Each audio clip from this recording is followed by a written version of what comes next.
we're getting towards sweater weather and all that. So that usually leaves me fairly only tolerable depressed. because it means NFL starts this week. That's really the only thing, man, because other than that, just depressed. I hate the end of summer so much. I love summertime, love the weather, look forward to it all year long, and it'll be difficult for me to try to maintain my typical cheery positivity, but I will do the best I can. Reading through the text messages, you guys are having some struggles with it as well. A lot of frustrated Mariner fans, not surprisingly. A lot of frustrated Mariners fans, not surprisingly. And for whatever reason, a lot of people who like to blame me for the problems. I don't truly understand that. 570 just weighing in a moment ago. The best lineup in Mariners history, said Salk. According to the numbers. I don't make up numbers. I read the numbers and tell you what they say. They've underperformed. They've underproduced. They haven't produced like that. The players actually have to go out and do it, right? The numbers show that at that stage in the year, they had a better OPS plus than any other Mariner team in history. They haven't done that. They haven't played that way. They haven't hit that way. They've been an average lineup, essentially, for the last month. Not good enough. Not good enough, especially when the pitching has not been the way it's supposed to be. Pitching has been at best. At best. That's an official diagnosis right there. Salk, your hubris regarding the Mariners making the playoffs is an insult to those of us that have watched the team fail us for 20-plus years. Don't act like it's an eventuality when there have been so many examples of them breaking our hearts. It's not an eventuality. I'm not saying that. Jeez, please don't put me in that camp. You got to go out and do it.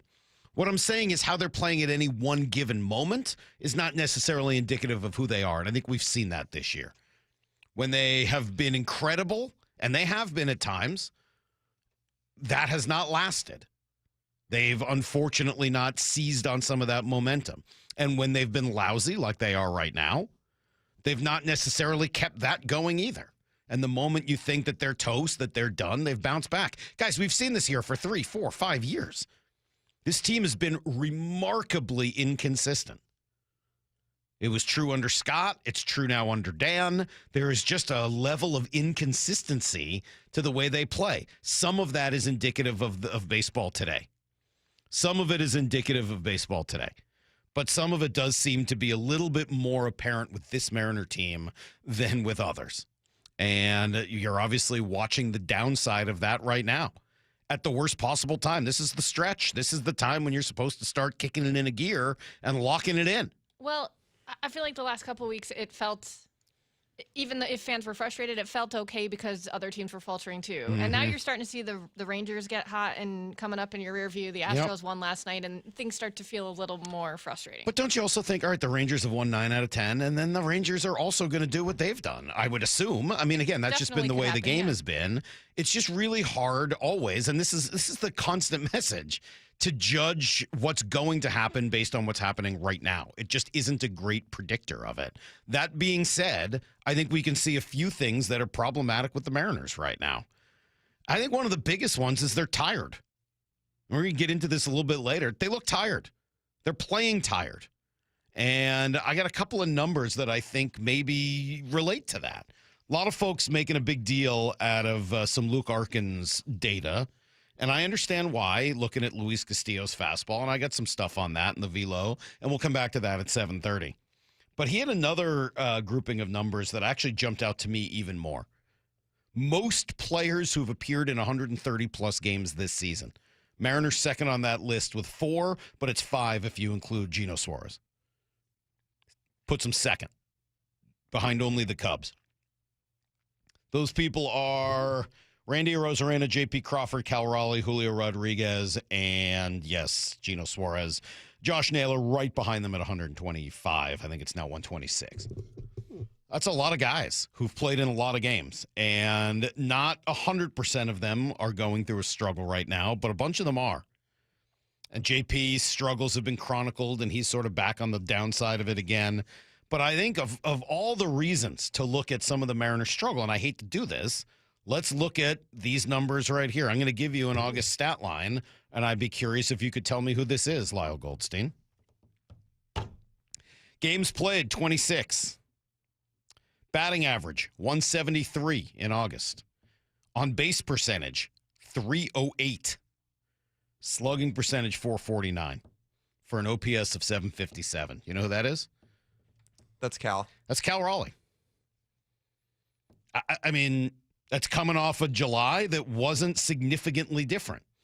Batting average 194. On base 283. And slugging 484. Now, he's hitting the home runs, although fewer than he was earlier in the year.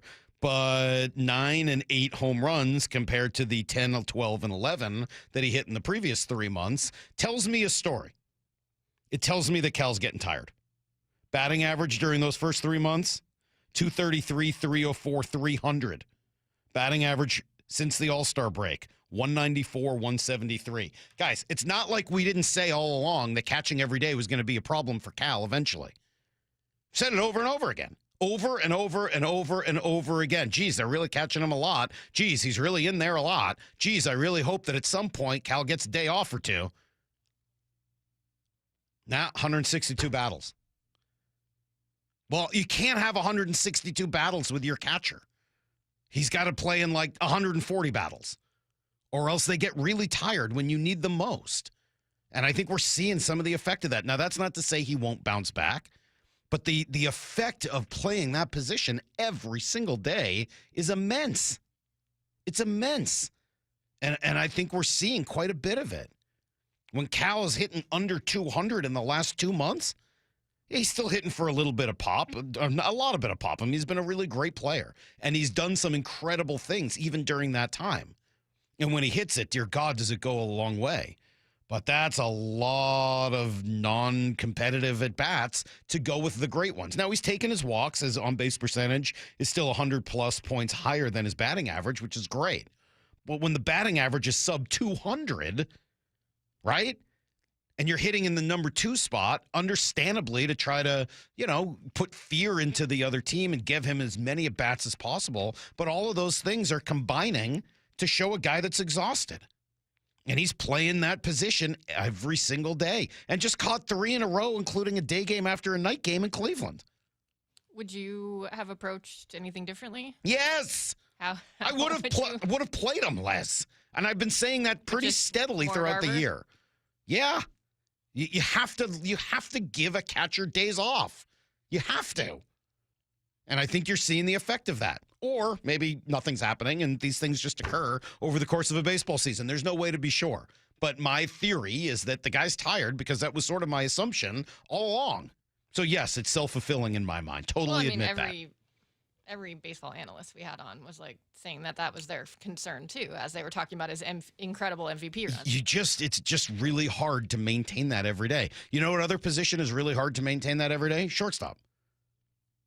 Hardest on your body. You're diving the most, right? You're the captain of the infield. You're generally not a huge guy. And JP is probably wearing down because he plays every day.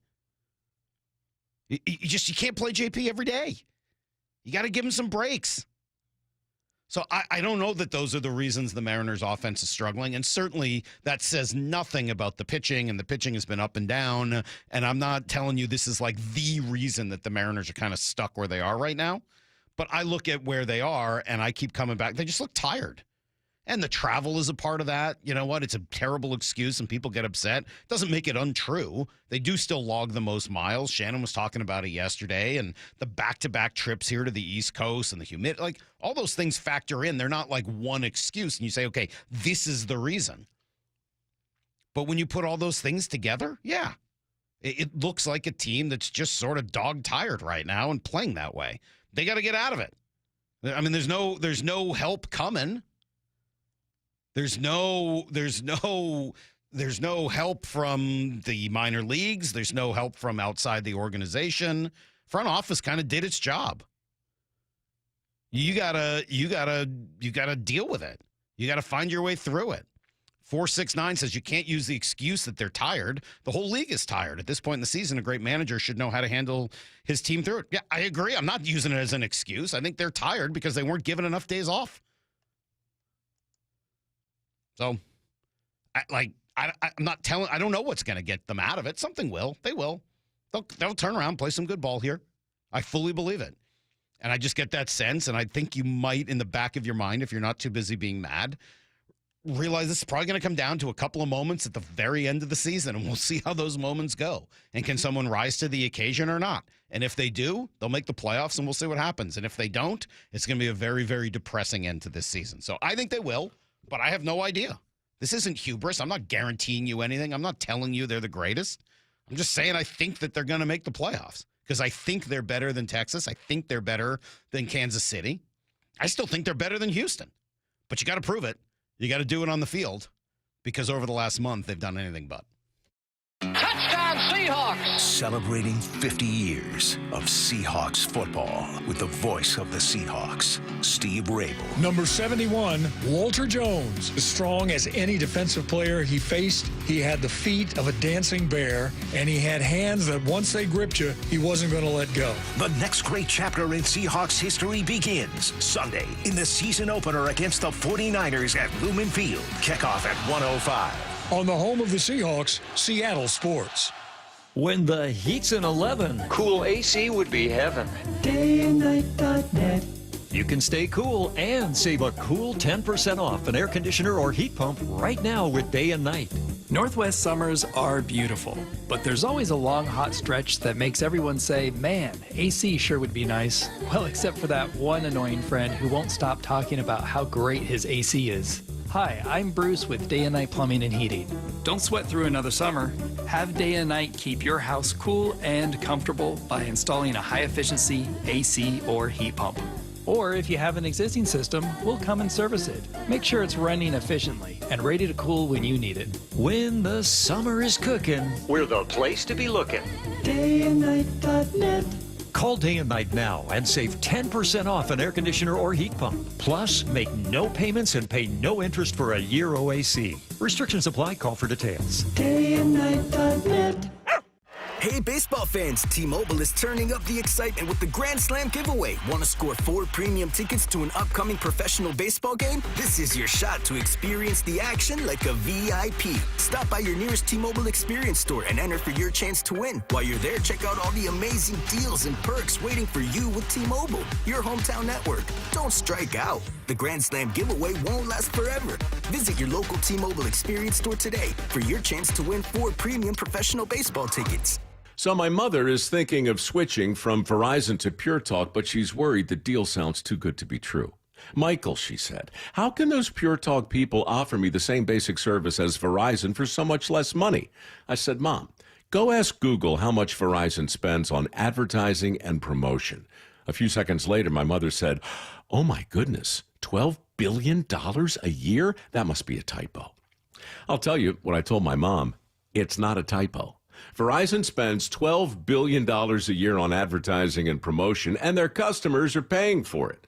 Well, Pure Talk doesn't spend that kind of money on commercials. Trust me, I would know. Consequently, they can offer you and my mother unlimited talk, text, and plenty of data on a blazing fast 5G network for just $25 a month.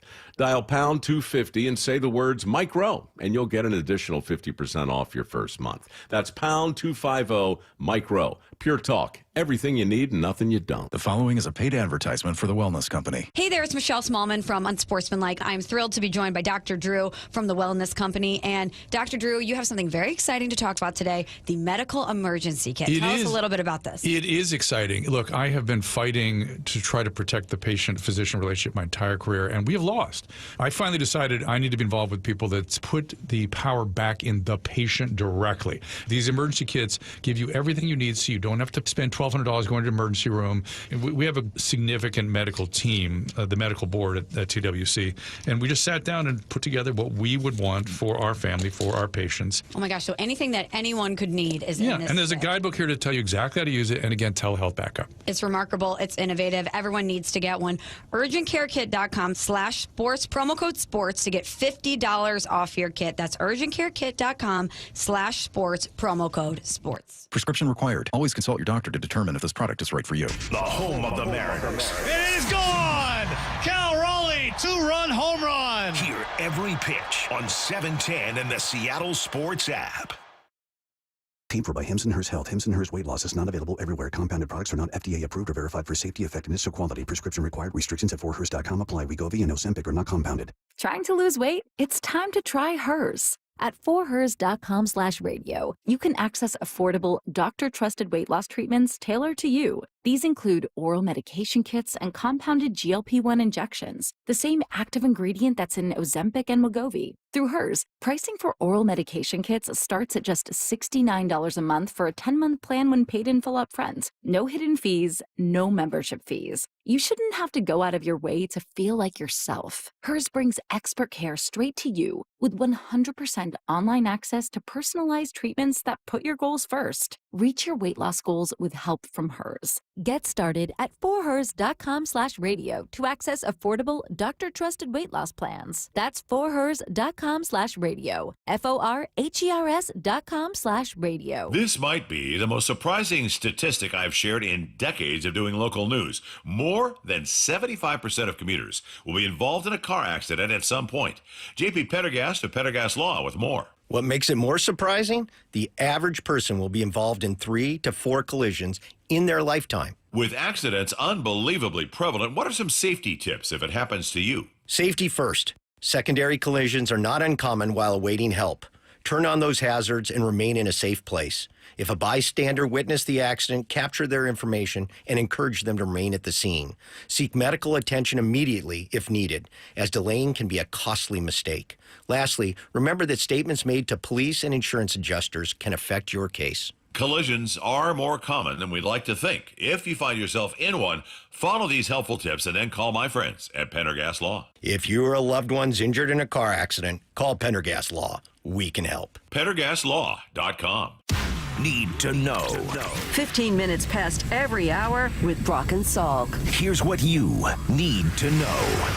Up first. Yeah, that one was ugly right from the start. And the 2-0 pitch, swinging a fly ball into the gap in right center field. On the run, Canzone to the wall, leaps up, and he can't make the catch. It hits off the fence. Here comes Mangum, here comes Palacios on to score, and it's over the fence. It's going to be a home run. Yeah, it ended up being a home run. A 3-run shot there for Fortes, and just 3 of the 5 runs given up by Luis Castillo. Once again, Emerson Hancock gave up 3 more. Taylor Cicero threw a few more up there after that. The Bats did next to nothing. Shut out by Shane Baz and a couple of relievers until finally a Leo Rivas shot in the 9th, but by then it was way too late. They lose 10-2. Makes them 1-3 in this road trip with just 5 games left to play. I was hoping for a 6-3 road trip. Gonna have to go on a little run to make that happen. Even worse, nothing good happened elsewhere. Astros win, Red Sox win, Rangers come back to beat Arizona, Kansas City, New York were both off. So Mariners are 3 games out behind Houston in the West, only a game and a half up on Texas. Not a spot that you really want to be in. Dan Wilson needs, Luis Castillo to pitch better. We'll take a look at it here, and he'll take a side session and keep working on it. But again, good to see the velo was back tonight and made some good breaking pitches too. They just took advantage of opportunities that they had and able to score. All right, well, game 2 tonight. Brian Wu, Drew Rasmussen. Mariners very much need their guy. Brian Wu's been the dude all year long. They need him to pitch like it tonight, and they need those bats to come back to life. Here's the second thing you need to know. September call-ups before the game yesterday. They were pretty interesting. Welcome to the big leagues. Harry Ford, young catcher, does get the call. I think it's a smart move. Give him a chance to be around the team, but also allows Dan Wilson to hit for Garver in games where Cal is DHing. And he mentioned that last night as kind of a possibility here of what they might do. He talks about Harry Ford. Yeah, I mean, it's going to be a little bit different for him, and we talked about it with him. Obviously, he's a guy that's been starting down in AAA all season long, and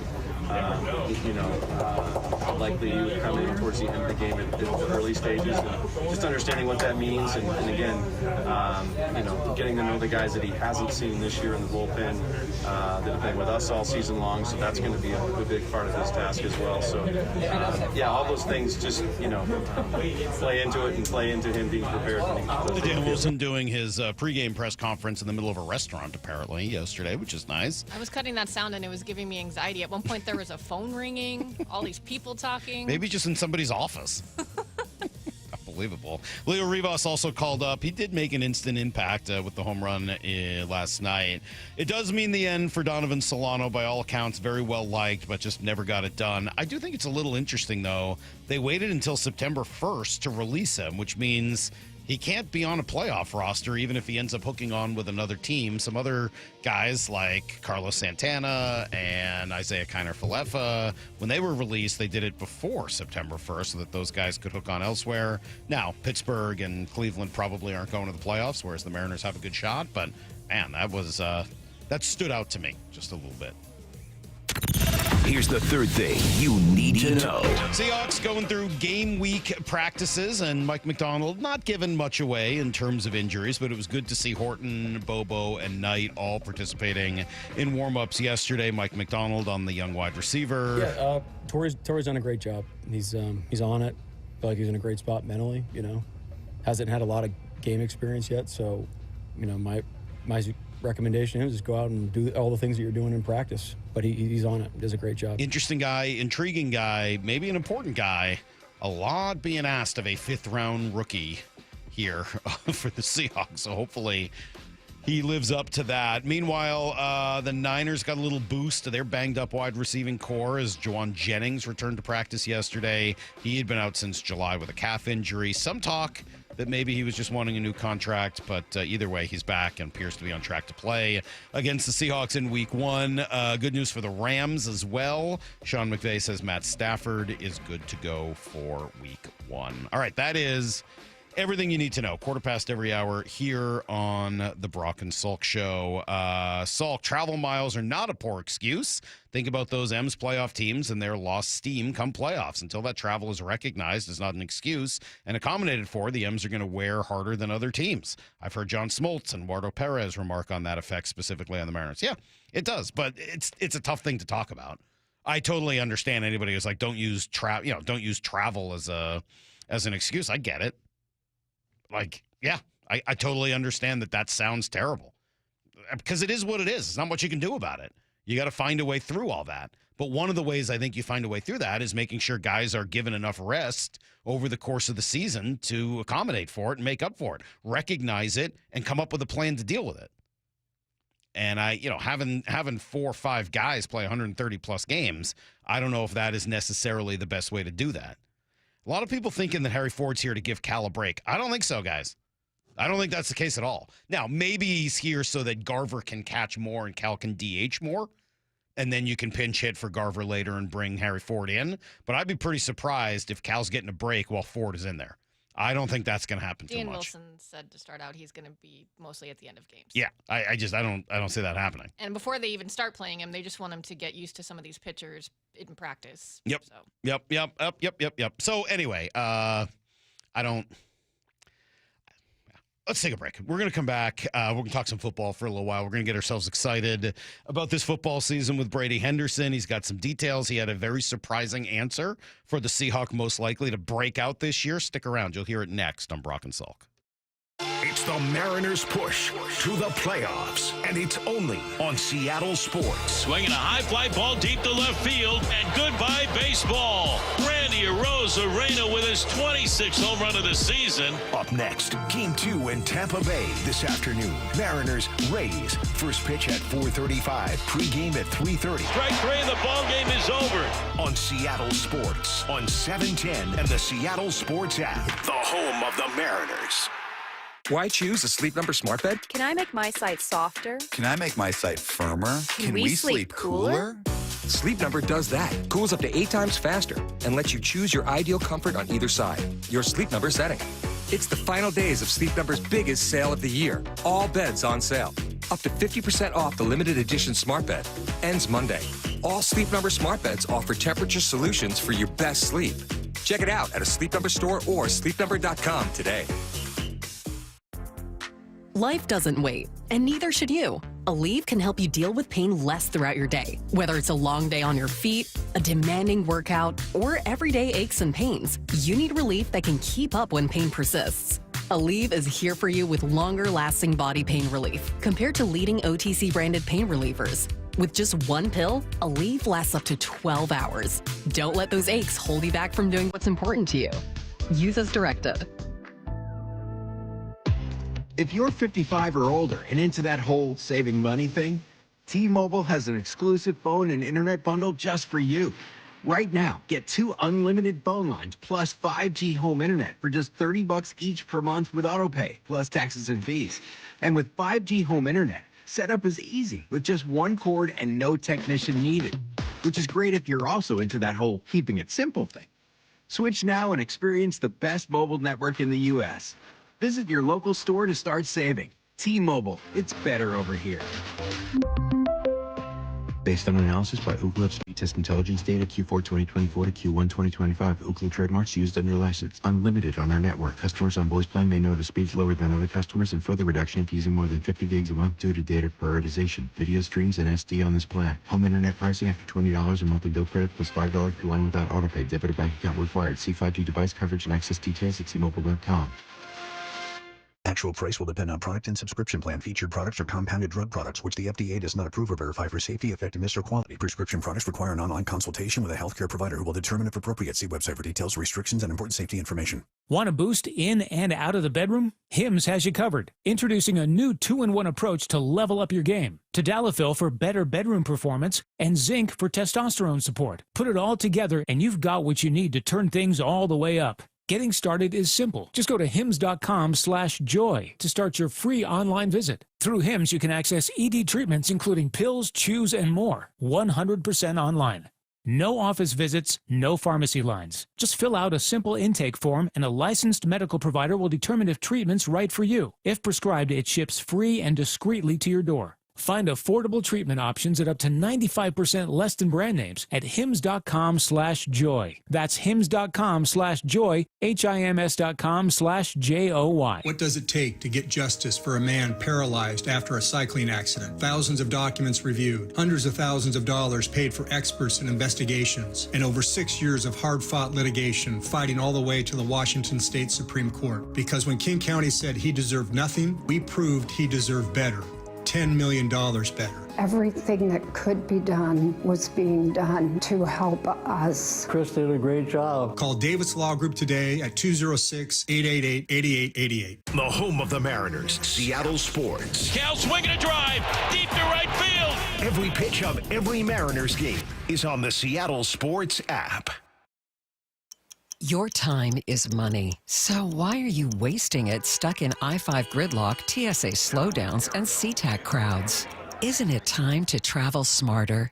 Seaport Airlines offers high-frequency commuter shuttle service from Seattle's Boeing Field to Portland. Park for free next to our terminals. Check in 20 minutes before your departure. Get there faster without the hassles. Seaport Airlines. It's about time. Book today at flyseaportair.com. In today's competitive world, standing out isn't optional anymore. I'm Rusty George, and my agency helps builders, manufacturers, and material suppliers get louder and get noticed in order to bring in new customers. From effective brand strategies to websites and marketing campaigns that drive business, Rusty George is for builders just like you. No fluff, just results. You can build the future. We'll help you build your new business pipeline. Visit rustygeorge.com today. rustygeorge.com. With football season comes colder weather, so if you need new windows and doors, don't drop the ball. Steve Rabel here with Keith Dashafee from locally owned Pella Windows and Doors of Western Washington. So Keith, what's your next big play? Well, Steve, right now get 40% off qualifying installs or no payments and no interest for 12 months on approved credit. Schedule a free consultation with Pella Windows and Doors of Western Washington. Go to PellaPNW.com. That's PellaPNW.com. Homeowners, federal tax credits on heat pumps end soon. Home Comfort Alliance can help you save up to 75% on new in-stock heat pumps with combined discounts, utility rebates, and expiring federal tax credits on systems installed by December 31st. These are new in-stock high-efficiency models that will make your home comfortable year-round. Federal tax credits expire December 31st, so don't wait. Visit HomeComfortAlliance.com. For all your heating, cooling, plumbing, and electrical needs, it's Home Comfort Alliance, the comfort people. Brock and Salk's Rewind is presented by Toyota of Kirkland and Toyota of Renton. From the Quantum Fiber Studio. This is Brock and Salk. Weekdays 6 to 10. On Seattle Sports and 97.3 FM HD2. So confused by this. We got all these text messages from people talking about the Sounders and the MLS and something they did yesterday. They won a cup of some sort. And I just, how do you guys know about this? Like, they don't put that stuff on TV, do they? They don't show soccer on television. So, like, how do you even know about this stuff? I didn't even know. The Sounders have won every possible trophy in recent years. Why do they have so many trophies? Are their trophies funny like the Vetter Cup, or are they, like, serious, these trophies? I don't get it. I don't understand. But I'm positive you guys weren't watching this on TV. There's no way television stations show soccer. We all know that's not true. Brady Henderson joining us now to get ready for the Seahawks season. Good morning, Brady. How are you? They don't show soccer on TV, do they? Good morning, Michael. I couldn't tell you, honestly. I don't think they do. I don't know. I don't watch the sport. There's no way. There's sport. No, we're talking sports here, Brady. Let's talk football.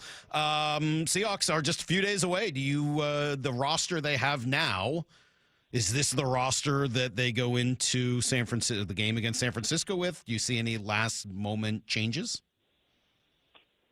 Yeah, I mean, I think all of the different, like, kind of post-cut down day roster maneuvering, I think that's probably winding down if it's not done already. I mean, one minor one that I can tell you that to anticipate is that they're going to bring D'Anthony Bell, the safety, back to their practice squad. He was made their initial 53 and then was waived to make room for one of the guys that they added. So you're going to see him back on their practice squad, and they'll have to subtract somebody from that group. But yeah, I mean, I'm guessing that this is, for the most part, the roster that they're going to take into the first game. And, you know, I would have thought up until probably a week or so ago that there was a really good chance that they would add someone like Jadeveon Clowney. I never thought that like Parsons or Trey Hendrickson were in play, and I think I made that clear on this show. Mm-hmm. But I would have thought that just based on Uchenna Nwosu's status and how, you know, uncertain it was that he's going to make it back by week one, I thought that they would have been in the market for a veteran edge guy. Now, I still don't know if Nwosu is going to be ready for the opener, but it sounds like it's not going to be a case where, you know, he needs to sit out the first 2, 3, 4 games like last year. So we'll see what happens with Nwosu, but I'm less. I think if they were going to add an edge guy like Clowney, it probably would have happened by now. Yeah, it's interesting. I don't think we spoke since they came out with the roster, and I do like what they did. I think it's pretty amazing to take essentially a fullback and 5 tight ends on your roster, and then 3 wide receivers who are, I don't want to say better blockers than receivers. That's not fair to them, but really that's one of their strengths, especially over the speed of MVS. It's quite a profound statement about the type of offense they want to have. Yeah, and, you know, I really think with the 3 undrafted guys, so one of those 5 tight ends is Nick Caller, the undrafted free agent. And he was one of 3 UDFAs who made it, along with Jared Ivey and Connor O'Toole, the outside linebacker from Utah. So, I think, as is often the case with undrafted guys, you make the team because you end up playing your way like out of being able to go through waivers. In other words, I think with Ivy, I imagine that that was a guy that they really wanted to sneak through waivers and get onto their practice squad. And then he played really well in that Green Bay game, and he played so well that they probably realized that, oh, this guy is probably going to get claimed if they waive him. And I'm sure that happened with Nick Callerup and Connor O'Toole, because I don't think that I just don't get the sense that any of those guys are guys that they really expect to contribute a whole lot right away. It's really more so they want them in the program. They don't want to lose them, and they know that those guys have put so much on tape that they feel like they would lose those guys. So Callerup, if there is one move to be made, look, I don't think they're going to continue carrying 5 tight ends. It's 5 if you include Brady Russell, who's, I think, has spent a good chunk of his time with the tight ends this summer. I don't think they're going to continue to carry 5 tight ends. So maybe there's a time where they feel like they'll have a better shot of getting Nick Callerup through waivers and onto their practice squad. But yeah, I also think there is something to be said for the fact that that is kind of a reflection of the kind of offense that they're going to run. It's not going to be, a super 3 receiver heavy offense. It's going to be more, a fullback and a tailback, or 2 tight ends.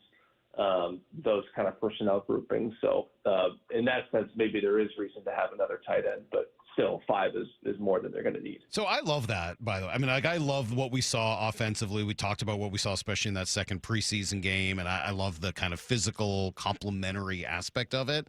But we got a text earlier this morning, and I'll give them the courtesy of asking you, have they gone back too far? Like, they're sort of taking it back old school. Is there any risk that they take it back so far that it's old, that it's Stone Ages as opposed to old school, and they end up, just unfortunately not dynamic or explosive enough to compete offensively? I think that is totally a fair question to bring up. And without Marquez Valdes-Scantling, they don't have an established speed guy. And I think there's a thought in the organization that maybe Torrey Horton can develop into that. He ran a 4.41 at the combine while he was still not 100% recovered from that knee injury that knocked him out of his final college season. So you got to figure that if he's a 4.41 guy when he's not 100%, on paper at least, he might be a high, 4.3 guy. That said, you still haven't seen him do it at the NFL level. And I would say this, like, for all the times, for as good as he was, and look, you've heard me and other reporters talk about how good Torrey Horton was. There's no doubt about it. But for as often as he got open and caught passes and made plays, I didn't see a ton of, just burning guys off the line of scrimmage and truly threatening defenses deep. And so I think there is the thought that he can do that. You still haven't seen him do that at the NFL level. So there is that question mark of, does their receiver core have that? I think Elijah Arroyo as a tight end can do some of that. But look, it's not to say that Jackson Smith-Njigba is just a slot guy. We've also seen him, beat defenses deep, but that still is not like the strength of his game. I think the counterpoint to all that, Mike, is that how important is that skill truly in the NFL? Certainly you're better off having it than not having it, but I don't know that that's necessarily, having that guy is necessarily totally required for having a really good offense, because you could look at a few offenses around the NFL that function really well and that are very productive, like Buffalo, maybe like San Francisco, and a few others that don't really have that established speed guy. I mean, the 49ers claimed Marquez Valdes-Scantling in part because their receiver core has been pretty banged up, but they really don't have that guy themselves, and he's going to be on their practice squad. Mm-hmm. So we'll see how much he actually contributes for that. But as important as we think that component is to an offense, and it is, I don't know if it's necessarily vital. No, although I will say the offense or two that this team is supposed to resemble most, right? I would think that's, and not necessarily in terms of the exact offense, but more the style, would be Detroit and Baltimore. And they, as much as those are physical run-first football teams, they both have burners, right? I mean, J-Mo Williams certainly is that, and a couple of guys in Baltimore. Like, they have still built somebody in there to try to make sure that the defense can't just stack the box against you every time. And I do think it's a concern. You just got to find a way to use the resources you do have, the assets you do have, and that's JSN and Cooper Kupp, to beat teams in different ways. And that, I think, becomes the job of Clint Kubiak, to figure out how to do that. Yeah, and it becomes important for Torrey Horton to get on the field and to stay there. And, because he is probably that one guy who's best equipped to do that. And, he was looking fantastic until he hurt his ankle. And, it's taken him probably longer than they expected to get back. When last we heard from Mike Macdonald about it, he was saying that, the hope was that I think, and Tyree Knight was also in the same situation, that they were expecting those guys to be full participants in practice at some point this week, with the hope that they can play. And so it doesn't sound like it's a total certainty that he will play, but he is the one guy in that receiver part, because like you said, Jake Bobo is obviously not a burner. I think Drake Young has good speed, but he hasn't shown that he can do that, or and he hasn't shown that he can produce really in any way consistently as a wide receiver. And Cody White, I think, another big guy with good speed for his size, but not considered a burner. By the way, good for Cody White. Yeah. Just that, that was a big part of the reason why Valdes-Scantling didn't make it, is because, Cody White and all those other guys who made it above MVS truly outproduced him. And it was, they decided that, $3 million guaranteed be damned. They were going to give the jobs to the guys who had earned it, and MVS did not. But, back to Horton, it has taken him longer to get back. And remember, he is coming off a season that ended early because of a leg injury. And he's not he's not a small receiver, but he's kind of a slighter build guy. And you do have to wonder about, just given the build, given the injury history, given the fact that he's already missed, 2-3 weeks now, like you do have to wonder about his ability to hold up. And so I think that's probably one reason why, they said, no, we're not going to lose Cody White, not going to lose Derek Young, because you might need those guys to step in. Hey, no captains once again. Mike Macdonald seems to like the game day captains. What do you make of the decision not to have captains? Yeah, that's how John Harbaugh does it in Baltimore, and Macdonald adopted that way of doing about it. I think it's a cool opportunity to reward guys just weekly and kind of acknowledge, what certain games mean to certain players. And I think you saw him do it last year. A lot of it was, if a guy was going back home or playing his hometown team, like I think I remember Brady Russell was a captain for the opener against Denver, and he's from that area. Guys going against teams that they used to play for. I think it's kind of a cool way to acknowledge that, this game kind of means something to these players. And, I think he has, I can't remember what he calls it, but it's some sort of leadership council that sort of functions like, the job of a normal captain in terms of just being the conduit between the locker room and the coaching staff. And so they have sort of captains in that sense, but I think doing it this way is a way to give guys kind of some recognition when games, when they have some sort of personal connection to games. What we saw Jalen Milroe struggle with ball security. I wasn't that concerned about two of the fumbles, but the first one, the one that came in the short yardage situation that might actually be a spot in which he's useful this year, I think that's got to be a real question. Do you think that affects his ability to, or the trust they would have in him, to come in for some of those short yardage type spots? Yeah, I don't know how it could. I mean, that's one thing you can't do if you're trying to, earn your way onto the field is to cough the ball up. And look, not all of those are created equally. And when you get hit behind a third string offensive line that's kind of struggling to hold up in pass protection, I think those are going to happen. And it's one thing if you're kind of navigating the pocket and you don't do the fundamentally sound thing of like keeping both hands on the ball. But if you're just back there and guys are teeing off on you, like that's maybe one that you could excuse. But the third one looked like a catchable snap. I don't know if he wasn't ready for it or what, but I would agree. Like the one that's probably most applicable to what he's going to be doing, maybe just because we've seen it, is the sneak. And again, that maybe is going to happen when you're amid all those huge bodies. But if that's part of what they are thinking about doing with him, and it's something we saw that, remember in that second preseason game when they brought him in on the opening series to convert the tush push, how can that not give them some pause? I mean, he's still going to have a role for them, but I would say that if that happens in a game, then, that's going to be hard for them to turn to him. And I think there's already going to be certain weeks where, I think my sense, Mike, has been that generally they're going to go into a given week with a plan to keep all three of those guys active.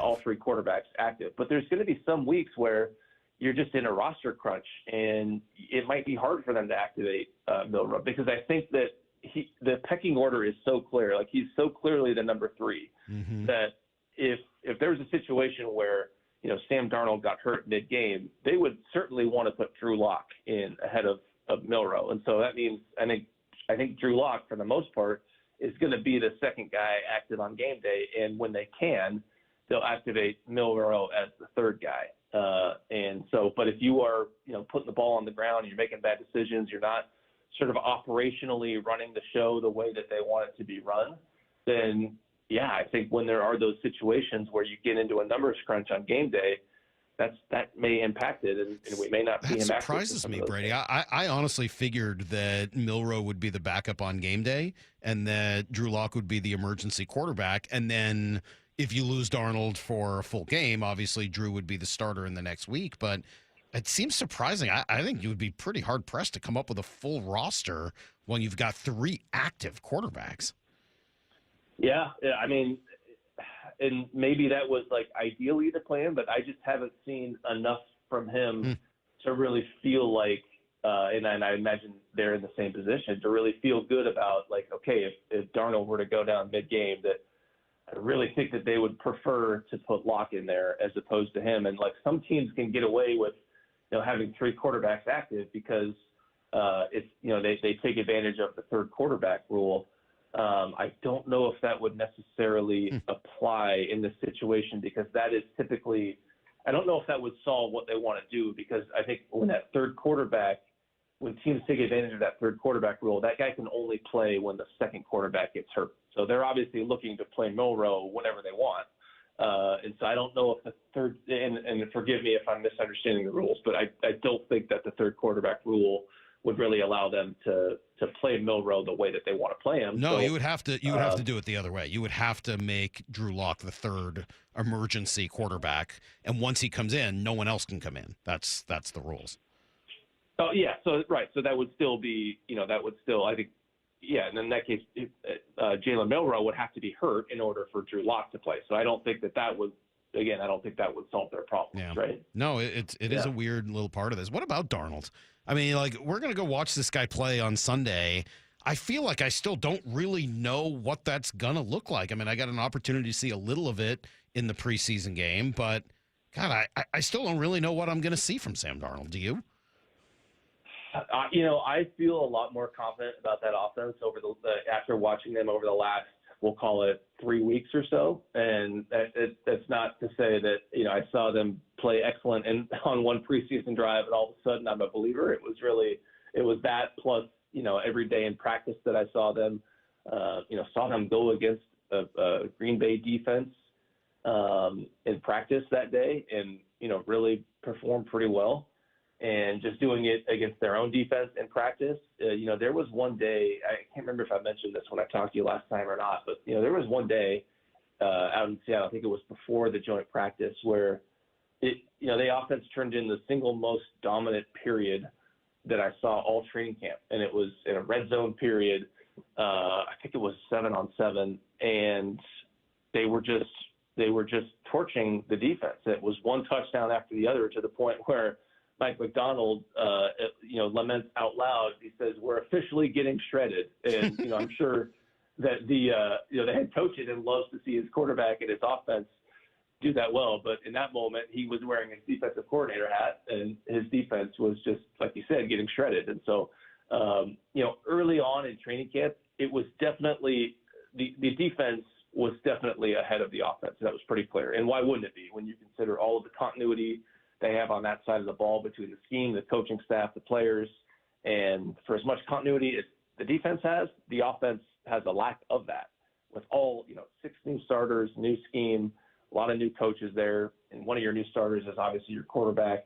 So I think it took them time, but I think over the last 3 weeks of camp or so, I really saw that group catch up to the point where, look, I think there's still something of a question mark of how all those new pieces are going to come together, but I think it's far beyond the point of, thinking that unit is any sort of a concern. And, we'll see what happens with the offensive line. I continue to think, and they've been preaching this, and I totally believe it, that, personnel boosts aside, I really think that scheme is going to help out the offensive line in ways that, Ryan Grubb and his scheme did not. And so I think that's going to be a big part of their story this season is that the offensive line is going to be better. And it's not just going to be because the different pieces there. It's going to be because Clint Kubiak is making life easier on them. Breakout candidates as we get ready for the season. Who can step into a bigger role or really break out for them this season? All right, this is going to sound silly for me to mention this, and breakout is too strong of a word. But I will say maybe this guy is going to surprise you with some of the things that he can do. It's Robbie Oots, and look, you have seen it in the preseason. Like this guy, I don't want to say offensive weapon because that's going to vastly overstate like the amount of playmaking he's going to do. But I've seen this guy catch the ball, and it shouldn't be a shock because he was a former tight end. But he, for as big as he is, he moves exceptionally well to the point where, and he catches the ball well. And like, I could see him making a few catches here and there, maybe more than a few here and there. I could see him, having double-digit catches this season and making some plays in that part of his game. Like, he's not just going to be there to, bludgeon linebackers and be a lead blocker. And that's obviously the majority of his job, but I think he's gonna surprise the people with, some playmaking. There's no way you've got a cat on the boat. You're not on the boat, are you? You're somewhere else today. No, that's my girlfriend's cat. Oh, okay. She's got a case of the morning zoomies right now. Clearly, it's quite a situation going on there. It's quite the cat situation. Lulu's sports radio debut. You just heard it. Well, she's doing very well. How do you think the Seahawks will be without Artie Burns this year? Oh, Artie Burns? Sorry. Oh, yeah, your guy Artie Burns. Yeah. What did you call him that one time? Me? Yeah. You called him Artie Lang. I think that was you who called him Artie Lang. I don't think it was me at all. I think that was you. Yeah. Artie Burns is your guy. All right, Brady, go have fun with your Zoomy cat, and we will talk to you later. Get ready, man. We got actual football this weekend. Should be pretty fun. Thanks, buddy. Yep, you got it, my friend. Thank you. All right, there you go. The great Brady Henderson. I like the Robbie Oots call. Breakout candidate fullback Robbie Oots. How cool would that be if he turns into like a star for the Seahawks? I mean, like, we talk through guys like, hey, if this person does this, if this person does that. And like, for the most part, it's going to be guys like yesterday, Derek Hall and some other folks like that. But if Robbie Oots has like a crazy breakout, he's a star, he's the next like Kyle Juszczyk, and it like propels the offense. That would be so fun. I'm not saying that's going to happen. I just think it would be really fun if it did. I love that they got a fullback. I love that he's a guy with some personality. I love that he's a big fellow, loves to hit, but also has the ability to catch the ball and maybe turn up field and break a tackle now and again, knock somebody over. That sounds fun. I'm excited about that. Yeah, like as I start thinking about the football season and things I'm looking forward to, I'm glad Brady said that. Because Robbie Oots is definitely on my list of things that I'm looking forward to this year. We do have an announcement. Speaking of football season, we do have an announcement to make. Maybe we'll do that at 7:30. Does that sound like a good time for an announcement? We'll do it at 7:30. A little Brock and Salk show announcement. It's a positive thing, fun thing for football. We'll announce that coming up at 7:30. We've got Jeff Passan who's going to join us, figure out what the heck is wrong with the Mariners at 8:30. In fact, I spent a while yesterday trying to come up with the perfect word to describe the Mariners right now. I'm sure you guys have your own, and you've probably texted many of them to 866-979-3776. But I've got my own. I've got one word to describe the Mariners next on Brock and Salk. Touchdown Seahawks! Celebrating 50 years of Seahawks football with the voice of the Seahawks, Steve Rabel. Number 71, Walter Jones. As strong as any defensive player he faced, he had the feet of a dancing bear, and he had hands that once they gripped you, he wasn't going to let go. The next great chapter in Seahawks history begins Sunday in the season opener against the 49ers at Lumen Field. Kickoff at 1:05. On the home of the Seahawks, Seattle Sports. When the heat's an 11, Cool AC would be heaven. DayandNight.net. You can stay cool and save a cool 10% off an air conditioner or heat pump right now with Day and Night. Northwest summers are beautiful, but there's always a long hot stretch that makes everyone say, man, AC sure would be nice. Well, except for that one annoying friend who won't stop talking about how great his AC is. Hi, I'm Bruce with Day and Night Plumbing and Heating. Don't sweat through another summer. Have Day and Night keep your house cool and comfortable by installing a high-efficiency AC or heat pump.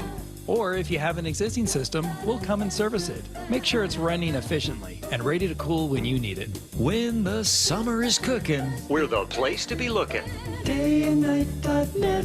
Call Day and Night now and save 10% off an air conditioner or heat pump. Plus, make no payments and pay no interest for a year OAC. Restrictions apply. Call for details. DayandNight.net. Guys, did you know your testosterone affects everything in your system, including how you feel and perform every day? Right now, Revive Men's Health Seattle will check your testosterone for free. Knowing your T levels is the first step in understanding if you have low T. Your testosterone level impacts your energy, libido, sleep, weight, hair loss, mood, and even ED. Maintaining an appropriate T level can change your whole life. Most men start to see changes in their hormone levels in their 30s. Experience and results matter. So what are you waiting for? Get your T levels checked today by local, experienced, and trusted men's health experts. They've helped thousands of men since 2011. They're so confident they can help you, they even guarantee it. Call Revive today and schedule your free testosterone test, free exam, and free consultation. Call Revive Men's Health at 206-529-1111. That's 206-529-1111. Or visit ReviveMen'sHealth.com. Have you considered surgery or even joint replacement? Hey, it's Dave Wyman, and before you make that decision, see Dr. Mark Wagner, MD, at Seattle Sports and Regenerative Medicine. Why? Because he gives it to you straight. Dr. Wagner said my right knee needs replacement, and I appreciate his honesty and expertise. My left knee is fine right now, but the minute it isn't, I'm heading to Dr. Wagner for his expert opinion. I want to avoid another surgery, and I've heard so many patients rave about results from their 90-minute outpatient stem cell procedure with Dr. Wagner. He's a board-certified Seattle physician with over 30 years of experience and has performed more than 20,000 stem cell procedures using a person's own stem cells to regenerate cartilage in their own joints. People with severe osteoarthritis, even bone on bone, are back doing what they enjoy without pain and without surgery. Whether it's a shoulder, hip, elbow, ankle, wrist, or knee, before choosing surgery, see Dr. Mark Wagner first. Go to drmarkwagnermd.com. By texting 64,000, you agree to receive recurring automated marketing messages from Real Success. Message and data rates may apply. No purchase required. Terms apply. Available at ourrealsuccess.com. Do you want to learn how to make money flipping houses and acquiring rental properties right here in Seattle without using your own money? You'll learn to flip houses and secure rental properties in your spare time to get on track towards real wealth building. We're offering a handful of motivated individuals the opportunity to attend our workshop right here in Seattle for free. That's right, we'll give you 2 free tickets when you text FREE to 64,000. Seattle is the perfect market to flip houses and build rental income. Don't miss this opportunity. Come to a complimentary live 2-hour workshop this week right here in Seattle and learn how to start making money flipping homes and building long-term wealth with rental properties. To get 2 free tickets, text FREE to 64,000. Text in the next 10 minutes, and registrants will also receive a free copy of our Funding for Deals guide. Text FREE to 64,000 for 2 complimentary tickets. Text FREE to 64,000. The following is a paid advertisement for the Wellness Company. Hey there, it's Michelle Smallman from Unsportsmanlike. I'm thrilled to be joined by Dr. Drew from the Wellness Company. And Dr. Drew, you have something very exciting to talk about today, the medical emergency kit. Tell us a little bit about this. It is exciting. Look, I have been fighting to try to protect the patient-physician relationship my entire career, and we have lost. I finally decided I need to be involved with people that put the power back in the patient directly. These emergency kits give you everything you need so you don't have to spend $1,200 going to the emergency room. And we have a significant medical team, the medical board at TWC, and we just sat down and put together what we would want for our family, for our patients. Oh my gosh, so anything that anyone could need is in this and there's kit. a guidebook here to tell you exactly how to use it, and again, telehealth backup. It's remarkable. It's innovative. Everyone needs to get one. UrgentCareKit.com/sports, promo code sports to get $50 off your kit. That's UrgentCareKit.com/sports, promo code sports. Prescription required. Always consult your doctor to determine if this product is right for you. This is Seattle Sports. Streaming through the Seattle Sports app. KIRO AM Seattle. KIRO FM HD2 Tacoma. Home of the Seahawks, Mariners, and everything Seattle sports. This hour of the Brock and Salk Show is powered by Star Rentals, preferred supplier to the West's best contractors. Get me a freaking auto! From the Quantum Fiber Studio, this is Brock and Salk on Seattle Sports. I don't read the internet, guys. Take the bull by the hands. And Brooke, you are. And Brooke, you are. Now here are your hosts, Brock Heward and Mike Salk. I did tell the people, Brock, that I was... that I was coming up with one word to describe the Mariners right now, and unsurprisingly, that led to some entertaining texts that came in. Matt and Beaverton, alone, listless. I mean, that's funny. Lyle doesn't get it, but it's funny. Tired. No, we all talk a little bit more about them being tired. There is some element of that. Choke, says one. That feels a bit extreme. But I think the one word that I would use right now, Brock, is they just feel like they're in neutral. They're just stuck in neutral. They're not bad. I know they've not played well here over the last few games, but we know they're not a bad team. We've seen too many good games, especially at home, sprinkled in with the bad ones in order to say they're a bad team. They're currently in a playoff spot, so that doesn't make any sense.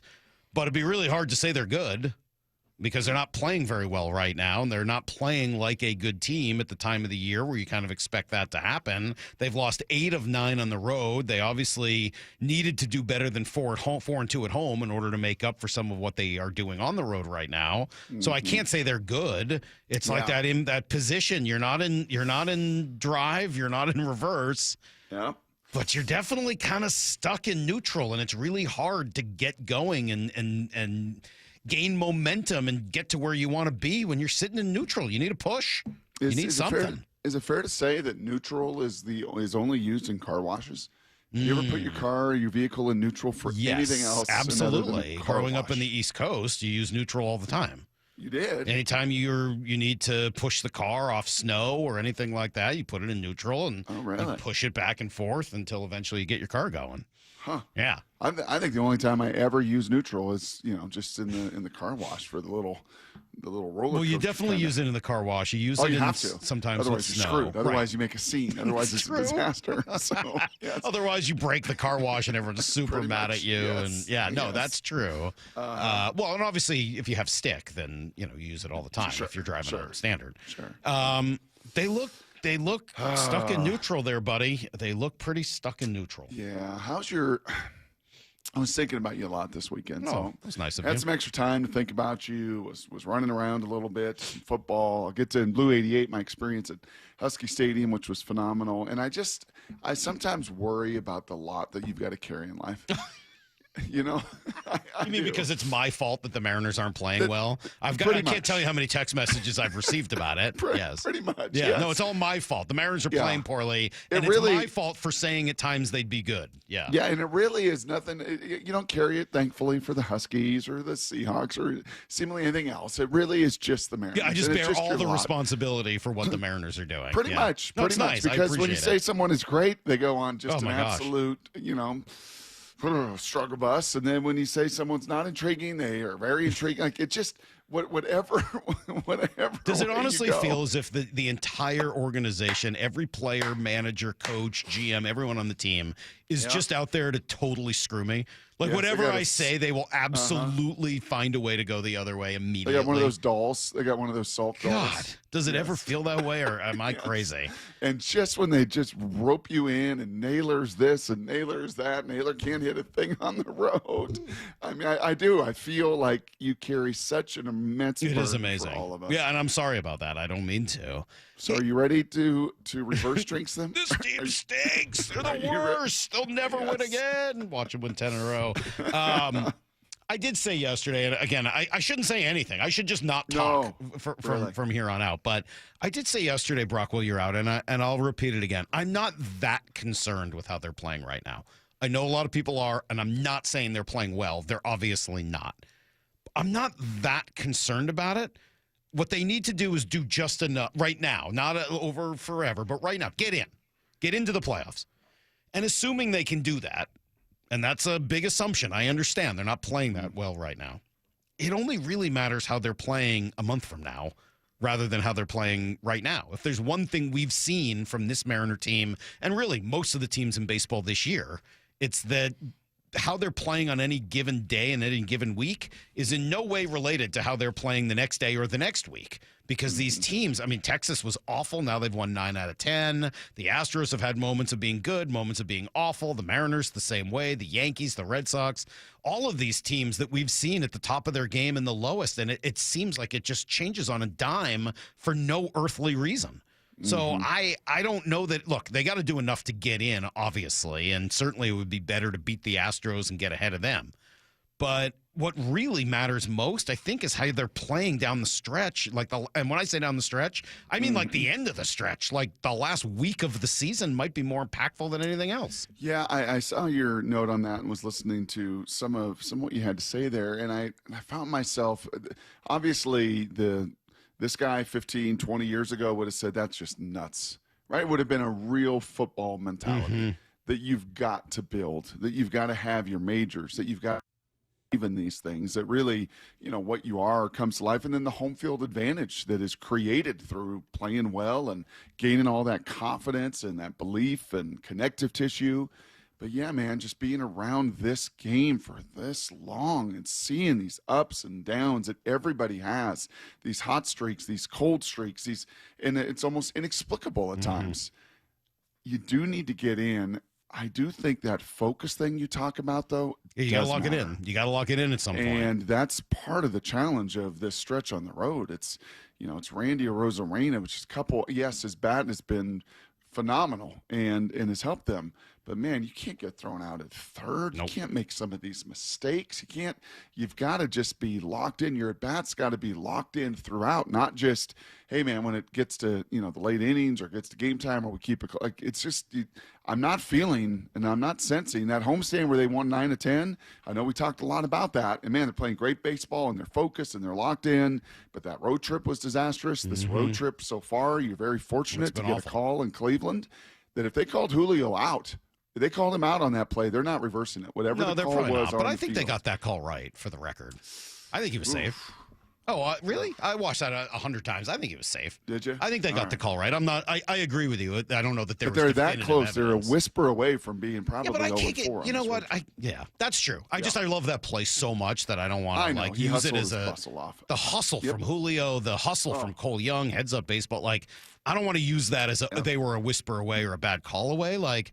Dude, they earned that, right? I mean, they earned that one with Julio running his tail off. I felt like they earned that one, and I'm kind of glad it went their way.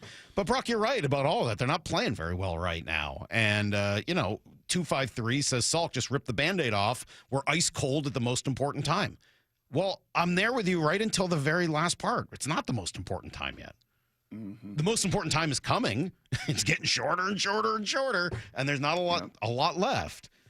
But, again, they're in a playoff spot right now, and they're right there amongst a couple of teams fighting for playoff positioning. You do have to get hot. You do have to get it done, but they're not at the most important time yet. But, man, is it coming. And, man, would you like to see some signs that they're about to go on one of those runs? And, no, I don't think I would really make any changes. I mean, what kind of changes would you make? You want to get Rivas a few more bats at second base? Yeah, all right. I'm there. Anything in the lineup you want to change? Well, I'm going to have a little conversation about Cal and some other stuff here in a few minutes at 7:30. But look, guys, this is the team. Like, there's no help coming from outside. The front office has done its job. They brought in the guys at the trade deadline that everybody wanted them to bring in. They've created a lineup that on paper should be very good. They've created a pitching staff that on paper should be very good. They've created a bullpen that is not perfect, but has some guys that should be very good. They got to go out there and perform. I mean, like at a certain point, I understand some of the frustration at times with the way this team was built, and it would have been nice if they had done more in the offseason to get themselves 5-10 games better than they are right now so that you could withstand more of these slumps. But the team that they've got right now on paper, 26-man roster, is a good team. They've got to go out and play like it in order to make the playoffs and go beyond that. That is on the 26 guys on the roster, or 27, 28 guys now, and the manager and the coaching staff and the rest of the people who wear the uniform. It's up to them to get it done. There's going to be no more pointing at the end of the season and saying we needed more. Nope, you got everything. This is going to be upon JP and upon Cal and upon Julio and upon the difference makers and the two guys that you traded for to just add a level of some consistency, Salk, because it has been some significant peaks and valleys over the last month. And I know that is baseball. Yep. But at a time where the opportunity is there, at a time when the opportunity is knocking, you got to seize it and you got to win these series. And to lose the series, to start this road trip and to be now on the precipice of you got to win both of these in Tampa. I mean, you got to win series. And you can't lose 4, 5, 6, 7 series in a row. Totally agree on that point. You do need to kind of get it going at some points. 509 with a good point. They're also a blown save away from being 2-2 on the road trip. It's baseball and pretty consistent with the team and all of baseball this season. They'll bounce back. I agree with that. I think they probably will. Of course, now that I've said that, I've pretty much guaranteed that it won't happen since, as Brock said, no one holds more power and sway over the play of this organization than I do. Brock, I do think that there is another word to describe them, and I think it's affecting one player more than anybody else, maybe two. We'll dig into that in 20 after everything you need to know next.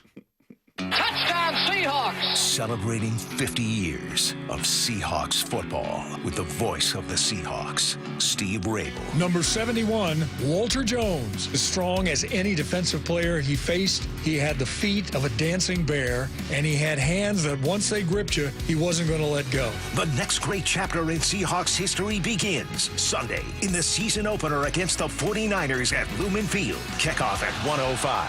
On the home of the Seahawks, Seattle Sports. It's always happening. It's part of life.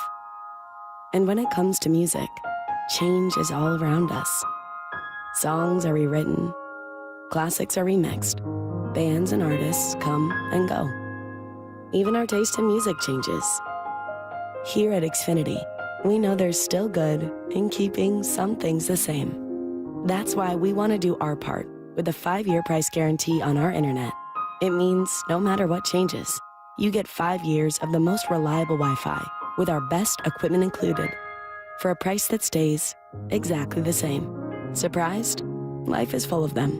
One internet price, 5 years, guaranteed. Learn more at xfinity.com/deals. Restrictions apply. New residential customers only. Taxes and fees extra and subject to change. Most reliable Wi-Fi based on Open Signal Awards USA. Fixed Broadband Experience Report, August 2024. Upgrade your home's energy efficiency before winter during Lake Washington Windows Autumn Savings Event. Save $500 on every window, $1,000 on every door. Plus, enjoy 12 months same as cash financing. Details at lakewashingtonwindows.com. 1-877 Cars for Kids. KARS Cards for Kids. 1-877 Cards for Kids. Donate your card today. 1-877 Cars for Kids. KARS Cars for Kids. 1-877 Cars for Kids. Donate your car today. Ready to get rid of that old car? Donate it to Cars for Kids. Call 1-877-CARS-FOR-KIDS to reach a friendly live agent. Donation's super easy, and your car can be picked up as soon as tomorrow. Call us now, 1-877-CARS-FOR-KIDS. That's Cars with a K to donate your car today. 1-877 Cars for Kids. Donate your car today. Did you know you can donate real estate too? Go to carsforkids.org. That's carsforkids.org. Lowe's knows you've got a job to do, and we help get it done. With the MyLowe's Pro Rewards program, eligible members save more with volume discounts on qualifying orders through a quote of $2,000 or more. Join for free today. Lowe's, we help, you save. Offer can't be combined with any other discount, contract, and/or special pricing. Exclusions, more terms, and restrictions apply. Details at lowes.com/terms. Subject to change. Why choose a Sleep Number smart bed? Can I make my site softer? Can I make my site firmer? Can we sleep cooler? Sleep Number does that. Cools up to 8 times faster and lets you choose your ideal comfort on either side. Your Sleep Number setting. It's the final days of Sleep Number's biggest sale of the year. All beds on sale. Up to 50% off the limited edition smart bed. Ends Monday. All Sleep Number smart beds offer temperature solutions for your best sleep. Check it out at a Sleep Number store or sleepnumber.com today. Stacy here. Sell your car to Wayscar Ford, and when they resell it, they share half their profit with you. That's right. Sell your car to Wayscar Ford, Isuzu, and Auburn. They'll pay you today for your car, and once they resell it, they'll share half their profit with you. WayscarFord.com. The home of the Mariners. Left off to center. It is on its way. Julio, 2-run home run. Hear every pitch on 710 and the Seattle Sports app. Eric Johnson here. I spent the past 30 years working to help make our community better informed, better protected when it comes to consumer issues, and better equipped to take on whatever life throws at us. That's why I love the free Washington Accident book series from Davis Law Group. These books keep us better informed about the law, better able to protect ourselves on and off the road, and better off when all is said and done after an accident. Chris Davis didn't have to write these books. He did it because he saw a need. People who were in accidents or other legal situations didn't know what to do, what pictures to take, documents to request. Only a tiny fraction of the people who get these free books will ever become clients of Davis Law Group, but that's not the point. Chris wrote them because it was the right thing to do. The free Washington Accident book series is a must-have for drivers who want to be prepared for whatever the road might throw at them. Get yours at WashingtonAccidentBooks.com.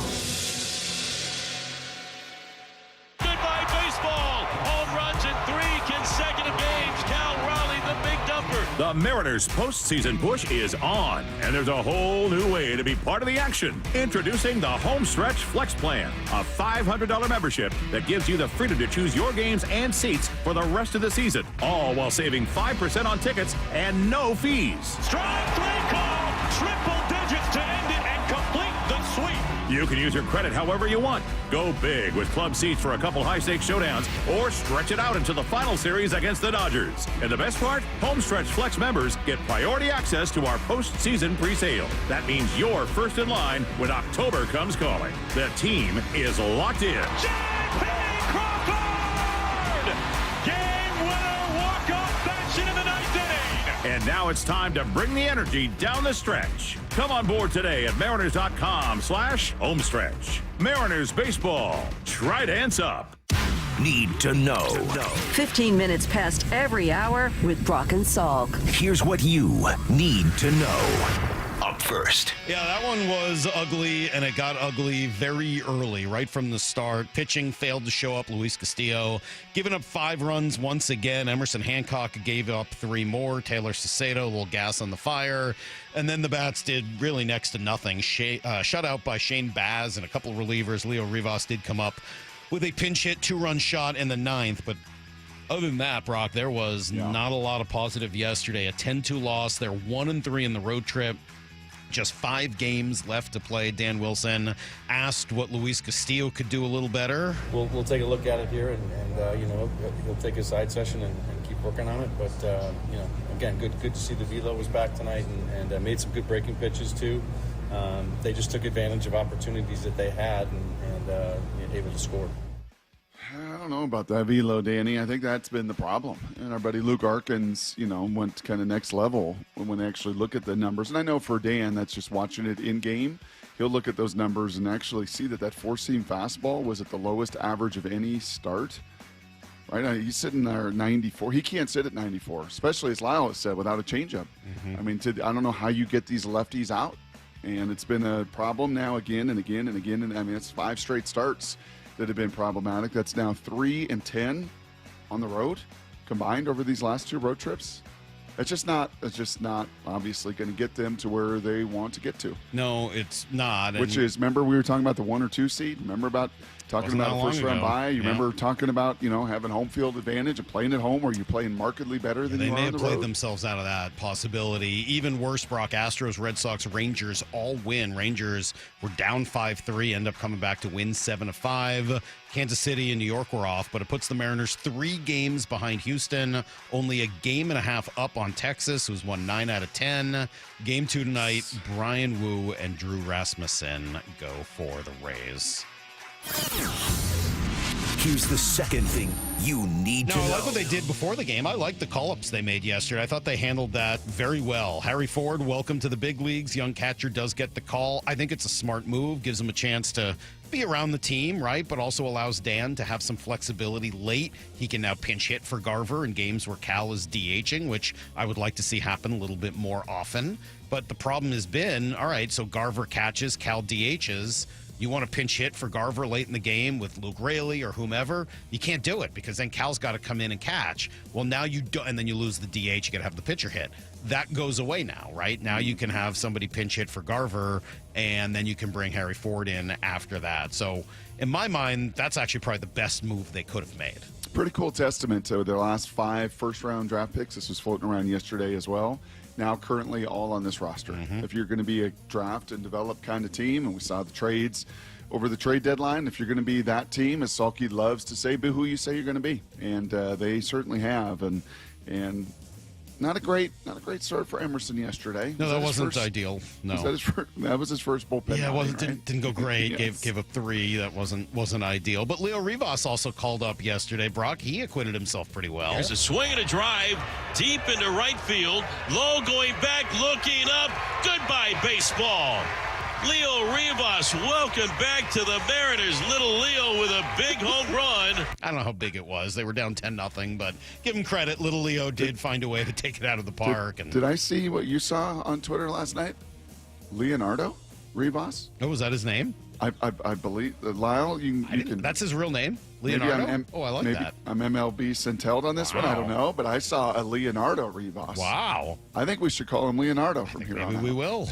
Cowabunga. That meant the end for Donovan Solano. Brock, by all accounts, well liked. Didn't get it done. I do think it's a little interesting. They waited until September 1st to release him. They could have done that at any point, and it means he can't be on a playoff roster if he hooks on with another team. So unlike Carlos Santana and Isaiah Kiner-Falefa, who were both let go last week or a couple days ago, that's it. He can go to another team, but if he goes there, he can't be on their playoff roster. Here's the third thing you need to know. The Seahawks also going through game week practices, Brock. Mike Macdonald not giving a full injury update, but we did see Horton, Bobo, Knight all participating in workouts, so that's probably a good thing. Meanwhile, let's see, Mike is he's going to have to play a lot of rookies this year. Where does he feel like that group is at right now? They've done a great job so far, and I think the next challenge to them is getting in an in-season routine and cadence that they can grab a hold of and kind of make it theirs. Everybody's routine's different throughout the week. You got to kind of figure out what works for you, and that's our vets have been awesome with it. Our coaches are great, helping them out as best we can, but ultimately they have to figure out what works for those guys. It's a long season, but if you take it day by day, kind of period by period, and stack those things, you'll get to week 13, 14, and it should just be another week for you. And I think the next big step is also 2 things. Number one, the speed of the regular season picks up. Right, the speed of the preseason is one thing, the speed of the regular season's another, and then the speed of the games into the postseason are a whole different gear. And I think all these rookies, starting with Gray Zabel, right there at the line of scrimmage playing every snap, is going to feel that. And then number 2, it's just that. It's not, okay, I'm going to play quarter. Okay, I've got a 30-play, snaps in series and in practice, even in joint practices. No. It's playing 65 snaps against the best in the world. And you got to be sustainable over the course of all 4 of those quarters. So learning lessons, not impossible. We've seen a bunch of rookies over the last couple of years, even last year, come in here and be difference makers. This class has to do the same. That is everything you need to know, or at least almost everything. Hopefully you guys have seen the viral video. Oh my gosh, more than 2 million folks have watched this. I am definitely one of them, although I would say I've watched it 5 or 6 times. And it starts off, and it's not a great story to start. Titus Heward throwing his first high school varsity interception of the year. Tough. As a 15-year-old sophomore. Career, Salk. He didn't have one last First of his career. First of his career. Never thrown an interception before. So threw, and it's not a good pick, really. Was that an overthrow? It's sort of hard to see exactly. It was a little bit of an overthrow. It was a little bit over rushed. the middle. It's not a good throw. It happens. I mean, what are you going to do? Yep. So this poor safety who intercepted, I don't know what this guy was thinking. I think from now on, if Titus Heward throws you a ball and you play safety, just tip it. Tip it away, knock it down, take the pass defense. Do not intercept the ball and try to run back, because there is a maniac on the other side. Titus laid the wood to this poor safety, this poor kid. I can't believe it's almost unfair. This kid's like, oh, I've intercepted the ball. I'm good to go. I'm running back. Oh, no. Who thought about a 6'6", 200-something pound quarterback was going to lay me out?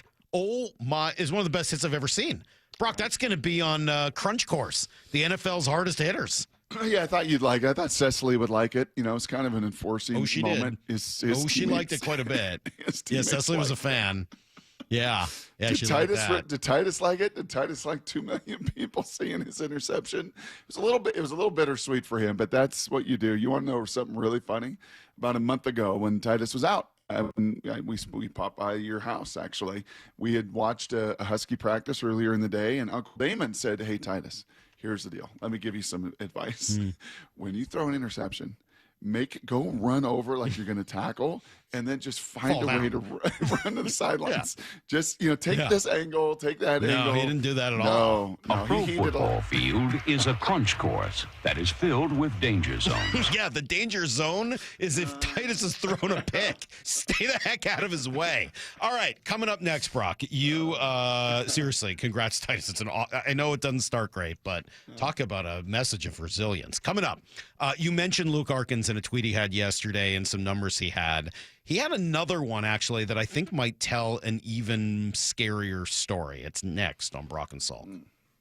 The guy we've been wanting to speak to. Wyman and Bob, every afternoon at 2. Josh Naylor. Have you gotten a sense of how the fan base has responded to you? Like, when we're on the air and we bring up your name, the texts start flying. They better re-sign him. The fan base is crazy. It's like almost electric. You can sometimes feel the ground shaking a little bit when something cool happens. So far, the fan base has been awesome. Even my family says they're incredible and probably one of their favorites that they've had in my career.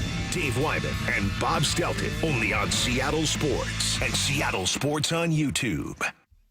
Hey, Brock Ewart here, and I've had a few injuries over the years. Some of those crunch courses back in the day, the shoulder dislocation, the ankle dislocation, some of the bumps and some of the bruises. But you don't have to have had to play football to know what I'm talking about. I know that many of you wake up on this Tuesday morning with painful joints from arthritis, and it affects you. It makes it hard to do pretty much anything. Well, that is where my friend, Dr. Daniel Nelson, MD from Eastside Pain and Regenerative Medicine right over there in Kirkland, that is where he is ready for your phone call this morning. He's seen so many patients through the years suffering from chronic joint pain caused by arthritis. So don't let pain stop you from your quality of life. Consider Dr. Nelson the only doctor in our state with over 30 years of experience in pain medicine techniques. Many have jumped aboard lately with the regenerative medicine, not Dr. Nelson. This has been his heart and his passion for well over 3 decades. So if your pain's affecting your quality of life, give him a call this morning at 425-823-4000, 425-823-4000, or visit DanielNelsonMD.com. That's DanielNelsonMD.com. Get in the zone, AutoZone. Welcome to the end of summer sale at AutoZone. We're celebrating the end of long days and short nights with big deals for a short time. Like car wash. Right now, you can save 20% on the Armor All Complete Car Wash Kit. Need new brakes? Duralast brake pads are free with the purchase of Duralast rotors. We've also got oil deals and more. We're ending the summer right with the end of summer sale at AutoZone. Get in the zone, AutoZone. Restrictions apply. Progressive's Teen Driver Discount could lower the cost of insurance for your teenager and save you some money. And then you can still spend money on them. Because just when you think you have a grasp on spending, new sneakers. And then it's money for a school field trip. And of course, spending money. Oh yeah, and a new phone to replace the one they dropped in the toilet. Oh, don't remind me. So just get Progressive's Teen Driver Discount. And then you can continue to spend money on them. Endlessly.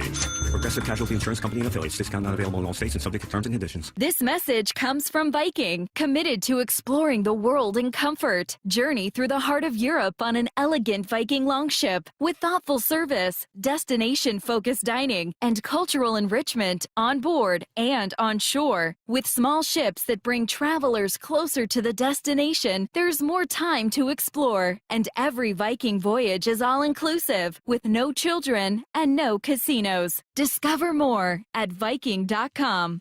If Old Spice Deep Sea Super Hydration Body Wash were music, what would it sound like? Start with the deep sounds of Old Spice's ocean waves and kelp.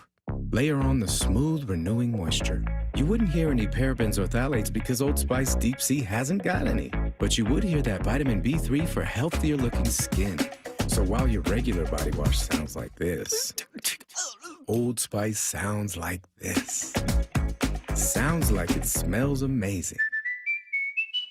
Every jersey tells a story. So many people dressed in Seahawk blue. From unforgettable touchdowns. Touchdown, Seahawks! Jackson Smith-Njigba, Johnny on the spot. To game-changing hits. He gets hit again. Leonard Williams drags him down. To memorable catches. Jordan drops back to pass in the end zone. The largest touchdown, Seahawks! History lives in every thread. Shop official Seahawks jerseys in-store at Lumen Field, The Landing in Renton, or online at Seahawks.com/ProShop.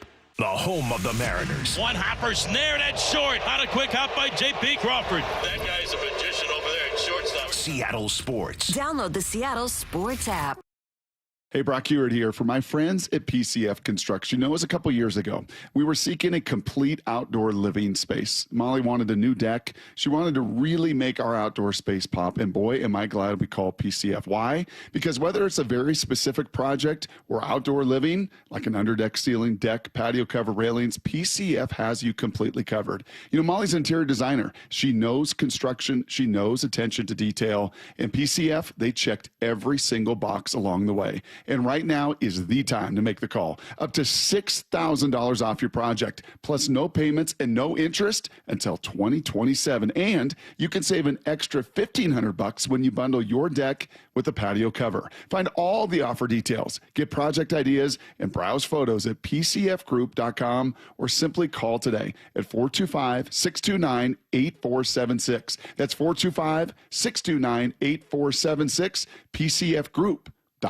Paid for by Hims & Hers Health. Hims & Hers Weight Loss is not available everywhere. Compounded products are not FDA approved or verified for safety, effectiveness, or quality. Prescription required. Restrictions at 4hers.com apply. Wegovy and Ozempic are not compounded. Trying to lose weight? It's time to try Hers. At 4hers.com/radio, you can access affordable, doctor-trusted weight loss treatments tailored to you. These include oral medication kits and compounded GLP-1 injections, the same active ingredient that's in Ozempic and Wegovy. Through Hers, pricing for oral medication kits starts at just $69 a month for a 10-month plan when paid in full upfront. No hidden fees, no membership fees. You shouldn't have to go out of your way to feel like yourself. Hers brings expert care straight to you with 100% online access to personalized treatments that put your goals first. Reach your weight loss goals with help from Hers. Get started at 4hers.com/radio to access affordable, doctor-trusted weight loss plans. That's 4hers.com/radio. FORHERS.com/radio. From the Quantum Fiber Studio,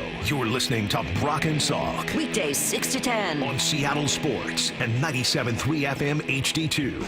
All right, for those looking for the Titus, oh my God, I just watched it again. For those looking for the Titus Heward demolition of this poor safety, number 18, oh my God, his head snaps back. I did just repost that on Twitter. So, yeah, do not intercept Titus Heward. Just knock it down next time. Do you know he was called for unsportsmanlike conduct on that, too? He was? He was. For what? They thought it was a helmet-to-helmet. No, it's not. Yeah. It's shoulder-to-shoulder. Oh, exactly. It is as clean as a whistle. Yes. It doesn't get cleaner than that. His head comes fully across. Pete Carroll would say that is a form tackle. So the officiating of high school football. Not great. If you think the Pac-12 has some challenges with back in the day with officiating college football. Some issues in high school. Holy smokes, is it tough. I'm willing to admit. That is not a stretch for me to believe. No, but, pretty tough. Hey, nice hit from Titus. Seriously, you guys can go watch it. I just posted it. Two charts, Brock. You mentioned Luke Arkins, our buddy Luke Arkins, who does a great job with his blogging and everything he does online as well, on Twitter, etc. So you mentioned the Luis Castillo chart saying that his velo was down.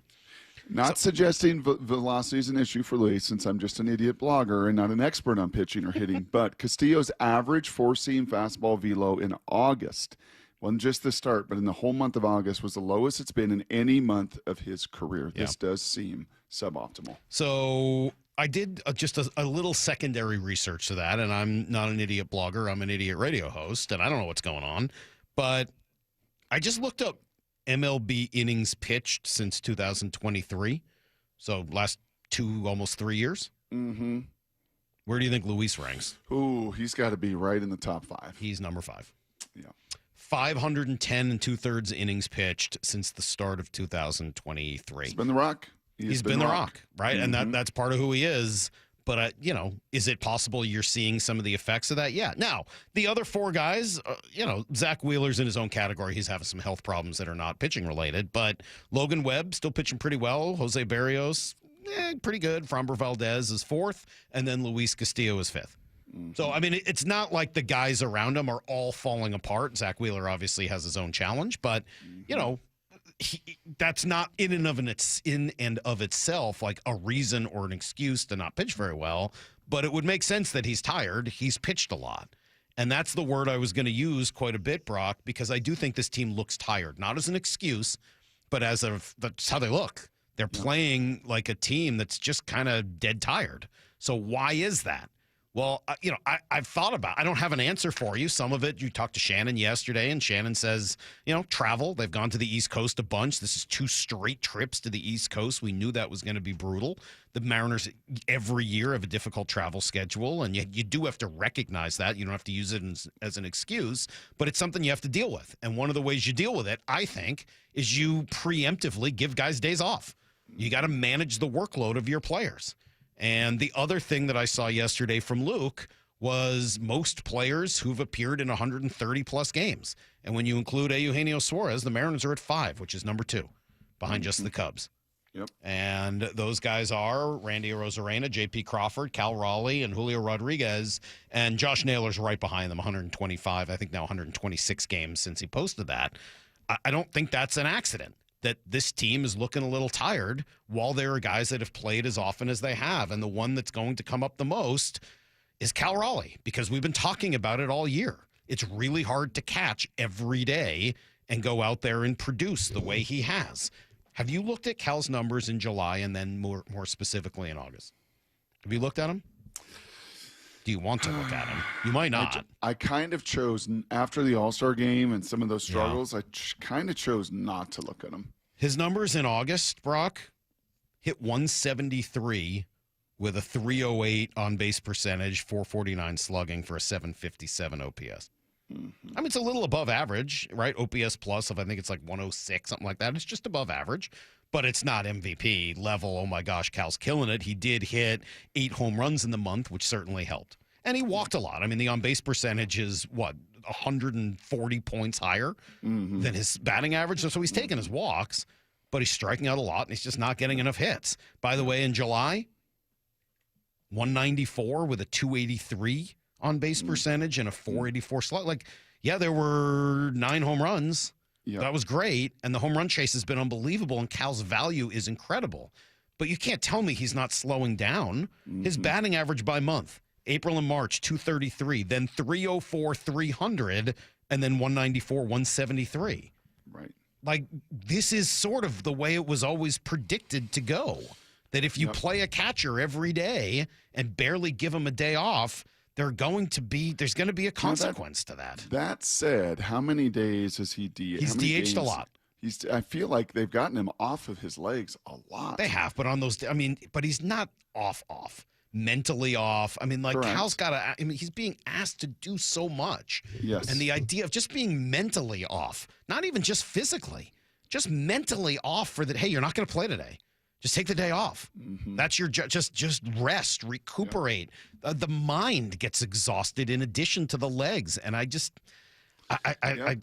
never fully understood this all year long. So it is an excuse. Obviously, they're tired. I'm sure the text toy is like, "Wow, how are they tired? They stay in the nicest hotels. They fly on a big plane. Their travel is a lot of eat." No, but the reality is the reason so many of these teams over the years, Salk, if there's one dramatic change, 2 dramatic changes from when I was a Seattle Seahawk in the early 2000s to being a Seattle Seahawk today. 2 dramatic changes. Number 1, nutrition. You're not eating pub burgers and sundaes the night before the games. That's not happening anymore. And man, was it good. And those fries and the big, thick patty pub burgers and the ice cream sundaes. Sit with you a little bit the next day, though? Yeah, kind of hung around a little bit the next day. Yeah. But man, they were really good. And then the second thing is sleep. What is sleep? We didn't even, we study sleep. You're going to measure how much I sleep? Yeah, I'm going to measure how much you sleep because sleep matters. Recovery matters. Rest matters. When Shannon said, they got in a couple times at 3 a.m, that matters on these trips, right? It's a real deal. It's an explanation. Is an excuse, is an explanation. It certainly is an explanation. And then, as you've mentioned, you just compile that with number of innings played and games played. And I think the players have loved it. And you have said this, Salk, and Divish and Shannon and people on the team have said this. They love the continuity. They love the consistency, right? It was just on this homestand. In fact, last week we were talking about it. These guys love knowing that every day when they wake up, they know where they are in the lineup. Yeah. On the flip side of that, and the trade-off of that, is you're playing a lot of innings. Well, and it's not just Cal. Who's the other guy that's really struggled here in the second half? It's JP, and he just hasn't had a day off. And is that a 5.10 OPS since the All-Star game? It's been rough, man. I mean, he's really just not hit. And it looked like when he got down into the 8 spot that maybe that was going to help him a little bit. And it did temporarily. And then it's kind of just gone back away. Look, I just think you need to give. It's an 162-game marathon, but it's too late. You can't start doing it now. No, now it's you're in the too late to 27 start games. doing it now. Like now's the time where you want to be able to play your guys. And this is something that I've been saying this all year long. I just been confused by the idea that an April game, a May game, that every game matters as much as the ones due late. I don't believe that. Yes, the result ultimately leads to a record where each game matters the same. But you can't play every single game as if it's the last one.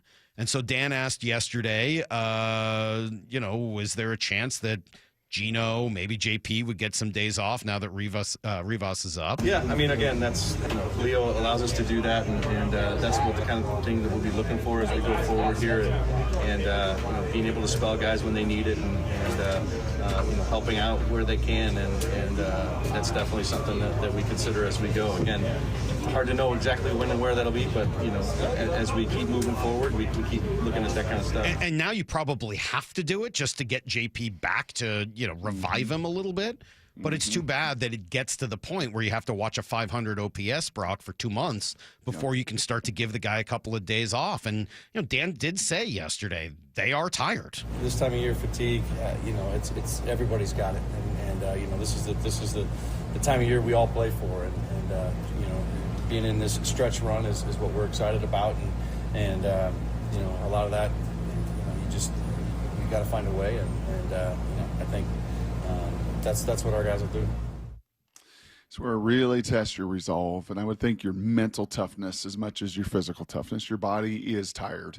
You are worn down. These 3 different time zones that you got to go play in, and flying across the country and doing it's real. And to have these trips kind of back to back, you looked at it like, man, this is going to be a tough stretch. But you're not facing elite teams, and that's why that one to start the series was so difficult. To be up 4-1 when George leaves the game, 4-2, and just that's not an offense save for 2 guys that can beat you, and you let others beat you, and you beat yourself, and you didn't play add-on, and that's the margin in these games, especially on the road. That you got to have. You also set that up for Brash and Munoz, and unfortunately, they both give it up. I mean, that's not going to happen that often, but it happened that day. Yep. And it's a crucial loss. I just, I see the text, and people are going to be a little split on this about, 425. JP's played 160 and 145 twice in his career. Yeah, but he's older, and I don't think those things are good for him. I just don't. And I appreciate Dan's view of, hey, you just got to dig deep, but I would prefer to have given the guys more rest along the way so that digging deep wasn't as difficult for them at this time of the year. Unfortunately, that would have meant Dylan Moore. And Dylan Moore was in a 3-month kind of slide. Then Dylan Moore shouldn't have been on the roster. That's right. Then Leo Rivas should have been here a month ago or 2 months ago. And I mean, that was up to them. I mean, and if I'm Dan, I turn to them and say, hey, look, I need to be able to rest JP. Yeah. So either you use Dylan Moore to do it. And by the way, Dylan Moore did play a lot during that time. He just didn't ever play shortstop. He played a lot of right field. He didn't play a lot of shortstop. Some of those days where you had Dylan Moore in could have been days off for JP instead of for Canzone or whoever else Dylan was in for. There are other ways to do it. You got to give JP some rest. You got to give Cal some rest. I do appreciate the DH days. I do think that's part of the story. But look, tell me who you want to be and then do it. Dan has said this is what he wants to do. He wanted to be 162 battles. You're going to fight every day, and that has a lot of upside to it. It does. I'm not denying that. There's a lot to the mentality of fighting every single day and every single game matters, and that's a great upside. But there is a downside to that, just like there is to everything. And I feel like we might be seeing some of that now. Yeah, I do want yes, and I do wonder if you're going to play that mentality. If some of these young people that we have started to see this year, if the Harry Fords and if the Cole Youngs and if these 20-somethings, Colt Emerson and maybe Laz, to have kind of a depth of a roster to be able to do that, where you don't have a Dylan Moore and a Solano and guys that are pretty limited in what they can do. I wonder if you're going to need that kind of versatility down the road. If this is going to be the mindset, then down the road, you learn a lesson that, yeah, man, we need to play more people to play this many minutes. Well, I certainly think that's a big part. I did post the Titus thing on Twitter if you guys want to see it. And, Brock, I promised the people a show announcement at 7:30, and then I forgot. So let me make sure we make our big show announcement today. Yeah. Well, really, you should do this. I mean, I feel like it would almost be inappropriate, and he'd be mad at me if I made the announcement. Do you want to tell about Joel Klatt? Yeah, we're working towards it. We're on nearly to a contractual agreement. I thought we had a contractual agreement. Well, we do. It's a timing. There's some little details. We've agreed here. in principle. We've agreed in principle, and now we're just working out the final details. He's a busy guy. He's got podcasts and shows and everything else.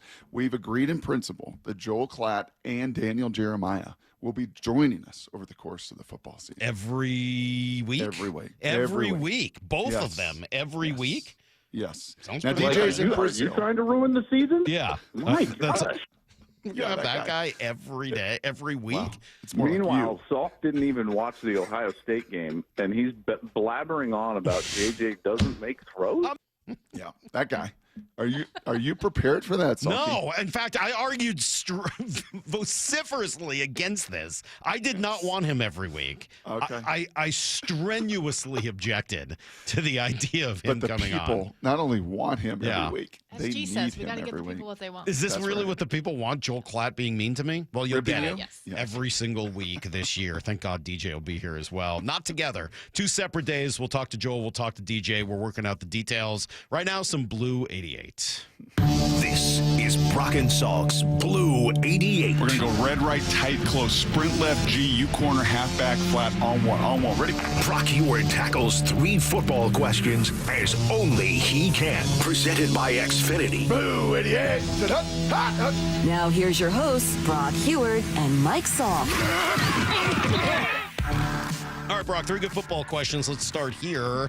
Our friend Brian Nemhauser, Hawk Blogger, 3 pretty compelling stats when it comes to perception and reality of Sam Darnold. What'd you find out?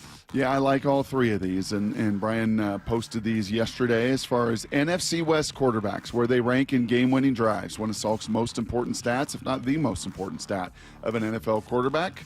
Last year, Sam Darnold, 5. Matthew Stafford, 5. Kyler Murray, 3. Brock Purdy, 1.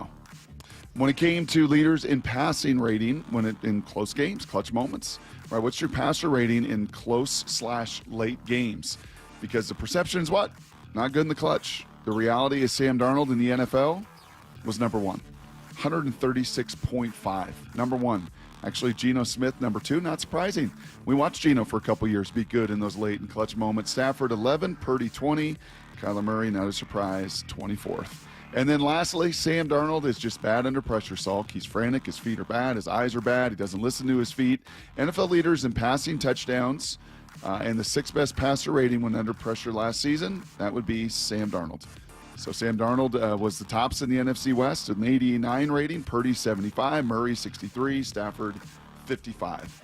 When it matters, clutch, the best in the NFC West. When it matters with game-winning drives, tied with Matthew Stafford for the best in the NFC West. And when actually under duress and under pressure, as far as rating and touchdowns, best in the NFC West. Now he's got to go out and prove it over the course of all 17 weeks. People are loving this tweet, Brock. There's a lot more people, and they're continuing to view the Titus interception in the hit. It's unbelievable. Titus has, let's be very clear, Titus has, the 3 of us, he's got Luke Heward's rage. Jeez. Luke, anybody that really knows Luke had quite a temper at some stretches of his life. A little sulky in temper. And, yes, don't mind that Titus inherited a little bit of that. Jeez. A little bit of that ferocity. I'm just watching this essentially on loop. It is such a great hit. He was called for targeting. I also can't believe that you have high school video of this quality. It's unbelievable. Question number 2, Brock. You and Titus were at Husky Stadium on Saturday night. What'd you see? I could do a full slate of some takeaways, Salky, if we weren't kind of loaded with Mariners and Seahawks and everything else, because there was a bunch. Three things jumped out. Number 1, Jonah Coleman is Mike Tyson. Remember when Mike Tyson would get in that low crouch, and A, you couldn't hit him, And then when he brought the uppercut or whatever punch he threw, it was so forceful. When Jonah Coleman runs, I've compared it to the Super Mario Brothers turtle. You know, when you get to the next level of it and he just runs through bricks and everything else in its sight. Like, he has no surface area to hit. He gets so unbelievably low, and he's 230 pounds. He was awesome. I mean, he was you just couldn't tackle. 187 yards? Yeah, and a couple touchdowns and yards after contact and broken tackles. And I know it was a Mountain West team, and there's going to be bigger and badder and better. The dude is a monster, and he's going to have and is poised to have a tremendous season. Number 2, Demond is Kyler Murray acceleration. The only quarterback that, and it helps to be littler, and you have to have that acceleration. But when he steps on the pedal, the turnover is, I mean, it's just different. He might be the fastest player in the whole roster. I don't think that's an exaggeration, especially when it comes to pure acceleration. And then lastly, and what's going to be the bugaboo, and I think the challenge for this team this year against the upper crust, the Illinois, the Penn State, or they don't play Penn State, the Michigans, the Ohio State, it's going to be that front seven. You watch everybody run on the field. I love the O-line. Denzel Boston's going to be an NFL dude. The running backs are the most talented position on the team. The tight ends are really good. They got length at corner. Safeties are good. But that front seven, that's the area. And we've seen it with the Huskies, man. When they have been elite, when they've been a playoff team, it's not just those stars. It's Vita Vea. It's Elijah Qualls. It's guys on the edge a couple years ago in the championship run. Got to have more difference makers there. That is still a bit of a void on this roster. All right, question number 3. Jerry Jones, we talked last week about how he might not be all there. Is it possible he's going to win the Parsons to Green Bay trade in the long run? Well, did you see the news out of Green Bay? I did, but it feels a little like put out there by Jerry Jones. I don't know. It was kind of stretched pretty far and wide. Dude's got a facet joint sprain in his L4, L5 vertebrae. Pass-through is physical, obviously, in Green Bay, but you're talking about a bunch of cortisone shots and a bunch of epidurals and a bunch of those things. It's not really what you want, Salk, when it comes to a 4th-year, 5th-year player. And we have seen this in Seattle with 2 unbelievably talented players, right? We saw it with Cliff Averill, and we saw it with Cam Chancellor. You start dealing with the spine, you start dealing with that stuff, it can be game-changing. Not a knee, it's not an elbow, it's not a hip, that's spinal stuff. Back to Mike Tyson. It's spinal. And they know, and they knew a lot more about it, and maybe that's why there was some reservation of length of term or whatever. And we'll see how this one plays out in the long. I'm not ready to totally hedge my bet that Dallas is going to win that, and 2 first-rounders and a Pro Bowl D tackle was enough for that guy, because when that guy is right, he's the biggest game wrecker in the league with Myles Garrett. But you start dealing with spinal stuff, I start to get a little bit nervous. I would say understandably so. All right, that is today's Blue 88. You ever hit anybody that hard? I don't think so. I mean, I had a couple of decent hits in my life, but not like that. No, yeah. I mean, I don't think I was ever 6'6" and big enough to pull off something like that. I had a vision of that in my mind my sophomore year in high school, and I hit a couple guys, and it was fine. But we played in the playoff game against North Thurston. I've told this story before. They had a middle linebacker, running back by the name of Mike Sellers. Mike Sellers went to Walla Walla, then to the CFL, and then he played in the NFL. He's good.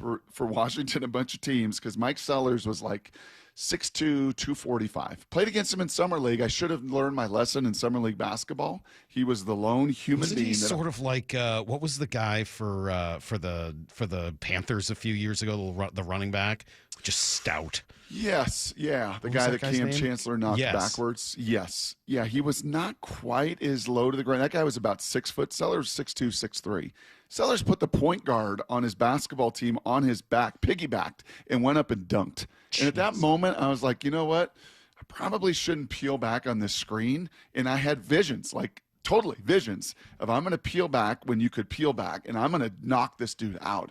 And I brought everything I had of my then 6'4", 200-pound frame, and I hit him, and I just didn't go anywhere. Yeah, it didn't work. I certainly didn't knock him out. I certainly almost knocked myself out. I had visions of what Titus did to that kid. I just picked the wrong enemy to do it. Any concern about using his right shoulder and elbow and arm to do all that? Like, I love the hit, Let's maybe learn that to was do my the left one coaching arm. point. That was the one coach. Just do it with your left. Let's make sure do something happens. Everything you did right there, just do it. Let's talking about Jonathan Stewart. Huh? No. It started with a T. Tolbert. Tolbert, yeah. Tolbert. Mike Tolbert. Yeah, that's what I was thinking of. That was a round mound to rebound himself. He was a big dude himself. All right, let's see. Let's talk some football, Brock. Coming up next, Maura sent over a clip. Did you hear this Tyler Lockett clip? Yeah. It doesn't sound like sour grapes necessarily, but it is a look inside the Seahawks' way of doing business and how things have changed over the last year. Do you like it or not? We'll discuss next on Brock and Salk. It's the Mariners' push to the playoffs, and it's only on Seattle Sports. Swinging a high fly ball deep to left field, and goodbye baseball. Randy Arozarena with his 26th home run of the season. Up next, Game 2 in Tampa Bay this afternoon. Mariners, Rays. First pitch at 4:35. Pre-game at 3:30. Strike three, and the ball game is over. On Seattle Sports, on 710 and the Seattle Sports app. The home of the Mariners. Change is always happening. It's part of life. And when it comes to music, change is all around us. Songs are rewritten. Classics are remixed. Bands and artists come and go. Even our taste in music changes. Here at Xfinity, we know there's still good in keeping some things the same. That's why we want to do our part with a 5-year price guarantee on our internet. It means no matter what changes, you get 5 years of the most reliable Wi-Fi with our best equipment included for a price that stays exactly the same. Surprised? Life is full of them. One internet price, 5 years, guaranteed. Learn more at xfinity.com/deals. Restrictions apply. New residential customers only. Taxes and fees extra and subject to change. Most reliable Wi-Fi based on Open Signal Awards USA. Fixed Broadband Experience Report, August 2024.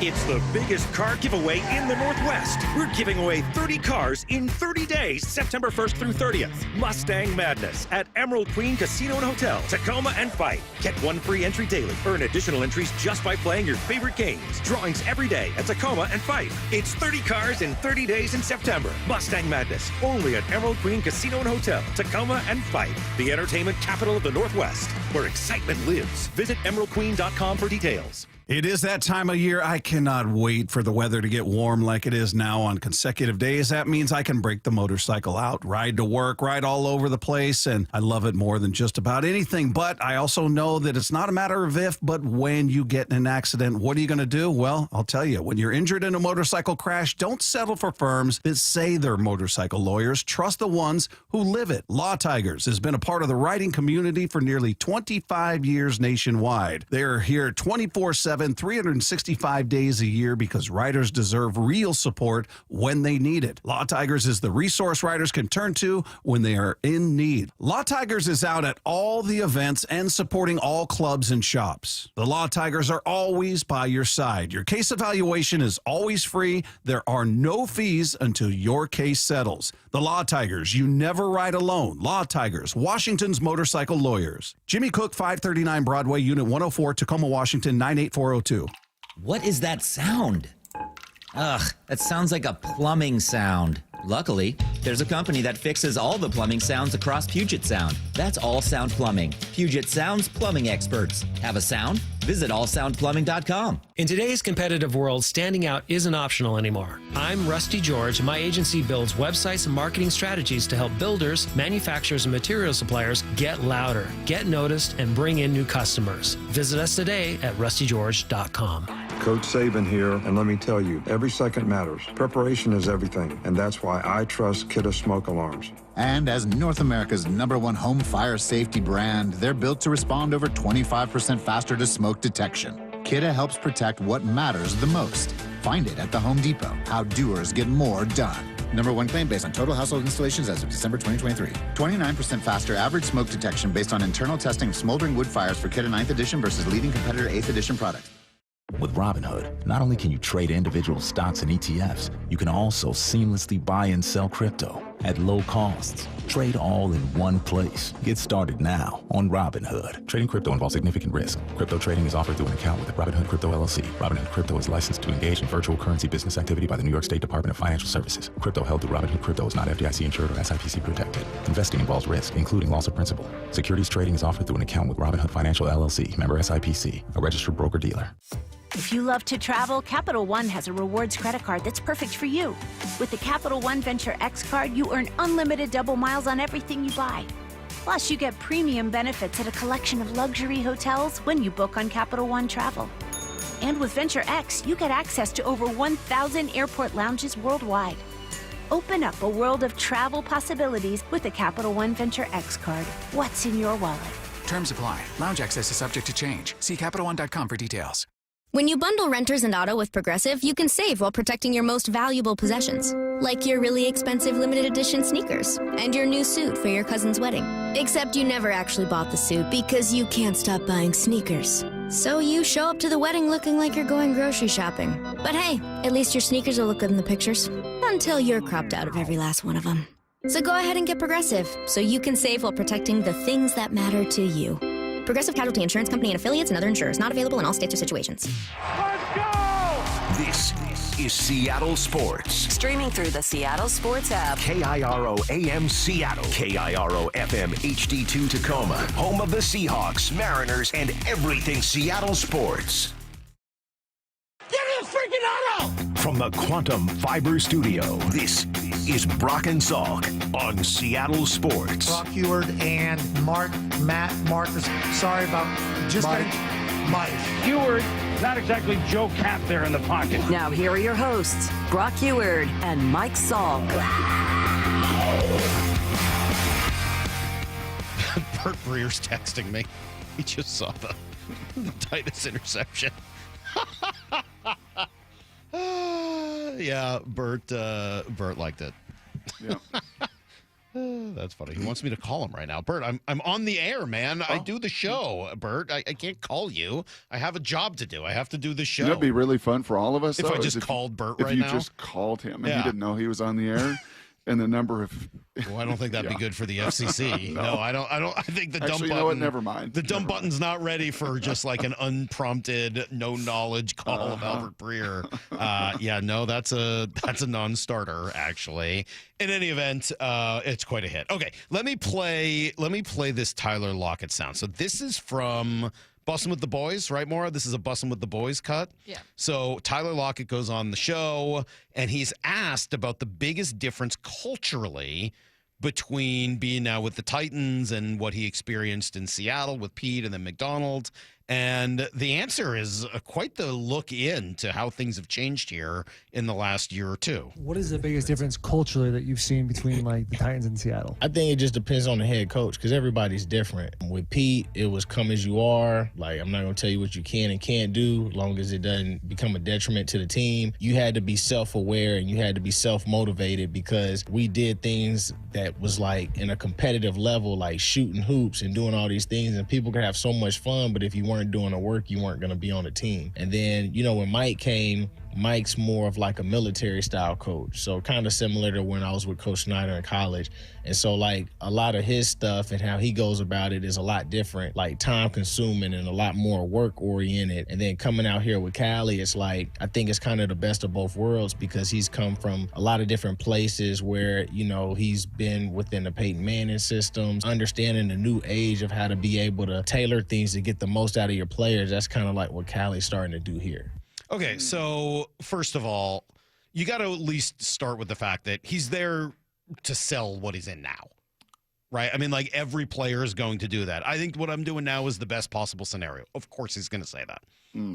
That is an automatic, obviously. So I would not read anything into, you know, Callahan's got it going on better than Pete or Mike or any of that. Part of his job in that interview is to sell what's happening right now and to say that he's in a great spot. But the difference between Pete and Mike, I think, shows up quite a bit there. And that's not a huge surprise, right? Pete's pretty, let's call it lackadaisical, like, yeah, do whatever you got to do. He's pretty forgiving. And Mike is a little bit more militaristic, I think he was the word he used. Military oriented. Like, yeah, no, you're going to do it when I say to do it on my time all the time. Yeah. Yeah, there's actually rules, like the Bill Snyder, the Jim Harbaugh, Mike Macdonald. There's, I think, going to be some rules. There's going to be some fines. There's going to be some conditioning tests. There's going to be some attention to some of the details here that come out of, some of that upbringing for Mike, and in particular with the Harbaughs. And, Pete does march to a different beat. He gives those guys so much more freedom, so much more empowerment. And I think we saw a lot of the fruits of that when he had an immense amount of talent, and as he did at USC, and was able to accumulate that and bring that in, and yeah, man, they just went for it. And I think Mike Macdonald, and I bet you year 1 to year 2 is probably a little different around that building as well. Year 1, Mike's got to figure out, how am I going to do this? How am I going to be as a head coach? How am I going to build my foundation and kind of lay down kind of my culture? And oh, by the way, can the pendulum, how far can the pendulum swing from the way that Pete did things and carried himself versus the way I communicate and carry myself? I mean, it's a big swing there. I bet you it is not that it's toned down, not that it's lessened in demand, because I do think the work rate and the work capacity and the amount of reps and the amount of walkthroughs and those things was a real difference, for Tyler Lockett and some of those veteran guys. I do think that some of maybe the militaristic stuff is tempered down as the voice of the locker room has grown. I think that's probably true. And look, we sort of talked about this. Moving on from the Pete leaders that were here, DK, Tyler, and Gino, and starting to develop his own guys who were a little bit more, who hadn't been indoctrinated into his system. Like, yeah, I think all of that makes sense. The only word that stands out, and I don't want to parse his words too much, I don't know what he meant by it, was time consuming. And you could certainly read that as it's a waste of time. It's too much time with rules and this and that. But how could there be too much time spent on that? Yeah. That doesn't really make a lot of sense. I get that there's only so much time in the day, but time consuming, like, I don't know, that word sort of jumped out to me, and I don't love it. What do they call the walkthroughs? They have a little acronym for their ACT, right? Accountability something. Yes. Yeah. I remember Tyler Lockett talking a lot, especially during the COVID years, about how football was never going to be his everything. He didn't want to be one of those guys that wasn't well-rounded. He had his real estate stuff. So I can see where, for someone like him, the Pete system, where he knew what he needed to do and Pete trusted him to do it, would work better than someone that's like, no, you're going to do it this way and you're going to take this much time. I think that's a good point. And by the way, you leaders are going to spend a little bit more time. You guys that have the pelts on the wall and, all the production in the NFL, I need you that much more. But again, just point blank, black and white, if you were to say, where did that play itself out? From what I understand and talking to people there, it was a lot of those walkthroughs. It wasn't like, hey, we just go through the motions in these walkthroughs. Like, these are real reps, and I need you on, right? There's levels that they can work in the NFL. The NFLPA is pretty clear about that. The level of pads, the level of intensity, the level of two-a-day, like, that stuff's all laid out very clear. But it's when you have those other opportunities to seize these reps and seize these walkthroughs, we're not going to just walk through them. We're going to work through them. I do think that culture became too much at the end for Pete. And you played the sound last week, Brock, of Mike saying, yeah, we're not here right now and we're not in good shape if it wasn't for the voluntary workouts and everybody showing up for them. Yeah. And I think in the last couple of years with Pete, it did, get away from him a little bit, which is not that surprising, right? We said this earlier, every style that has an upside has a trade-off, has a downside. And that was always going to be one of the trade-offs with Pete's style. And in the early years, it was not a significant problem because the upside was so great. And in the last couple of years, I think it did become more of a problem, enough so that eventually you have to make a move. It's been so hard to try to figure out exactly who Mike Macdonald is, because I think we're trying to relate to him with other coaches from our past. And you take, people like Pete, obviously, it was around Belichick and that system. I think Parcells is another name that'll come up. But he really is not none of them are really a great fit for who he is. And maybe there's another coach that's outside our sphere. Tony Dungy is certainly not a good fit for him. Some of the Mike Holmgren, I don't really see There is some stuff, especially when Chris Peterson was at Boise, when it came to the attention to detail, and it wasn't as if Chris was real warm and friendly with the media. Right. True. That was he did not want to be about the show, be about the media. He was a stickler for details. Now, he was more on the offensive side of things. I know, and I think that's why the Parcells, Belichick, Dungy, Carroll, like all those guys come from the defensive side, so it's a little easier to maybe try to, go down that road in that direction. But I do see a little bit of each of those guys, and I'm glad you bring up Peterson. I think there's probably some there too. Yeah, I see a little Chris Peterson. I think that makes sense. I see a little Bill Parcells, but Parcells was not a schemer. Right. I mean, he was a people manager. Mike Macdonald is a schemer. I mean, he came up as a real thoughtful, ingenuitive coordinator.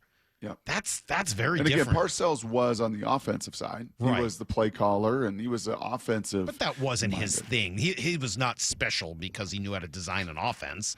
Belichick was in the early years. I mean, he was special because he designed a defense. Last night might not be the best example of that, but that's how he got his start. So what happened? I don't know. Was it bad? I didn't get to see it. I went to the movies. Was it bad? Was it really bad? It was so bad. Is he done? Is he going to have a press conference at 2:00 today? No. Oh, okay. No, I'm just checking. No. But, oh, my gosh. He doesn't have to prove that he's still got it. The amount of buildup, it was kind of like Arch. We'll get to this maybe at 9:30. It was the amount of conversation and the whole show. And Herbie and all of ESPN was there. And it was Chapel Hill. And it was electric. And Michael Jordan and Lawrence Taylor are in the booth, Salk. Was Michael Jordan the most important Jordan there? Maybe not. We'll give you everything you need to know next on Brock and Salk. Touchdown Seahawks! Celebrating 50 years of Seahawks football with the voice of the Seahawks, Steve Rabel. Number 71, Walter Jones. As strong as any defensive player he faced, he had the feet of a dancing bear, and he had hands that once they gripped you, he wasn't going to let go. The next great chapter in Seahawks history begins Sunday in the season opener against the 49ers at Lumen Field. Kickoff at 1:05. On the home of the Seahawks, Seattle Sports.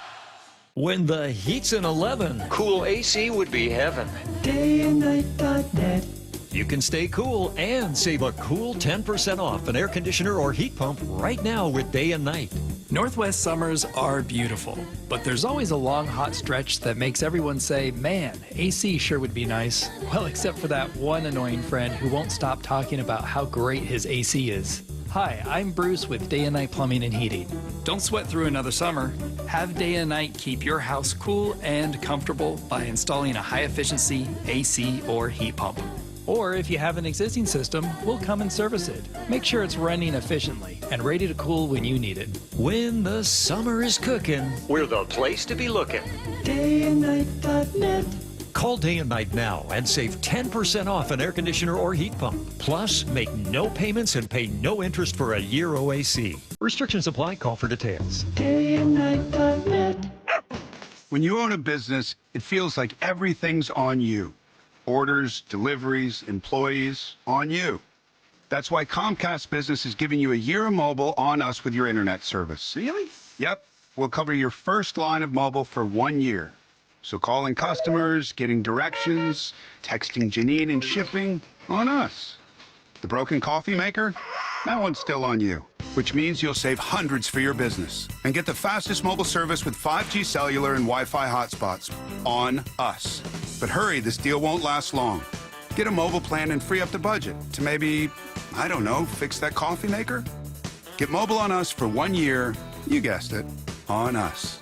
Comcast Business, powering possibilities. Ends 10/9/25. Restrictions apply. New mobile customers only with internet standard service or above. Limited to value of one unlimited interline apply via 12 monthly internet bill credits. One discount per account. Fastest mobile based on mobile Wi-Fi and cellular data in service areas. Ookla Speed Test Intelligence 2H24.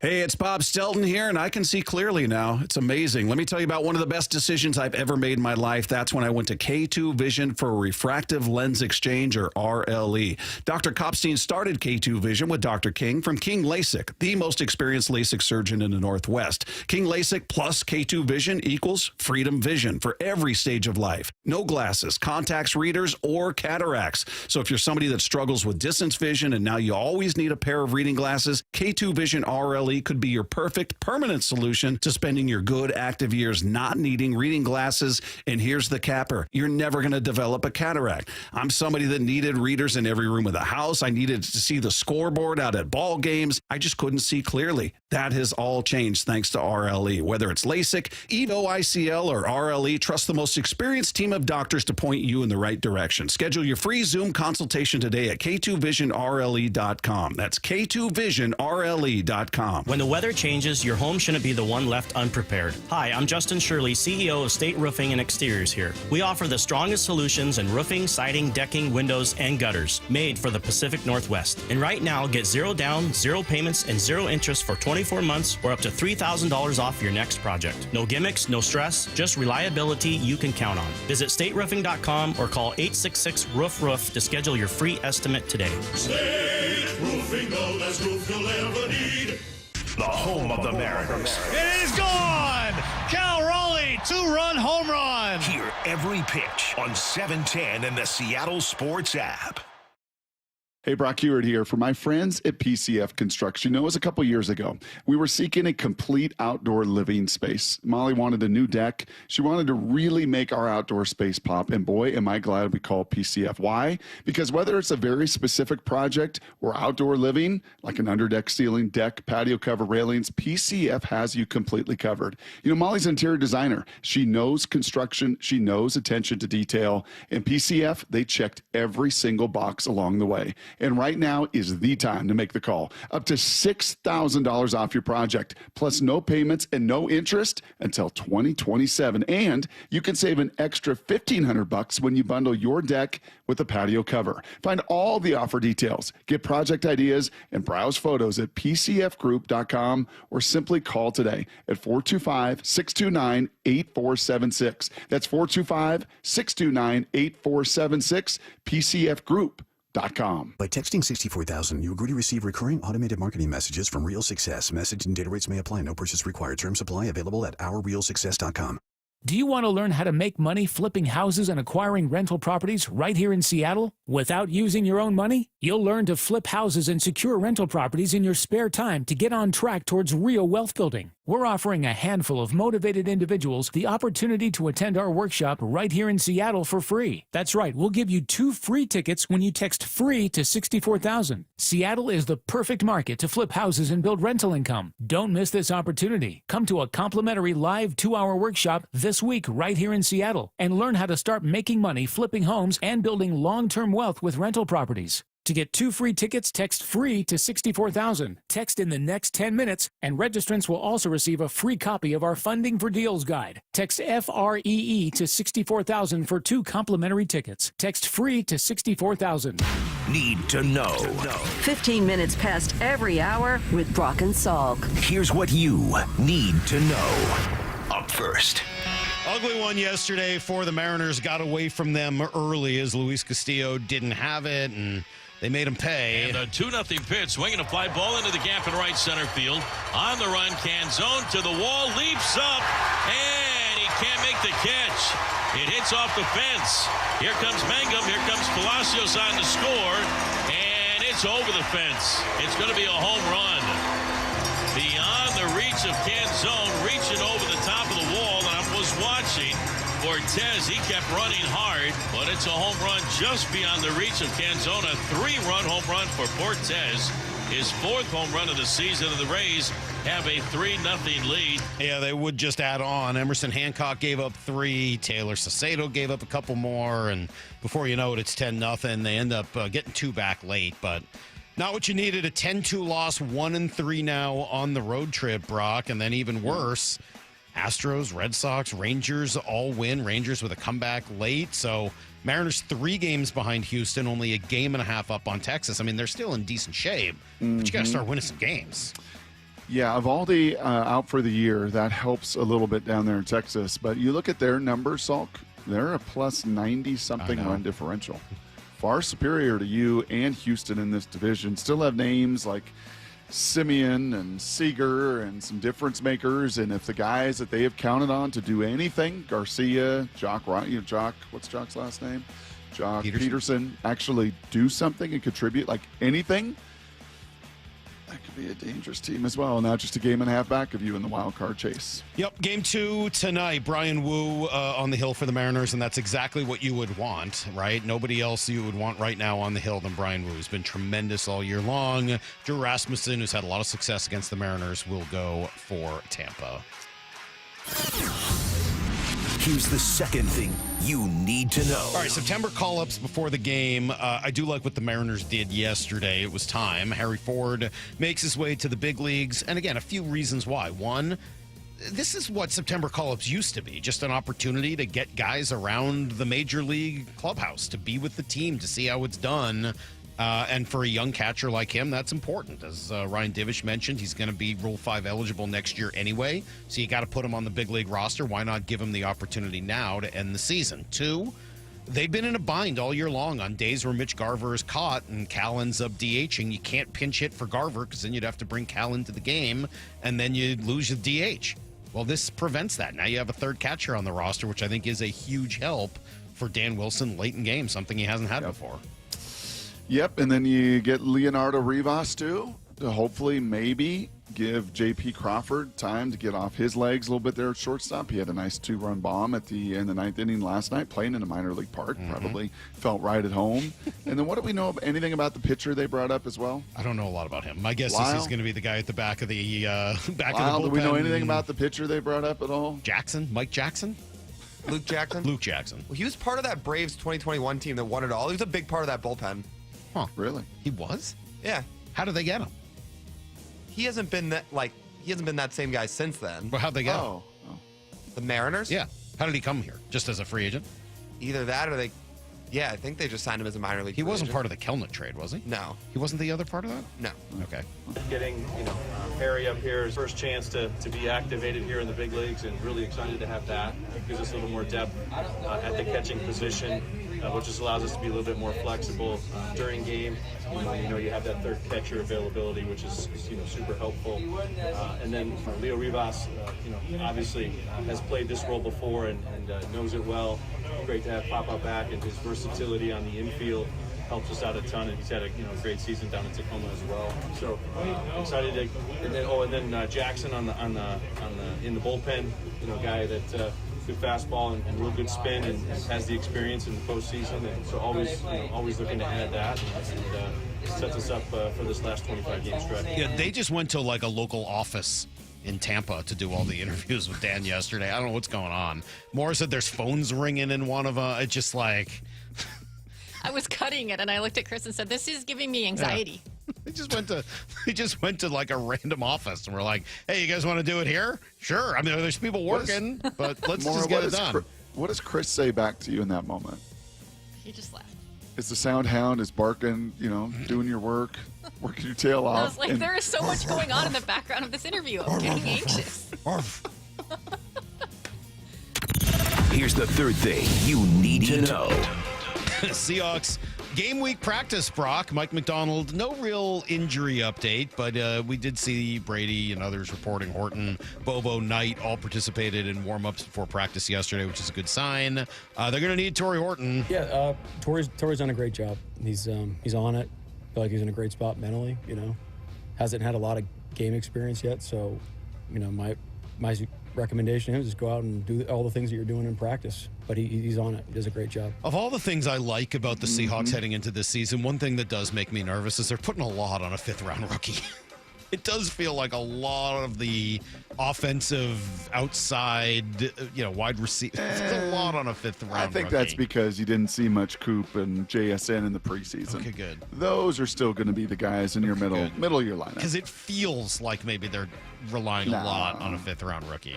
Yeah, I think that's more of how much we talked about him and the exposure he had, honestly, in the preseason. I hope so. Yeah. When Okay, it was the most real and the bullets were flying in Green Bay, it was what? It was JSN. That's true. It was Cooper Cooper Kupp. Kupp. Okay, yeah, you're going to get a lot more of those guys. That'll make me feel better. Speaking of wide receivers, Juwan Jennings returned to practice for the Niners yesterday. He's back and will play against the Seahawks week on one. Sunday. Week one. My calf stopped. It's my calf stopped barking. Feeling a lot better. Yeah, my calf feels better. And Matt Stafford is feeling better as well. He's good to go for week one for the Rams. That's everything you need to know. 1/4 every hour here on the Brock and Salk Show. What do you think of that little kind of NFL bye week before the regular season begins? I don't care for it. You feel like you need that? No, I don't. I mean, I appreciate that you gave college football Thursday, Friday, Saturday, Sunday, Monday. Like you gave them, full opportunity to get running. There was some amazing stuff. The electricity in so many of these places down in Tallahassee and Ohio State. It was just awesome. The start of it in Chapel Hill, it was awesome. But golly, it does feel like an unnecessary week off. But on the other hand, training camp later. Well, we heard, Brock, 16 years ago that these guys can get tired at the end of training camp. So maybe what they need is that week off in order to put them into the best I saw shape. Mr. Moon at the game Saturday night. He was there for the opener. His son's a running back on the roster. Some text messages here about where the press conference was taking place there.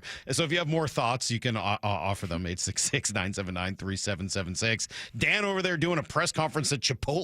It's a pretty funny one. They did Dan's interview at Four Seasons Landscaping Office. That's also pretty funny. So whatever you guys have, you can text them in. Where do you think that was taking place? Why is there a phone ringing and all those people talking in the background? All right, coming up next, Jeff Passan will join us for our weekly conversation. Why is this team struggling to reach its potential? We'll ask Jeff that and more next.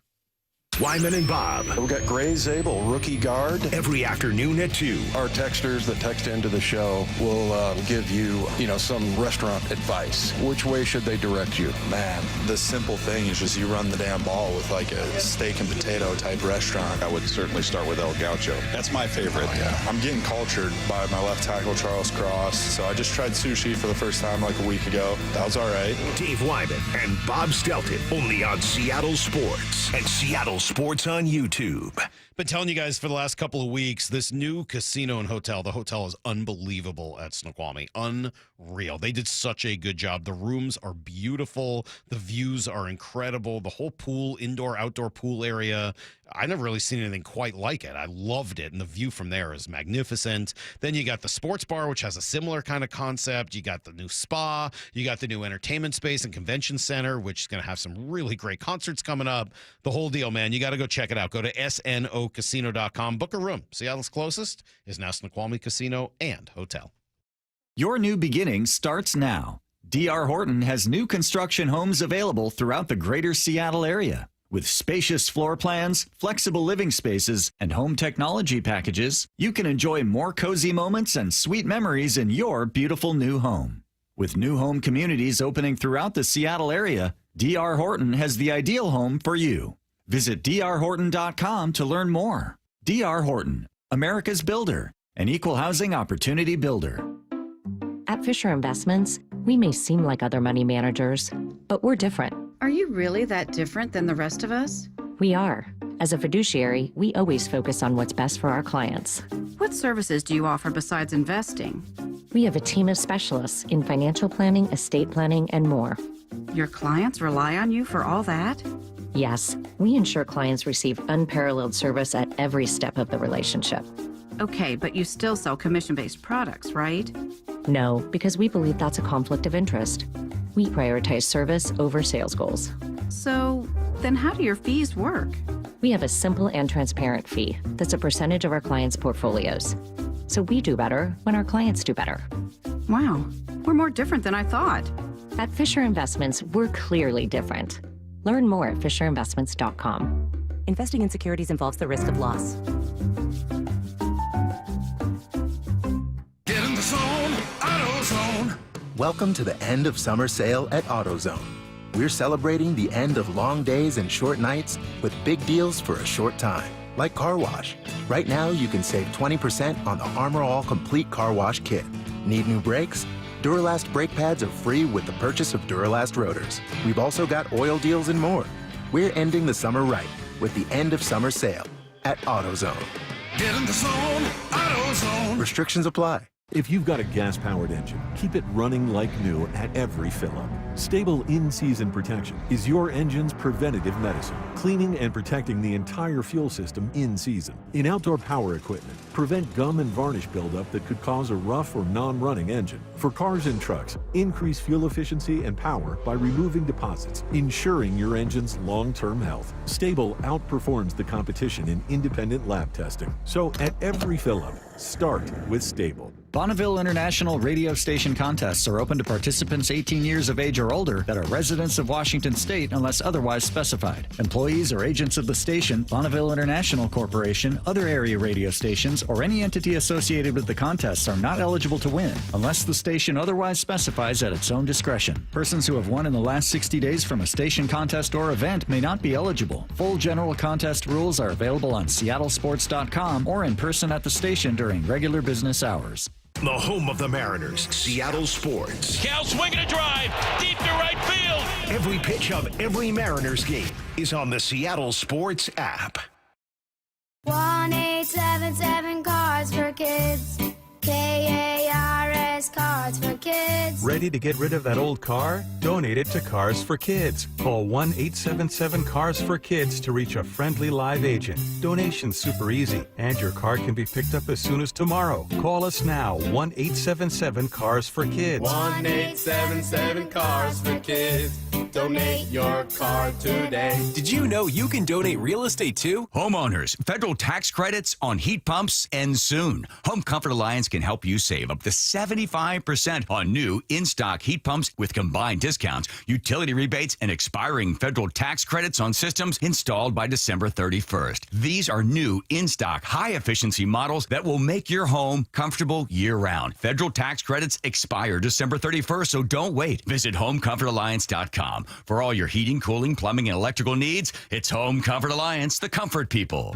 Mariners fans, it's time to bring the noise to T-Mobile Park. This lineup is loaded up and locked in. From every moonshot. Now Raleigh obliterates this. How far? Way back there. To every how in the world did he catch that moment? And Julio makes the catch. No fly zone in full effect. Be here as the squad shuts the door and lights the W. Munoz looking for the final out. Here's the stretch, and the strike three called, and the ball game is over. This is our house. They're going crazy here at T-Mobile Park. Mariners baseball.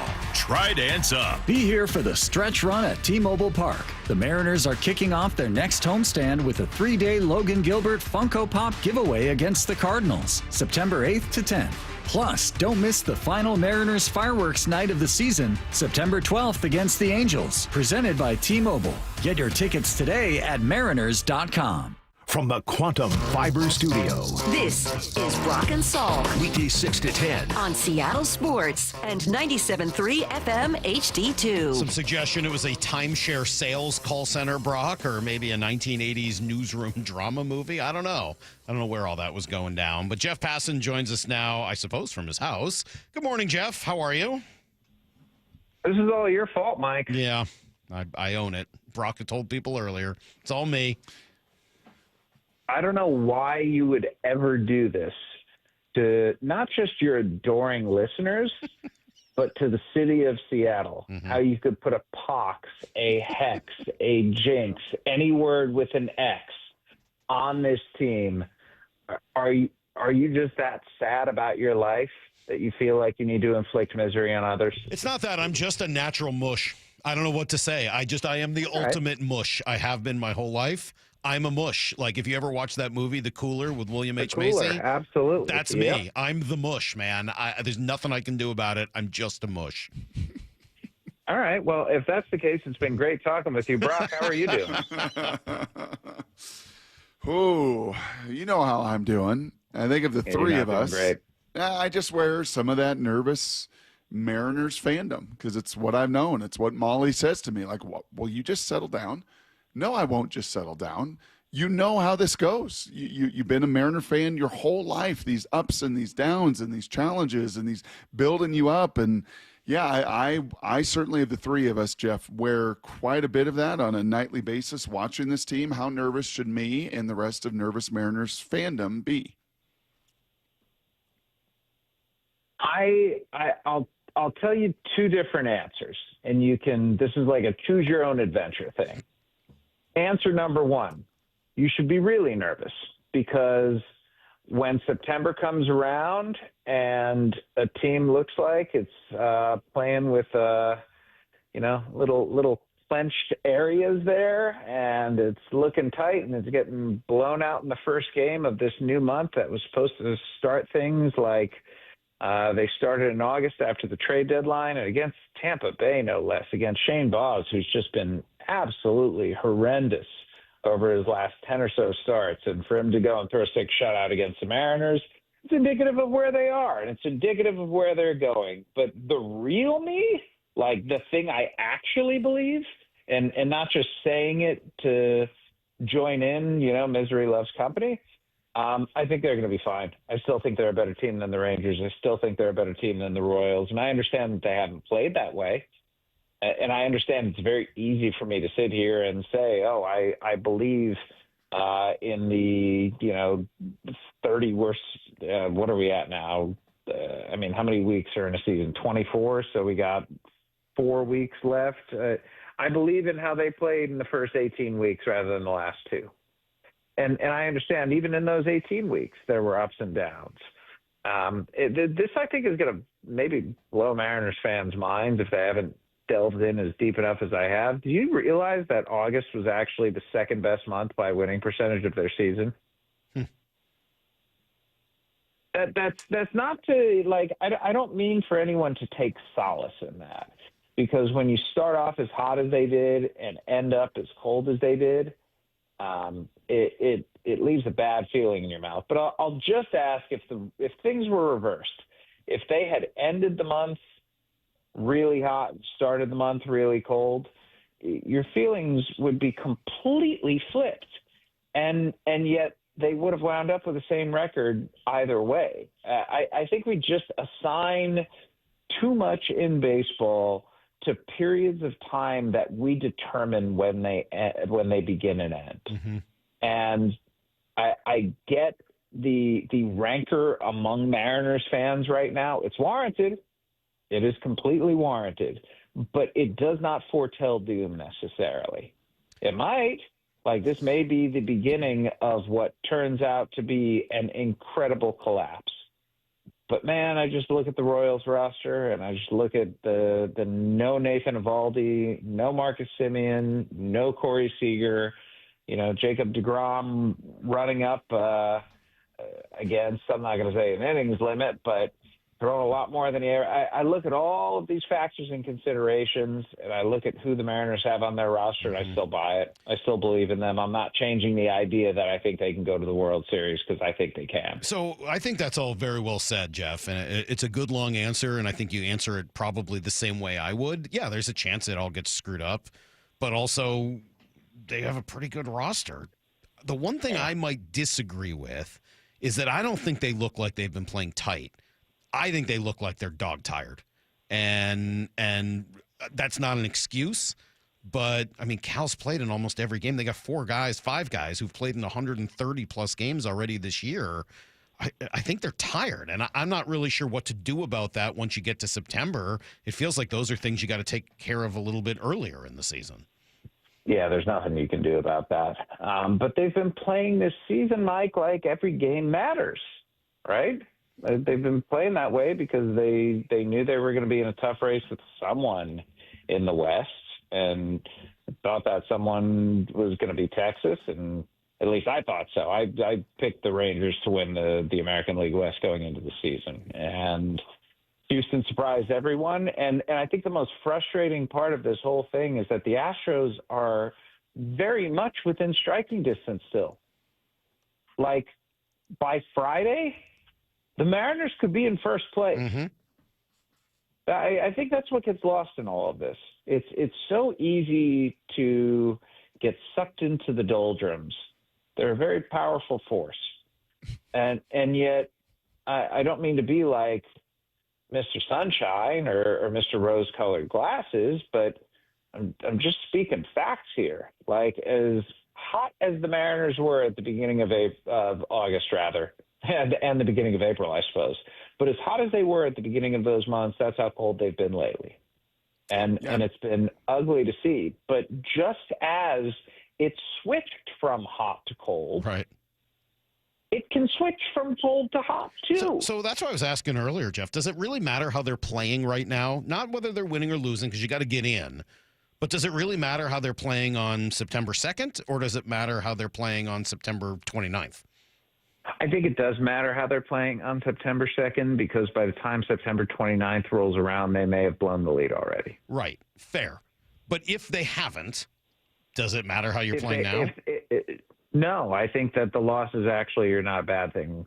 I think when you get faced with what the Mariners are facing right now, which is going from tied to the top of the American League West with the Astros to threatening to blow whatever advantage they had in the wild card and be playing from behind, I think with good teams, it resolves you. I think with good teams, it hardens you. And I'm not going to say it makes you immune to tough times, but it reminds you that when tough times come around, we are capable of extracting ourselves from them.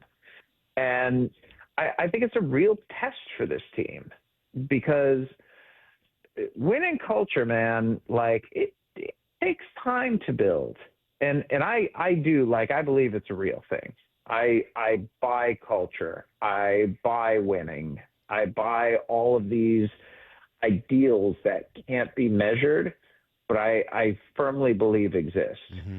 And I think it's going to be a real litmus test for the Mariners to see, does this team have that winning culture inside right now? And can they brush off what's happened after the last 18 games and right the ship? And remind everyone why in the first 10 days of August, there were people, myself included, yourselves, I imagine, included, who were going around and saying that this is what this Mariners team was meant to be, and that the aggressiveness at the deadline was entirely not just warranted, but necessary considering how well they're playing right now. And listen, Mike, I am part of the It's Your Fault club as well. Yeah. Since the tweet, hasn't gone well. Mm-hmm. Yeah, I mean, Salk talked about this, offense being the greatest in Mariners history. He threw his flowers at Luis Castillo and wrote a wonderful article about him. I mean, everything that he touches really turns to doldrums. I mean, dust just, immediately. Yes. Yeah, it's really great. So how do you explain this, Jeff? Because I've learned two things on this show. Number one, don't ever call Seattle Mariners fans spoiled. Right. And number two, don't tweet. I barely do that anymore. I've pretty much stopped doing that, but it's actually now taken over even my voice, Jeff. Whatever I say, it's just, you know what? Let's leave me out of this. So help me understand this, Jeff. 13-3 at home, at that 9-1 homestand, 4-2 homestand, won both series against Padres and A's, and then over these last two road trips, 3-10 combined. Help me understand why this team looks now so differently at home versus what they and how they have played on the road this month. I wish I had a good explanation for you, Brock. Brock, you ask good questions and you ask the right questions. And I feel like kind of a lout because quite often I don't have a real answer for them. And I wish my depth of knowledge were enough where I could address that very specifically. What I do know is that the Mariners were over 500 on the road on the season before these trips started. True. And whatever the reason may be, I don't know, man. All I know is they are now 6 games under 500. Okay. Give me this then. Give me 2 or 3 things that Jeff Passan's eyes have seen for decades covering baseball of an actual fatigued baseball team. Are there some things that jump out when you say, okay, I've seen enough to know that this is not just an excuse or an explanation. This is a fatigued baseball team. Are there a few things that come to mind? I think one thing is the amount of reliance on home runs for scoring, right?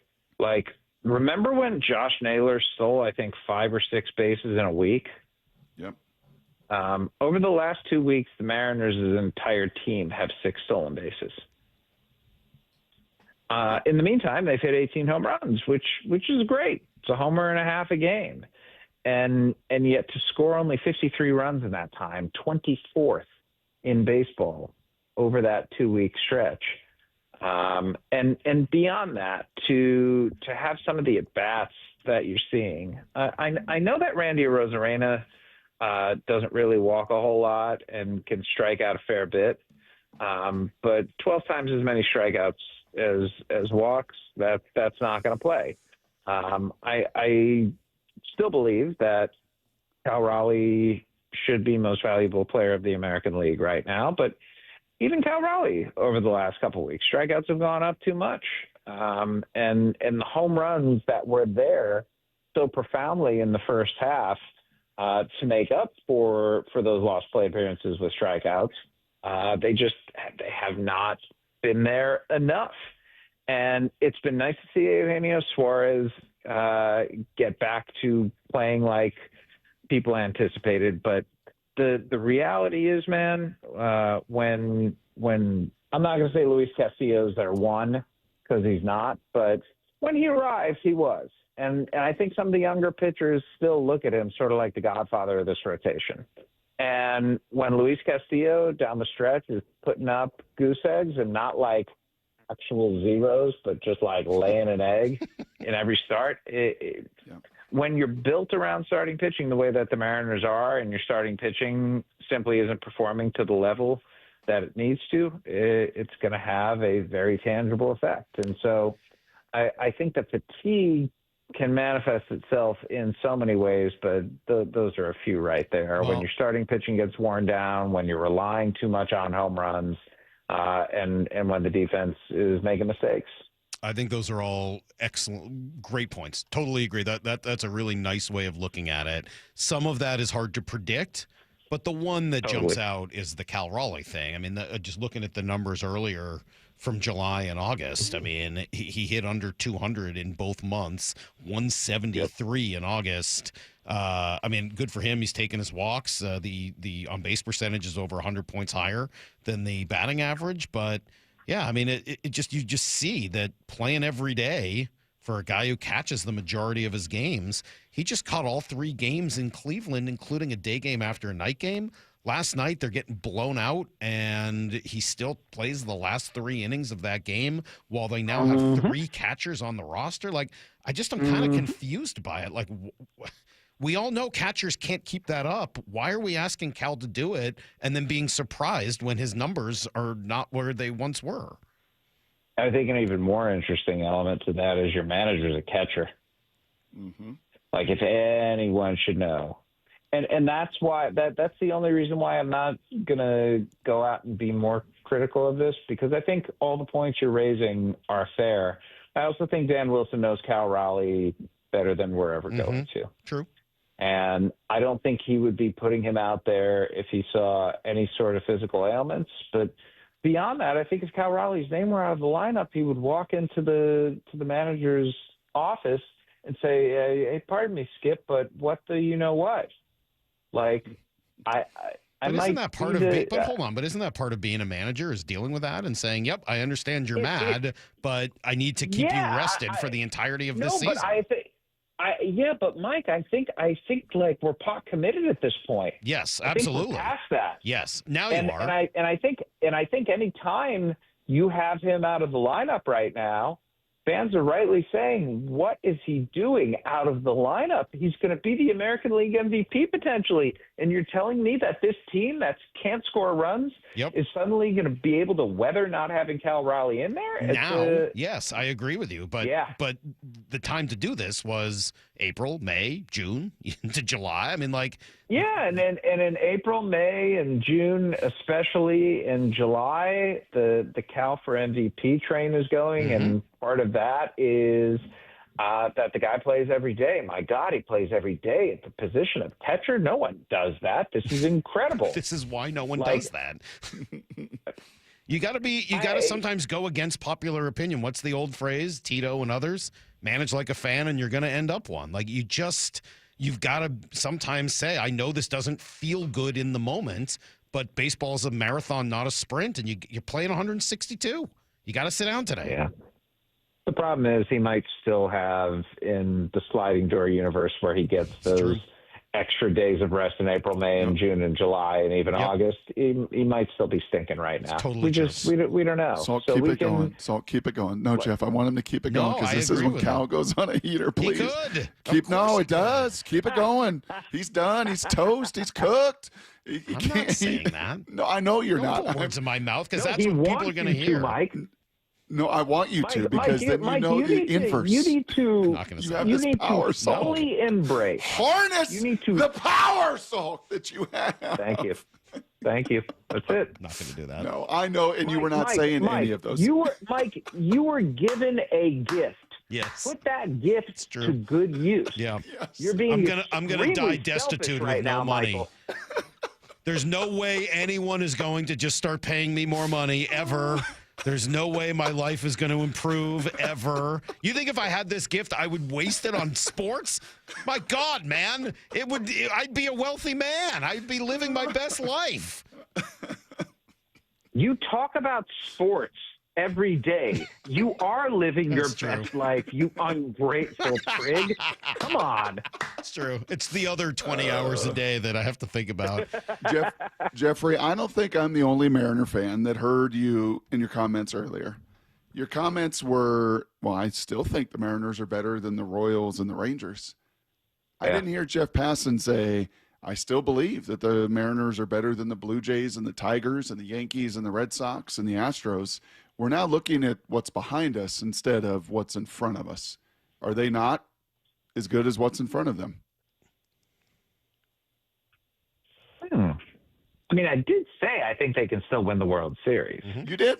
You did at the very end. You did. But your first comment was a little more concerned about what's coming up in the rearview mirror and chasing them in the side mirrors even, and objects appear closer, and the Rangers are only a game and a half back, so I totally get it. But it was a few weeks ago. We're talking about being the number 1 or 2 seed, about chasing down hopefully a Toronto and a Detroit and putting them in position to have these playoffs go through their stadium where they are playing at a really high level. Do they have enough room and time and 24 games left to still have that conversation? I don't think so. I think that ship's probably sailed. Okay. I think the division at this point is within reach. Mm-hmm. And it's, it's like in the American League right now, there's really no team that I desperately do not want to face. If there is one, it might be Boston, which is weird to say because they're just right ahead of the Mariners in the wild card standings. And, Toronto division lead fighting with Detroit division lead. And they are up respectively, I think, like 6 games and 6.5 games on the Mariners or something like that. Yeah. And can that gap be made up? Oh, it most certainly can. But the notion that the Mariners, who are right now teetering and only 8 games over 500 and holding desperately onto that 6th seed, would be the ones to unseat them as opposed to the Red Sox or the Yankees. Yeah. I don't find that to be very realistic. Just because, not just because of the gap, but because of the gap plus the number of teams that are ahead of them. You know what I guess strikes me here, maybe, and this has been instructive over these 22 minutes, as it is every Tuesday with you, Jeffrey, over the course of the baseball season. But, Salk, we talk a lot about ceiling and floors in football. We seem to not talk about it as much in baseball, right? I don't know why. Maybe it's the marathon of it and everything else. But it just strikes me through this conversation more than maybe any other that we have had this season, Jeff, that I think some of the emotion and the passion and the frustration is when the Mariners play to their ceiling. Yep. When you get the best Julio, the best Cal, the best Arozarena, the best Naylor, the best Suarez, the best Polanco, the best JP, when you get the best of these guys, the best Logan, the best Kirby, the best Wu, right? When you get the best of Mooney, all of them, we're talking 5, 10, 15. When you get the best of, this team should win the American League. That's what Jeff's saying, right? When he says, I look at the roster, and it's still a good team. You got to play that way. This is now on to those guys. This is a good roster. This is a good lineup. It's a good pitching staff. I don't even think you need the best of them. Right. I just think you need good versions of them. And we're seeing good versions of like 30% of those guys right now. Is there a combo of guys that if they were hot at the right time gives you a good, like, because it feels like right now you got Julio and kind of Randy, and then in other times you got Kalen, Polo. Like, it just feels like it's been that like 2 or 3 at a time. Is there, if you could choose 2 or 3 of these guys, like who do you need to get hot or want to get hot down the last month? Cal Raleigh, Julio Rodriguez, Randy Arozarena. Those 3 more than Naylor or Suarez. Yeah, I think so. Just because Arozarena is more of an all-around player than those other guys, I think. Julio is your most physically gifted and talented player, and Cal's your best. Yep. Well, that'll be pretty good. I'd like to see that. Julio's been really good here for the last few weeks. I mean, he's been awesome. Julio's been really good this season. The only reason they aren't, 0-for on this road trip was just Julio's flat-out speed and hustle beating that play out. How great was that the other day? I know it's been a negative interview for the most part because Mariners aren't playing well, but I do want to just kind of honor that play. What an awesome play that was from Julio. It was. And it's just, I think it's emblematic of his physical gifts. And I have such a hard time processing Julio because I just look at the raw numbers, right? And every year he's been in Major League Baseball, his slugging percentage has gone down. And I know he's got 26 home runs this year. So I suppose by the end of the season, there's a chance that that changes, that maybe the home runs, maybe those turn into singles or doubles. Not that you want that, but that he takes some more walks, that he's a little more patient. But, a factor as important as on-base percentage going down year after year, you would think that the guy is regressing. But no, he is the sneakiest 5-win player I've ever seen. Like, I look at, I've been writing a free agency preview for this winter. And one of the things I talk about with Kyle Tucker is that the reason teams like him as much as they do is not because he has this enormous ceiling necessarily. We saw some of that last year, but by and large, it's because when you go to spring training, you can look at Kyle Tucker in your clubhouse and say, that's a 5-win player for us right there. He's done it so consistently. You feel it. He's going to be that way. By Baseball Reference's measure, Julio Rodriguez over his 4 big league seasons has been worth 6.2 wins above replacement, 5.5, 4.3, and this year 5.2.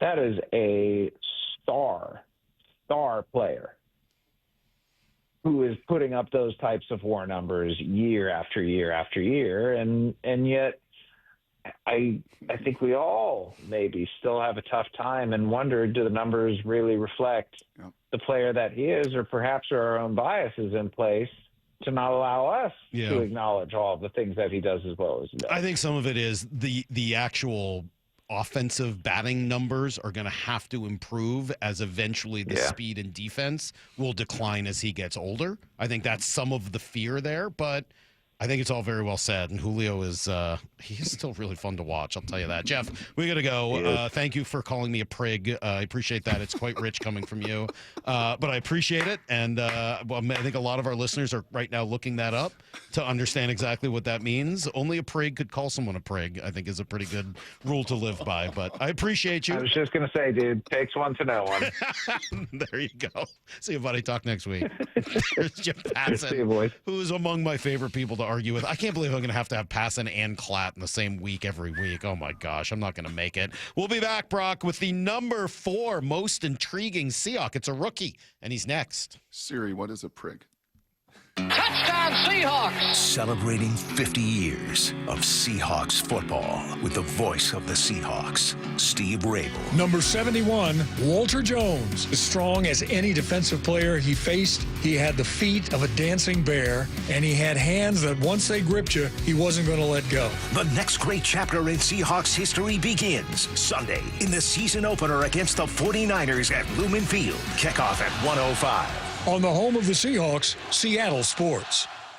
Keep your summer fun going in a new Toyota RAV4, America's best-selling SUV. Now through September 2nd, get 3.99 APR financing on a new gas-powered 25 RAV4. Excludes hybrids. Or lease a RAV4 LE with all-wheel drive for $299 a month for 36 months with $39.99 due at signing. With approved credit through TFS. Tax, title, and license extra. A negotiable doc fee of up to $200 may be added. Call 1-888-48-TOYOTA for details or go to Toyota.com. Toyota. Let's go places.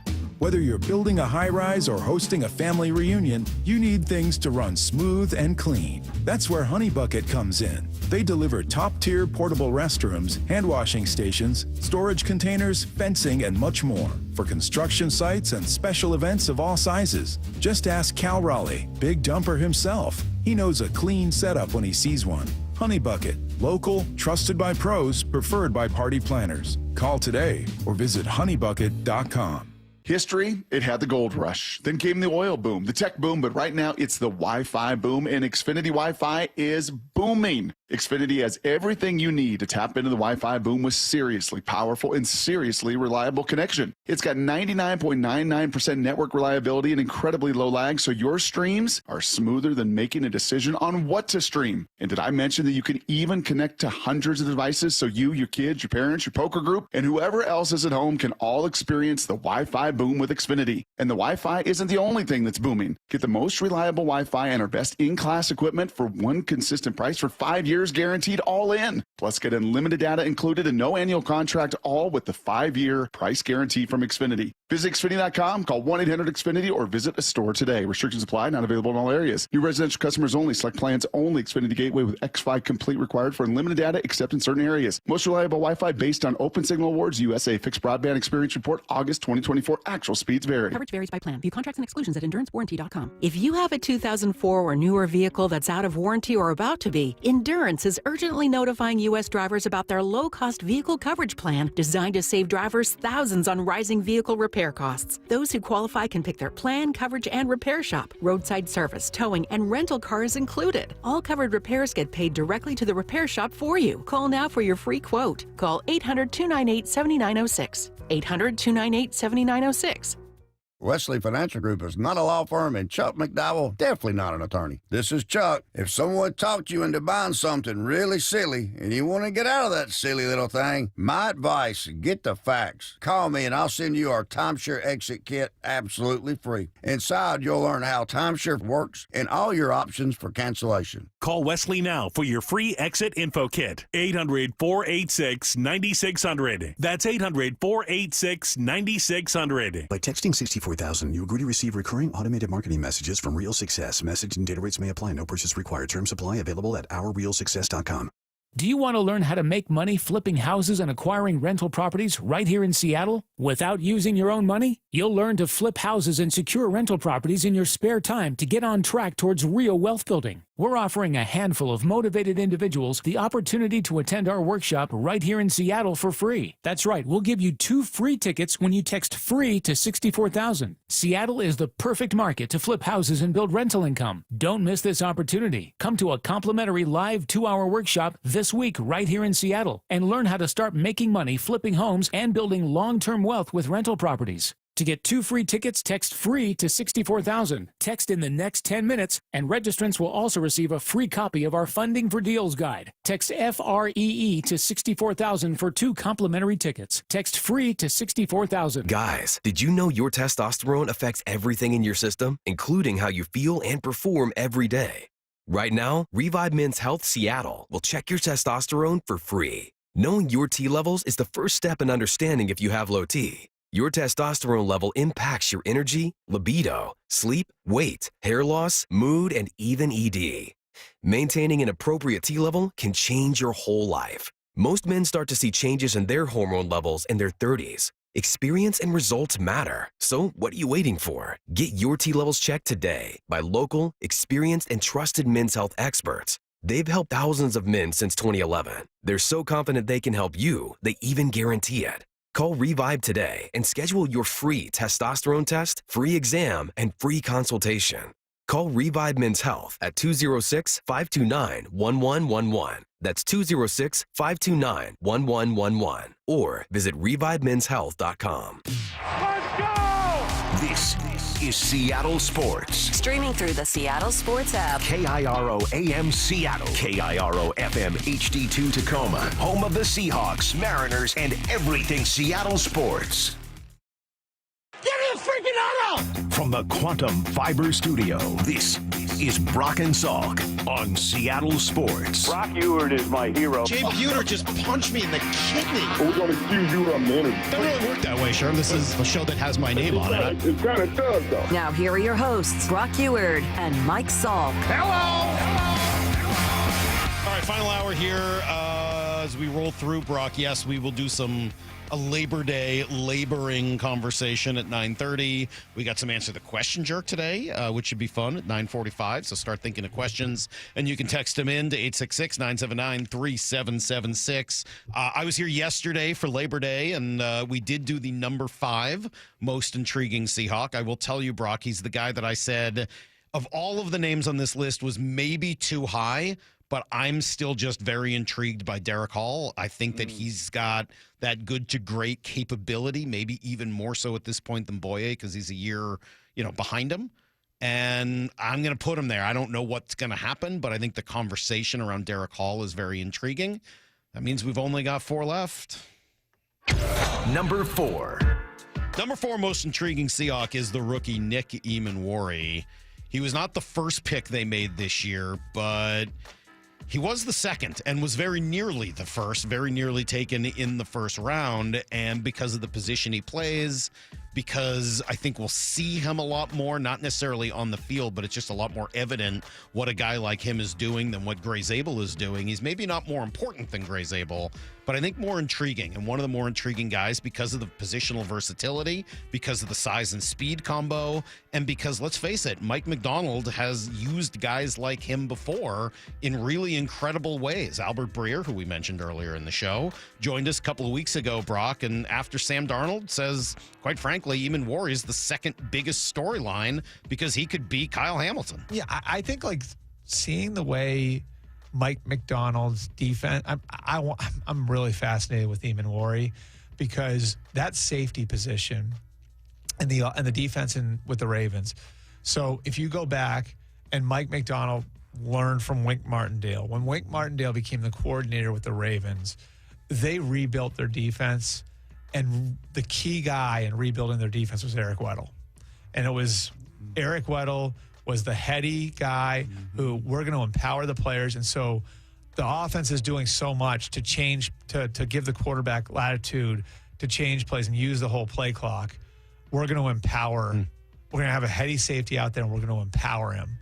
And that became Kyle Hamilton. So Weddle, Hamilton, and now, can Emmanwori be that guy for the Seahawks? Maybe not right away. I think that's probably a lot to ask, but Julian Love right away. Yeah, I mean, Julian Love is doing a lot of that already. But okay, if he doesn't need to do all that, can he just go out and use his physical strength and speed to just make plays?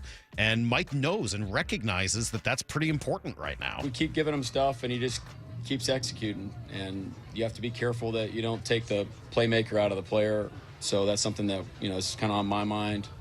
But he just keeps learning and keeps executing and keeps making plays. He's got great enthusiasm, and anytime you got a coaching point for him, he's very receptive towards it. And we've said this kind of ad nauseum here, but he's just a really, really fun player to coach. And the vets in the room are doing a great job with him too. Julian, Kobe, those guys. It's a good group. I think it's that last comment right before the thing about the vets that stands out to me. He's a fun player to coach. And I think because of that, he's going to be a fun player to watch and an intriguing player. In fact, the number 4 most intriguing Seahawk this year. Well, that, again, pendulum swings both ways. When he says we can't take the playmaker out of the player, there's kind of you could do it 2 different ways. You could be so basic, I just want this guy out there, and we're going to keep it so simple that you don't really put him in positions to make plays and blitz and do all the things and read and react. Or The other side of it is you're asking him to do and play at the level that Julian and Kobe and these guys have played at with their years together. That, man, you gotta do this, and then you got to adjust to this, and you got to do this on the fly, and right. So you can kind of sting the playmaker on both sides of that thing. So the fine balance, that's what's intriguing, is how is Mike going to balance that out? Not put too much on him, but not simplify it so much, and really let those rare gifts come to life. And then will they? I mean, are we going to feel 4.3 and a 45-inch vert? I mean, like you thought Titus hit that kid pretty hard, Salk. Can you imagine if Titus ran a 4.3 and had a 45-inch vert and that much power and dynamic athleticism? He doesn't run a 4.3? Hit that kid? No, he doesn't run 4.3. Not yet. No, not yet. No. Yeah, no, all of that, ever. Brock, is all part of it. And if he hits and hits early, I mean, like, this is a whole different defense, right? I mean, he is really the big addition to this defense. They didn't change a lot.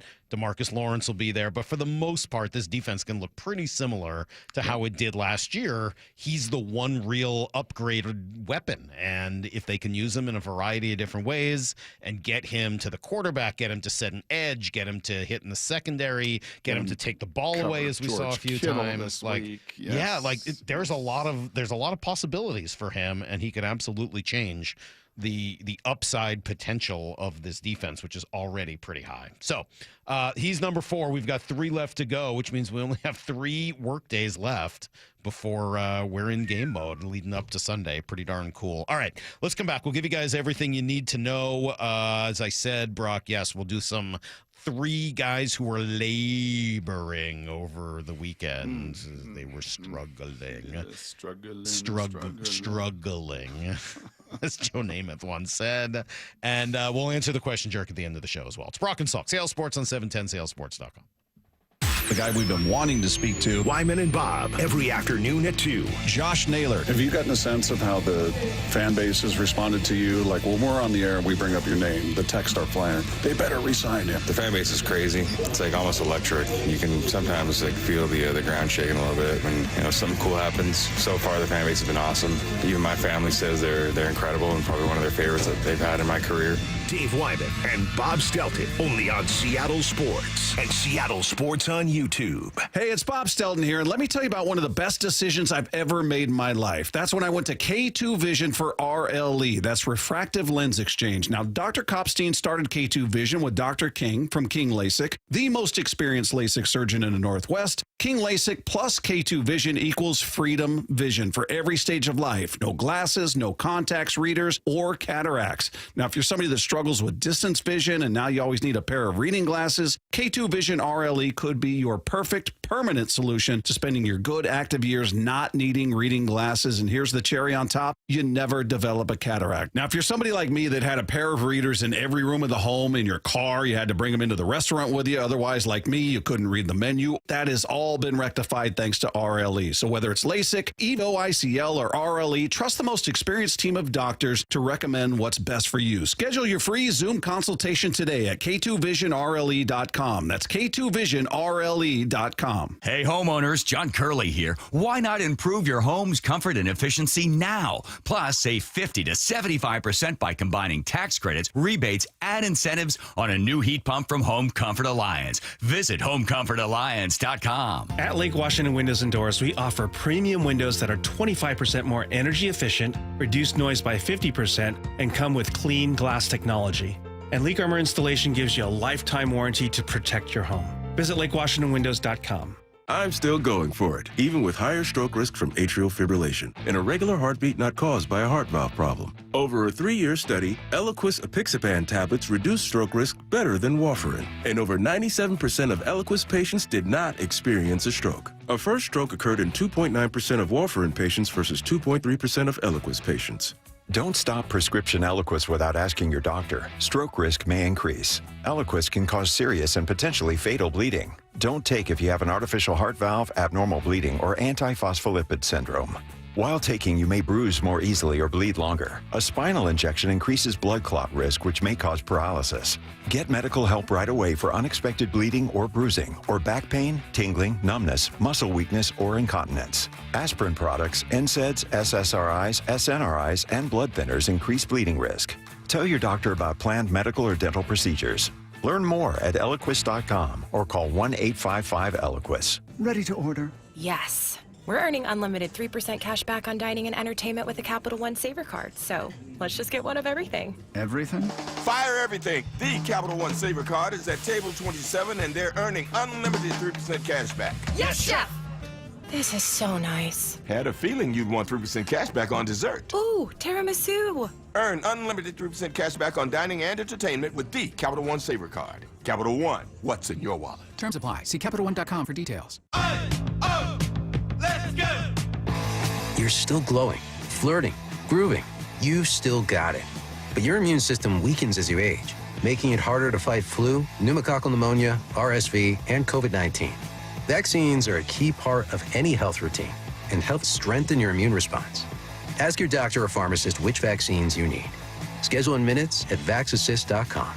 Sponsored by Pfizer. The home of the Mariners. Left off to center. It is on its way. Julio, 2-run home run. Hear every pitch on 710 and the Seattle Sports app. In today's competitive world, standing out isn't optional anymore. I'm Rusty George, and my agency helps builders, manufacturers, and material suppliers get louder and get noticed in order to bring in new customers. From effective brand strategies to websites and marketing campaigns that drive business, Rusty George is for builders just like you. No fluff, just results. You can build the future. We'll help you build your new business pipeline. Visit rustygeorge.com today. rustygeorge.com. With football season comes colder weather, so if you need new windows and doors, don't drop the ball. Steve Rabel here with Keith Dashafi from locally owned Pella Windows and Doors of Western Washington. So Keith, what's your next big play? Well, Steve, right now get 40% off qualifying installs or no payments and no interest for 12 months on approved credit. Schedule a free consultation with Pella Windows and Doors of Western Washington. Go to PellaPNW.com. That's PellaPNW.com. At Toyota Renton, the game plan is simple. Save money and take the tailgate wherever you go with the all-hybrid Camry, leasing at just $299 a month for 36 months with $32.39 due at signing. And the Corolla at $219 a month for 36 months with $29.99 due at signing. The wonderful team at Toyota Renton can set you up with a test drive so you can take your new car to the stadium the same day. Score yours today by visiting Toyota Renton or online at toyotarenton.com and take the tailgate wherever you go. Offers valid through September 2nd, 2025. Excludes taxes, titles, license, dealer accessories, and $200 negotiable dealer documentation fee. Models 2559 and 1852. This September, score Mariners value tickets for as little as $11, including all 3 games of the Logan Gilbert Funko Pop giveaway, September 8th to 10th, and the Rockies series during the final homestand, September 23rd to 25th. Plus, check out the Mariners value menu and beer lineup, available every game. Enjoy ballpark classics like hot dogs and nachos for less than $5, and a great selection of brews, starting at just $5. Go to mariners.com/value to grab your tickets today. Need to know. 15 minutes past every hour with Brock and Salk. Here's what you need to know. Up first. Ugly game yesterday. Mariners kind of failed to show up. Pitching wasn't there. Hitting wasn't there. Luis Castillo gave up 5 runs again. Emerson Hancock was not great out of the bullpen, gave up 3 more. And then Taylor Cicero has really struggled. He continued to struggle yesterday with a couple more runs late.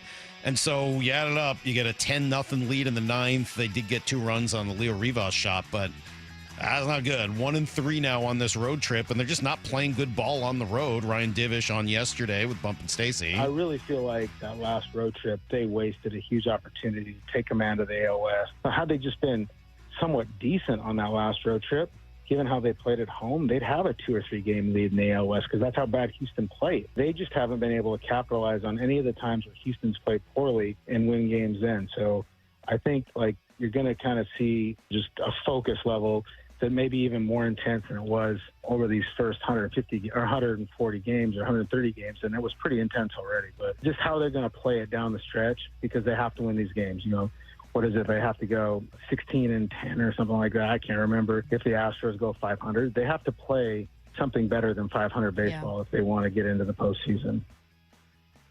Just 24 to go now. Ken Griffey Jr.'s great iconic number, Molly Hill's number back in the day at UW as well. Just 24 games. That's it. This was the longest last road trip. The other ones are little 6-gamers. This is go time. This is focus time. This is what you like to say of just being locked in. And unfortunately, the last road trip didn't look good, and this looks like a facsimile of it. And it's got to turn in a hurry. Mr. Wu will get the ball tonight. Rasmussen, as you said, has been really good against the Mariners.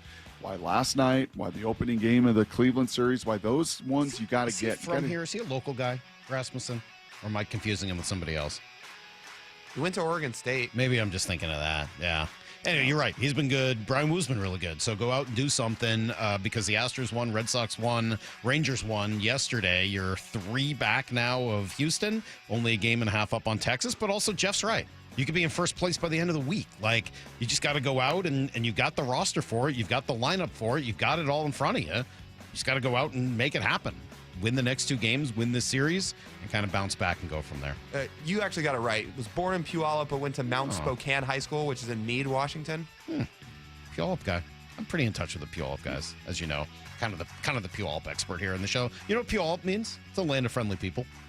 Maybe you don't know about Ezra Meeker, Lyle. Maybe you don't know about Ezra Meeker, who founded the city of Puyallup, but I do. I'm a Puyallup guy through and through, which is why I knew that Drew Rasmussen was from around here. Yeah, well, Kirkland invented Costco. Here's the second thing you need to know. Did I get all that right, Brock? Nailed it. Largest city in the U.S. to begin and end with the letter P. That too. At one point, the 7th largest fair in the world. At one point. 7th largest fair in the world. Yes. I'm surprised that you don't have a T-shirt that says that. Let's see. September call-ups yesterday. One of them making an immediate impact. It was Leo Rivas, who came in late and actually hit a 2-run bomb in the 9th. Here's a swing and a drive deep into right field. Low going back, looking up. Goodbye, baseball. Leo Rivas, welcome back to the Mariners. Little Leo with a big home run. Well, it was a big home run, but it did get out, which was nice. I wonder if he'll be back in the lineup today. He's hot. I mean, for whatever it's worth, he's been red hot in Tacoma, and this one at bat, he looked great last night. I wonder if we'll see a little bit more Leo Rivas, especially as Cole Young is not necessarily on fire right now. Not that I want to see Cole Young out of this, but I wouldn't mind a little Leo Rivas and maybe give JP a break or maybe give Eugenio a chance to get off his feet now and again. I think there's some value there. And then, of course, the big news yesterday was the call-up of Harry Ford. I like it just because it gives them the ability to pinch hit for Garver late in games. Yep. Little flexibility they do need. It is Leonardo Andres Rivas. Yes. So I think I'm going to call him Leonardo. Okay. You mind that from here on out? I mean, I think you'd probably want to check with him, check with his parents, right? I mean, like, make sure they're okay with it. Okay. Does he have short arms? Leonardo? Yeah. Just look today. Tell me if you think he's got short arms. What was your favorite turtle? I was never a big Ninja Turtle guy. You were never a My big sister turtle was guy. into it. I was not. Lyle, you ever into the Probably Ninja Raphael, Turtles? I guess. Lyle, you not ever really. dress up as a turtle for Halloween? One of the Ninja Turtles? Morris, of all of us, Morris probably at the exact right age. To My have little liked brother that. was big into them, and he was definitely a Ninja Turtle at one point. Yeah. Do you have a favorite? Doesn't sound like it. I think I liked Michelangelo. Ah, that It was sounds fun. Yeah, he was good. Typical. When we went to the Super Bowl, do you know that they had Ninja Turtles walking around, and Clayton didn't know. He couldn't name any of them. He didn't D'Angelo know Williams. if a turtle was an animal. D'Angelo Williams, the former Steelers and Panthers running back, was like perplexed. He could not get over that John Clayton didn't Maura, know who the Ninja Turtles He didn't know if a turtle was an animal. were. That's true. I remember That was an actual thing That was that a wild happened card on this question. show. John did not know if a turtle was an animal. And you want to know if he knew who the Teenage Mutant Ninja Well, Turtles D'Angelo were? Williams wanted him. He interviewed him. He wanted him to name a Ninja Turtle, and he couldn't do it. Yeah, I'm You trying can not to wrestle a get hurt. turtle. You know, I bet you a turtle would be easy to wrestle. But is a turtle an animal? Good question. Howdy. Good question. What a great response. Is a turtle an animal? Good question. Here's the third thing you need to know. What a response. Oh, my God, Howdy. What a response. Is a turtle an animal? I think he was Good question. trying to decide if it was a reptile or but like, is it an animal? The response is even better. He's trying to be nice. That's a good question, John. I don't know. No one really knows whether a turtle is an animal or not. I think that was the week he also puts pineapple on his turkey sandwich. Yeah, that was rough, too. That was maybe it was in a burrito. That's when we found out John had never had a burrito. No, that was what he put on a turkey melt. And then when you asked him what goes in a burrito and he started saying things, you're like, have you ever had a burrito? He's like, no, never had a burrito. John would be in heaven right now, though, getting ready for this football season. Starts on Sunday. Seahawks ready to go. They're ready to go. You want more? You want some sound on that? Sure. All right, I can find you some Mike Macdonald sound.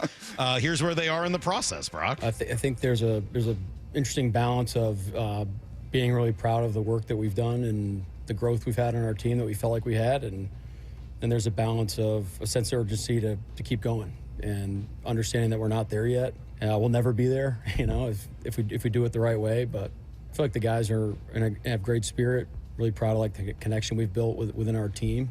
But it's one of those things where we're always going to be chasing. It's kind of like the joys in the process and in the journey. Destination will take care of itself. All that stuff is really indicative of who he is. We sort of joke about the sandwich compliments, right? Where there's always a little something in between that's not good enough. But that's just how he thinks. Yeah. And they're always going to be chasing that edge. There's always more to do. They're never going to be satisfied. So you have to enjoy the process of chasing it, or else you'll be miserable. And he really is. Yep, because there's Not going to be miserable. ups and He's downs. really excited about the process. Yep. I will say this, and we'll build up to this tomorrow and Thursday and the build up to Sunday's game. The San Francisco game feels a little bit like what we saw in college football this weekend. Florida State, Alabama, Ohio State, Texas, LSU, Clemson. You get good on good, and you get to know right away, where are we at? Here's what we think we are. Here's what the data through the offseason tells us and the preseason. But now it's real. It's not a rookie quarterback, at home or, This is one of the better teams, team that knows you inside and out, and you know them pretty much inside and out. You know their scheme, they know your scheme. And it's going to be good on good, and it's going to be a pretty telling affair, just like college football, Salky was. We're going to get to that here in just a moment. That's everything you need to know. I'm just looking at the tweet I sent here about Titus, where I retweeted it. Almost 23,000 people have already viewed this. Yeah. What? People love this. I mean, I know the original video is 2 million, but even just since 7:30, Brock, in less than 2 hours, people love this. But my God, the comments. I can't believe. You want to know why Twitter's a horrible place? Why? Would you like to hear some of the comments on Titus drilling this dude after throwing a pick? Yes. Terrible throw, and then gets dead arm because kid doesn't understand how to protect his arm. Got it. That's your response to this? Well, my favorite were the ones, the person who posted it said it's one of the hardest hits he's seen from a quarterback after pick, and everyone in the comments is like, have you heard of Andrew Luck? This is high school football. Also, shut Get up. out of here. Jim Anderson says, it was a pathetic throw, but your focus is the tackle when he turned into a defender? Nepotism strikes again. Is this real world? No, it's not. It's the internet. I should remember that. But my God, that's the response? You people need real help. Significant, legitimate help. So does Arch Manning, but in a different way. We'll get to him in a moment, and then we'll take your questions. Any question on any subject, text them in, 866-979-3776. We're ready to answer them. What do you got? Give us a good question, 866-979-3776. Any question, any subject, coming up on Brock and Salk. Jordan Schusterman every Wednesday morning at 11 with Bump and Stacy on Seattle Sports. What's your optimism when it comes to guys with the ball in their hand, the pitchers on the mound? You're on it in terms of what is the biggest concern. You now have an offense that can come back, and so it feels a little bit more frustrating to maybe use your lower leverage guys in games where you feel like you're back in it, but at the same time, you understand that you can't just throw Brash and Munoz every day, and even if you do, it's not always going to work out that easily. Get more on the Seattle Sports YouTube page and the Seattle Sports app. All right, guys, this is the time as football season is now basically upon us. Baseball season starting to come down the home stretch. Players, coaches, everybody, they're on a mission, right? They know what they want. It's right in front of them. They're in go mode. Super inspiring to both me and to everybody here, really, in our region. This is also the time now after Labor Day where if you've let yourself go in the summer, you want to start getting yourself back into shape before the holiday season where everything can get away from people. So now is the time. Find out what you're capable of when you focus as well. Eastside Weight Loss Clinic can help. They want to find out what you're capable of. They've helped over 4,000 people locally become better versions of themselves. I know many of them, and you probably do too. Plan works. It's not hard. It's safe. No injections, no surgery. Fresh, delicious food that you buy at the grocery store with real accountability and coaching as well. Start it off with just a 15-minute consultation. Schedule your call right now at eastsideweightlossclinic.com. That's eastsideweightlossclinic.com. Dr. Ryan Coogan, D.C. Results may vary. If you have unfiled taxes or are in debt to the IRS, this is important news. Did you know the IRS has programs specifically designed to help people struggling with tax debt? Powerful tax assistance programs that can save you thousands if you qualify. No one knows these programs better than the experts at Optima Tax Relief, America's most trusted tax resolution firm. A-plus rated by the Better Business Bureau, their award-winning tax attorneys and licensed professionals have resolved over $1 billion of tax debt for their clients. One call to Optima can start the process, helping to put an end to your worries about wage garnishment, asset seizure, and other aggressive IRS actions. Find the best options to solve your tax problems. Call the experts at Optima Tax Relief today for a free consultation. Call 800-343-6460. 800-343-6460. 800-343-6460. Optima Tax Relief. Some restrictions apply. For complete details, please visit OptimaTaxRelief.com. Lowe's knows you've got a job to do, and we help get it done. With the MyLowe's Pro Rewards program, eligible members save more with volume discounts on qualifying orders through a quote of $2,000 or more. Join for free today. Lowe's, we help, you save. Offer can't be combined with any other discount, contract, and/or special pricing. Exclusions, more terms, and restrictions apply. Details at lowes.com/terms. Subject to change. When you bundle renters and auto with Progressive, you can save while protecting your most valuable possessions, like your priceless vinyl collection. Sure, you sleep on a futon because the money most people would have spent on a bed you spent on more records. But forget the fact that you can stream just about any song ever created for a few dollars a month. No, you need to listen to music in the most difficult way possible. So go ahead and get Progressive so you can save while protecting the things that matter to you. Progressive Casualty Insurance Company and affiliates and other insurers. Not available in all states or situations. I'm Chris Davis, former King County prosecutor and founder of the Davis Law Group in Seattle. If you've been injured in a crash caused by impaired or drunk drivers, there are special considerations that need to be taken to protect your legal rights. Davis Law Group's team of investigators and lawyers know how to properly investigate DUI crashes and identify all parties who might be legally responsible for your injuries and damages. Call Davis Law Group at 206-888-8888 or get my free book at WashingtonAccidentBooks.com. The home of the Mariners. One hopper snared at short. On a quick hop by J.P. Crawford. That guy's a magician over there at shortstop. Seattle Sports. Download the Seattle Sports app. Are you worried about economic conditions, tariffs, and inflation? Are you tired of trying to time the stock market? Maybe it's time to take a little risk off the table given current market volatility. For stability, there's no better option than Legacy Group's Northwest Fund, a fixed return of 9%. Hi, I'm Scott Rirucka, CEO of Legacy Group Capital in Bellevue. We've been running local real estate investment funds for over 18 years with zero investor losses, averaging double-digit returns since inception, and we also accept IRAs. Over 1,000 local investors have invested over $250 million in our Legacy family of funds. Feeling uneasy? Don't gamble your hard-earned money or risk your retirement. Legacy Group's Northwest Fund, returning 9%, has limited openings for new investors right now. Call 425-635-4700 or visit LegacyG.com. That's LegacyG.com.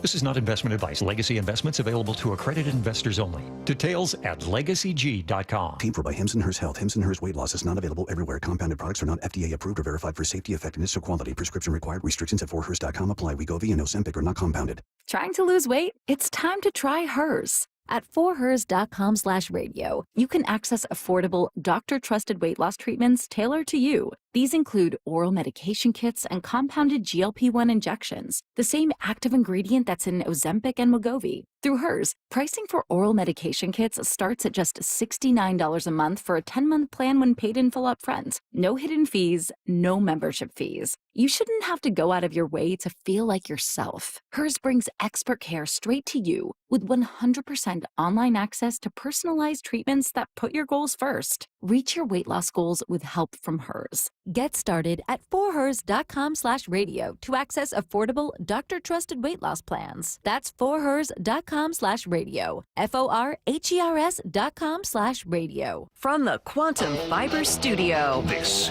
is Brock and Salk. Weekdays 6 to 10. On Seattle Sports and 97.3 FM HD2.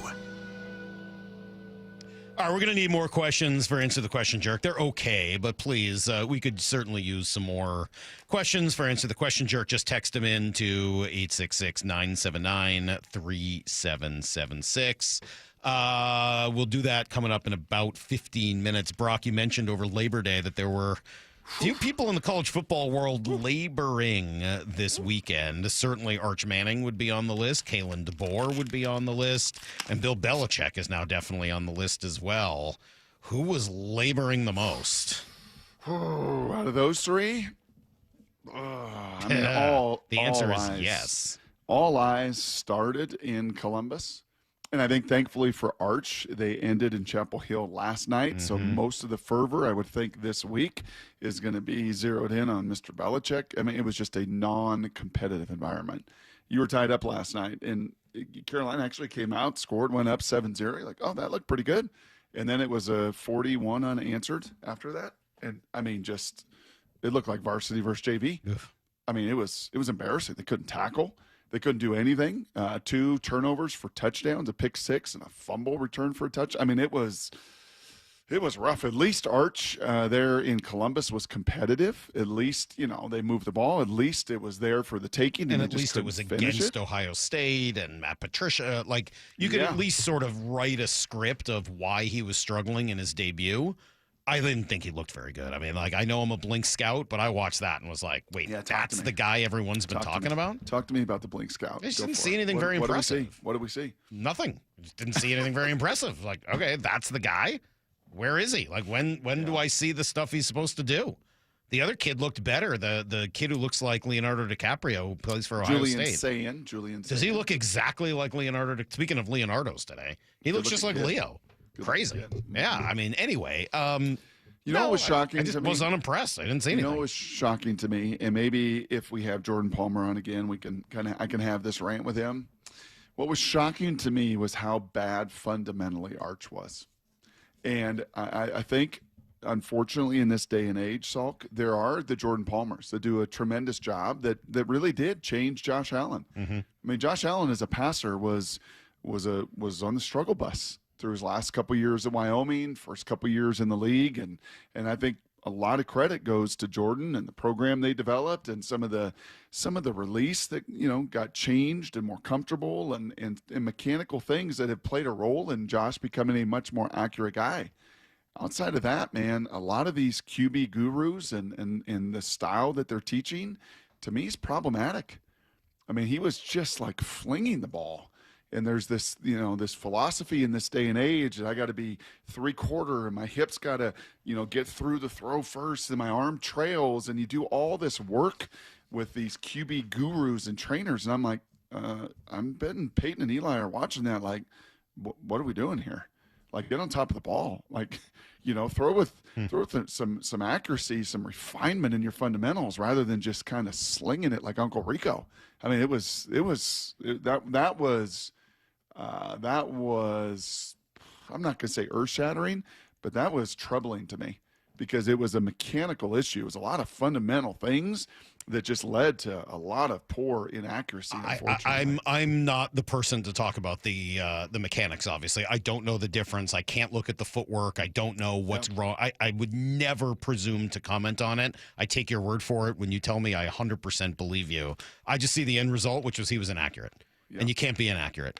He's not particularly, he wasn't running around. He's not overly fast. He's not unathletic. He's not like his dad or his uncle, rather. But uncles, yeah, really. But more Peyton was less athletic even than Eli. But he's not a runner. So that's already one strike against you in my book. I want quarterbacks that can run. So you better be deadly accurate from the pocket and make really good decisions. And at least in his first game, I didn't really see that, which is fine, except when you build everything up and like, this kid's the greatest thing since sliced bread. Well, the challenge with it is you also have 4 commercials that come out in the first quarter.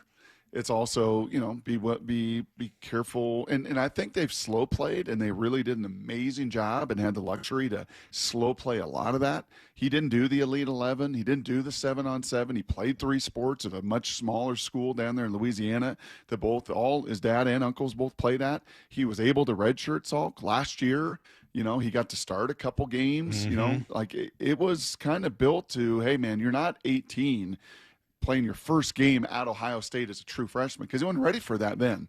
Got to watch Quinn Ewers for a couple years, and it was supposed to be a little further along than that. Yeah, it was not. But it wasn't. It was really not. I was pretty unimpressed. And then I did watch, what's his name? What's the kid at Penn State? Drew Allard. I watched some of him. Aller, excuse me. I thought he was pretty good. I watched him last year and was not as impressed. I mean, now he didn't play against great competition, so maybe that was part of it, but I thought he looked pretty good, better than what I remembered from last year. I thought that was, I'm going to keep watching him. I watched some of your guy from South Carolina. He's pretty fun.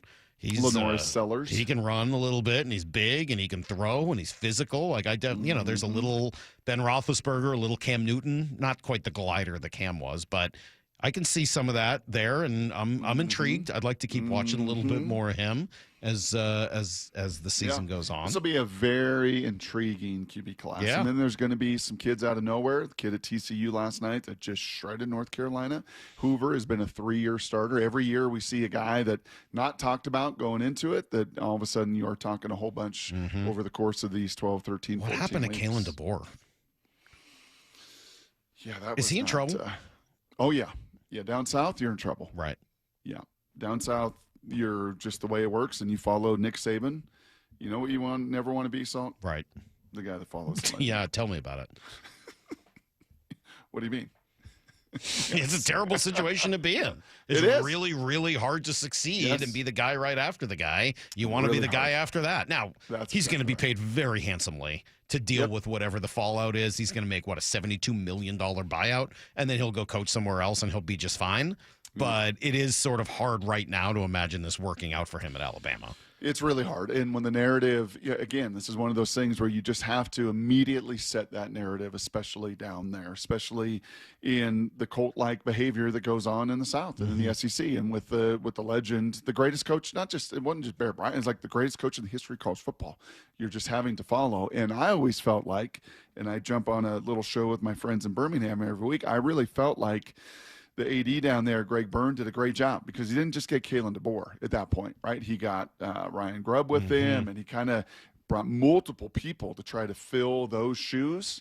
But that was a really ugly start. In the road, I think they're 2-5 on the road under DeBoer in his last 7 games. And down there, that's just not good enough. Well, and it sounds like it's kind of getting away from him a little bit in the press, too.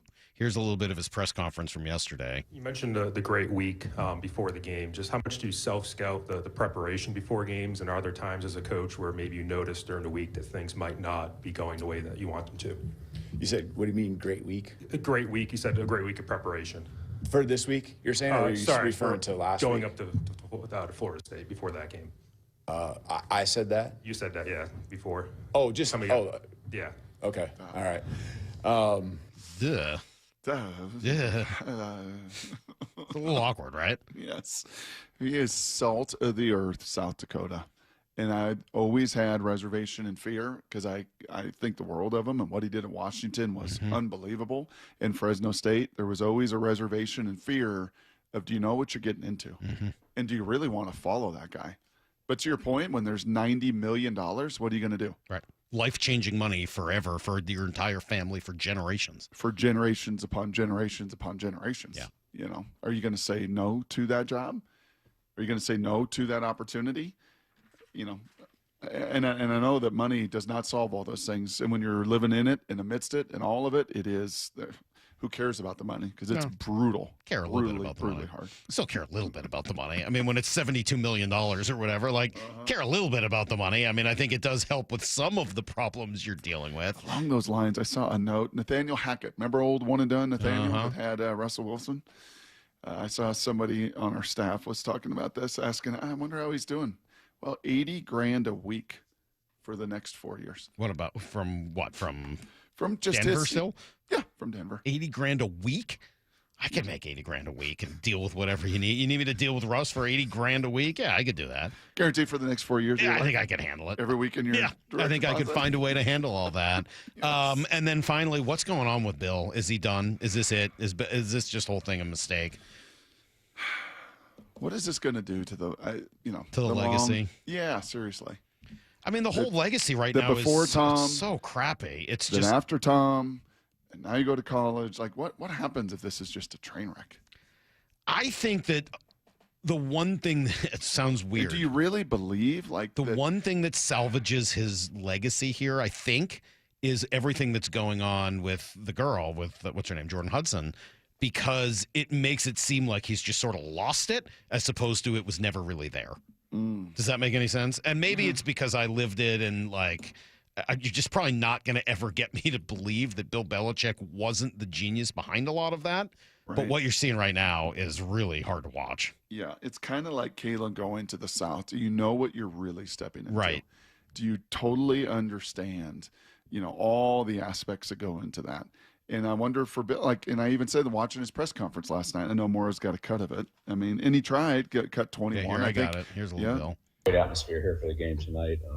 Fans had tremendous energy, and we played competitively, but then just couldn't sustain it. So obviously we have a lot of work to do. We did do a better job all the way around, coaching, playing, all three phases of the game. Just wasn't up to what it needs to be, and I know we're a lot better than that. So I turned to Molly and I said, I wonder presentation-wise, right? And he answered all the questions. I was waiting for him to just blow something off, and he knows he can't do that in college. Terrible questions, right? Terrible questions, and his eyes were darting, and he was like, "Should I just destroy this? I can't. Right? You can't." After how it ended in New England, and now year one here, and I haven't done anything at the college level, but you just wonder, do you know what you're getting into in this college game? It's a different game, man. The field is different. The recruiting is different. The sales, it's all different. And Kalen knows the college game. He's lived it. It's been his whole life. But did he know what he was walking into in that dirt in Tuscaloosa? Yeah, nothing should tarnish legacies like that, the way you do at the end. I mean, the game does change. It evolves. What Bill Belichick did as a defensive coordinator with the Giants and then as a head coach in the early years with the Patriots, that shouldn't be diminished because that was 30 years ago. I mean, that's not right. He, for his time, was a defensive innovator that was the best in the game by far at doing that, and then struck gold with the whole Brady scenario. Was great. Yeah, that doesn't go away. But what he's doing right now is certainly tough, and it doesn't help the legacy. That's for sure. Feels like Jordan to the Washington. Yeah. Bullets. There's an element of that. Or wherever they were at that point. I think they were the Wizards by then. But yeah, Wizards, it wasn't pretty. No. Although I think he still averaged 20 points a game. I remember him saying, you don't think I can score 20 points a game? That's 5 points a quarter. What? Sure. Of course I can score 20 points a game. What are you, crazy? It was sort of like that look that Josh Naylor gives a pitcher after he throws him a hanging curve that he deposits for a homer. What? 20 a game? Tough labor, man. Tough labor for those three guys laboring this weekend. Let's answer some questions. This is Brock and Salk's Answer the Question, Jerk. Keep asking questions. Come on, I'll answer them. Come on, I'm here. I'm going to answer your questions, dang it. Answer my question! The question, jerk! Well, don't just stand there. Answer the question, jerk! All right, let's see what the people have for us today, Brock. Answer the question, jerk. What's worse, to be called a prig or a jabroni? Can you define a prig? Because Siri did not. Siri wouldn't do it for you? No, I went to somebody who thinks they're morally self-righteous, morally superior.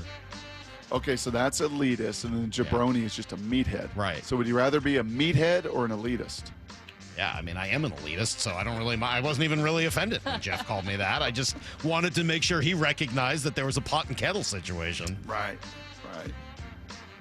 Do Passan and Keith Law get along? I don't know. Syracuse, Harvard. There might be a little. There might be a little too much there. So if there was a dinner of the Prigs with Salk, Keith Law, and Jeff Passan. Oh well, Keith's the king. Don't you think? I say it with love. I love both those guys. But boy, how do you be a prig? He could be a prig. He can be, but then he gets sort of superior about other people being superior. It's sort of meta. He's kind of a meta prig. I'd rather be called a jabroni. Yeah. Stick to my Piala Prigs. Yeah, that's right. Ezra Meeker. I think Ezra was a really little man, by the way. Not surprised. Based on his Meeker mansion. Yeah, it was hard to walk around in there. Yes. Brock, if the Dogs are going to take a step, who are the guys on this year's team that are going to have to emerge to do so?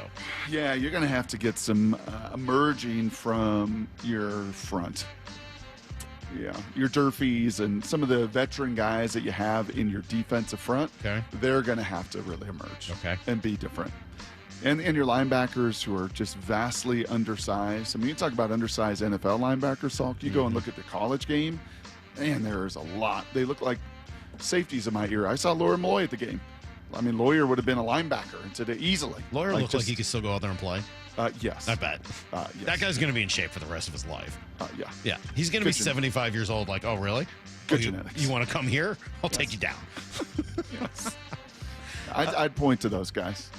All right. You're constructing a basketball team of 10 kids for tournaments. 5 parents contact you about concerns about one of the kids on the team due to previous issues as a teammate, but that kid is the best player on the team. What do you do? Wow. Just had a long conversation with Damon about this, actually, in youth sports, high school sports, college sports, of how many coaches just chase talent and don't understand the dynamics involved with the impact they'll have on others around them. Yep. I would be very leery. And in youth sports in particular, with families and the journey and all of it, yeah, I'd be real leery of that one. I would too. Unless you think that you've got the ability to change that person and kind of help them become a better teammate. And at youth sports, maybe that's your job. I mean, maybe that's the problem it's usually not the person. It's not usually I know, it's always the parents. It's always at that age. So do you think, It's and do you so have the hard to, energy, and do now's you have the bandwidth? But if no one does that for that kid now, that kid's just going to get worse and worse. Like, someone's got to step up and do it early. Good luck. Yep. No good answer on that one. Hope your job's secure. Coach killer. Man. We've had this before, right, Jerks? What's the best hostess treat? I'm a zinger. Yeah, you've said zingers before. Those are the ones that I don't think I've ever really had. I don't think you have. I think if you try one, and I forget, are you a butterscotch guy or not? They're okay. Yeah, I like butterscotch. It's fine. If you're a butterscotch guy or gal, the Yeah. butterscotch zinger, be careful. Be very careful. I mean, I would say either I like the sort of a little bit of the crispiness of the ding dongs, and then just old school Hostess cupcake. I'm not a big Twinkies guy. Yeah. I would just see the include zinger Little is Debbie and go oatmeal cream pie. Oh, that's good. The zinger is like the Hostess cupcake, but narrower, Salk. So it's not as much of the not as much filling of the fake. No, the filling is inside of it, okay. which is the great part of the host. Let's be clear: the Hostess cupcake is dominated by the top, You're right, and by the filling. The rest of it is like the cakey stuff. You don't really need though. That's right. Kind of extra. So the this zinger is taking kind that of out? the best of the cupcake. Ah, it's really like the top of the Hostess cupcake. Correct, It's more but the it's shape a of longer. a Twinkie, right? That sounds pretty good. Yeah. I'm not It's gonna like lie. a frosted Twinkie. That sounds Yeah, pretty so good. you get that plus Yeah. so it's less of the cake. But ding dongs have the like little crispy chocolate They shell. do. I That's like pretty that good, too. I like a Yeah. little crispy chocolate shell. I didn't know Brock had this ability to break down desserts like film. Have you? Maura, I got the highest body fat of my career was in 2001. Right. When Hostess said, "Oh, they heard Marvin talking about Little Debbie's." Uh-oh. Yeah, and honey buns, and they were like, "Oh, forget that." And they put a whole Hostess rack and filled it every day in our locker room. Oh, no. And I ate so much of it that one time I came out of the hot tub, and Jeff Saturday, nasty, sloppy, big body fat Jeff Saturday, looked at me and went, "Ugh," and I was like, Oh, no. "Ooh, what?" And he's like, "Ugh, you don't look so good." Oh, that's terrible. And then he pointed to the Hostess. Maybe take it down a notch. Maybe on lay off the cakes. Hostess. Yeah, and he was right. Have you seen these viral Dubai chocolate ice cream sandwiches from Costco? They're from Dubai? No, it's Dubai chocolate. I don't really know what that means. Avery likes the Dubai chocolate. I don't know what that means. Maybe yeah, it's from that's Dubai. everywhere now. Trader Joe's has a some whole kind thing. of Dubai chocolate thing. Have you tried the Pop-Tart ice cream sandwiches yet? No, I haven't. You were everyone's first thought when we I saw know. this. Well, somebody has to break. I don't know. Where Do are you see they? Mike Golick Jr.'s breakdown? Yeah, where of do the I find Pop-Tart? I believe Mike Golick Jr. called the Pop-Tart ice cream sandwich the greatest thing he's I mean, ever I would put like to in try it. Tell me where it is, and I'll go find one. I mean, I'm into that. Yeah, I like the idea. Certainly. Let's see. How about jerks? Would you rather never again wear socks or never again wear underwear? I think that's pretty easy. I'd go underwear. The problem with not wearing socks is like your feet just smell and then like it hurts. Like So wearing them with sneakers? You know, Salk, you got a lot of ailments. You got a lot of struggles, but you don't struggle with the bathroom stuff like, say, Dave Wyman does. Oh, you know, that has some accidents or whatever. So you can. Disgusting. I knew your answer would be that. That's disgusting. Once you get to an age where you start struggling with that, it's not even a question. I'm not to that age yet, thankfully. That's There's a certain age where you start struggling. having to worry that you might. I mean, let's poop be your clear. pants. My dad manufactured like home 90. healthcare products like adult diapers for most of his life. But I thought that age was like 90. It's for older people, I think. I don't want to talk about that. I'm with you on the socks. I can't, but I'm the weird person that everyone says it's weird that I sleep in my socks. Like my That feet is are weird. cold all the time. Ugh. It's not to You gotta let cover up those your things long breathe. second toe, is it? No, stop. More, you got to let those breathe at night. That's Because not remember, right. we learned Michelangelo statue. Gross. Yeah. Speaking of Michelangelo, his second toe's longer like That's why yours. It's a Mora gift. said that he was his favorite Ninja Turtle. Ninja Turtle. Yeah. Are we done here? I think so. I hope so. Let's be done. Let's be done for the day. Goodness gracious. Jerks, what's the appropriate time to start yard work on the weekend? Why does my neighbor think it's between 6 and 7?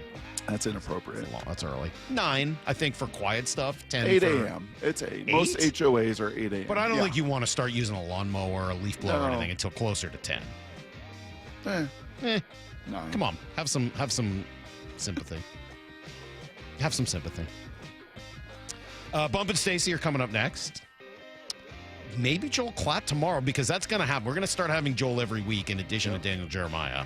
So we're starting to get ourselves pretty ready for this football season. Mariners really need a win tonight. Not They gonna lie. really need this They win. really could They use gotta- a win they gotta tonight. win this series in They Tampa. gotta really That bounce means back winning tonight. Would be pretty helpful. All right, we got to get out of here. We'll talk about it all tomorrow morning starting at 6. Until then, the Hay Barn. See you, everybody. Get to the chopper!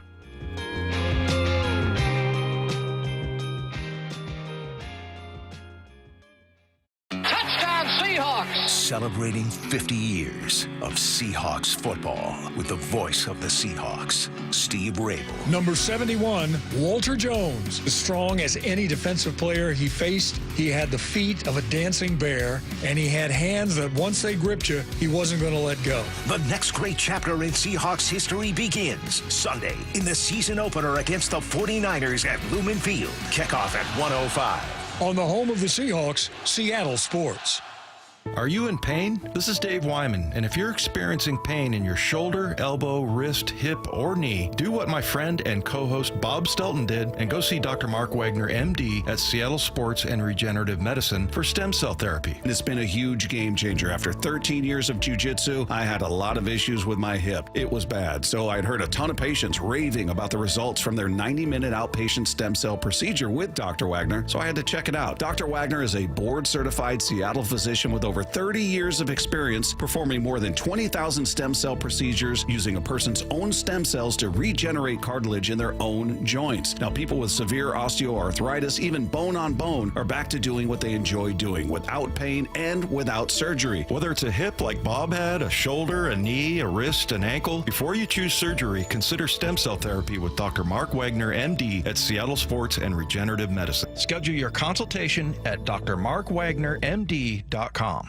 At Toyota Renton, the game plan is simple. Save money and take the tailgate wherever you go with the all-hybrid Camry, leasing at just $299 a month for 36 months with $32.39 due at signing. And the Corolla at $219 a month for 36 months with $29.99 due at signing. The wonderful team at Toyota Renton can set you up with a test drive so you can take your new car to the stadium the same day. Score yours today by visiting Toyota Renton or online at toyotarenton.com and take the tailgate wherever you go. Offers valid through September 2nd, 2025. Excludes taxes, titles, license, dealer accessories, and $200 negotiable dealer documentation fee. Models 2559 and 1852. Hey homeowners, John Curley here. Why not improve your home's comfort and efficiency now? Plus, save 50 to 75% by combining tax credits, rebates, and incentives on a new heat pump from Home Comfort Alliance. Visit homecomfortalliance.com. Hey, Brock Ewart here. For my friends at PCF Construction, it was a couple years ago. We were seeking a complete outdoor living space. Molly wanted a new deck. She wanted to really make our outdoor space pop. And boy, am I glad we called PCF. Why? Because whether it's a very specific project or outdoor living, like an underdeck ceiling, deck, patio cover, railings, PCF has you completely covered. You know, Molly's an interior designer. She knows construction. She knows attention to detail. And PCF, they checked every single box along the way. And right now is the time to make the call. Up to $6,000 off your project, plus no payments and no interest until 2027. And you can save an extra $1,500 when you bundle your deck with a patio cover. Find all the offer details, get project ideas, and browse photos at pcfgroup.com or simply call today at 425-629-8476. That's 425-629-8476, pcfgroup.com. Get in the zone, AutoZone. Summer's almost over, but the heat is pressing on. If you've got battery trouble, stop by AutoZone for free battery testing. It may just need a charge, and we'll do that for free too. If you do need a battery, we've got options starting at just $89.99, and we'll recycle your old battery for free. Now that's a strong start.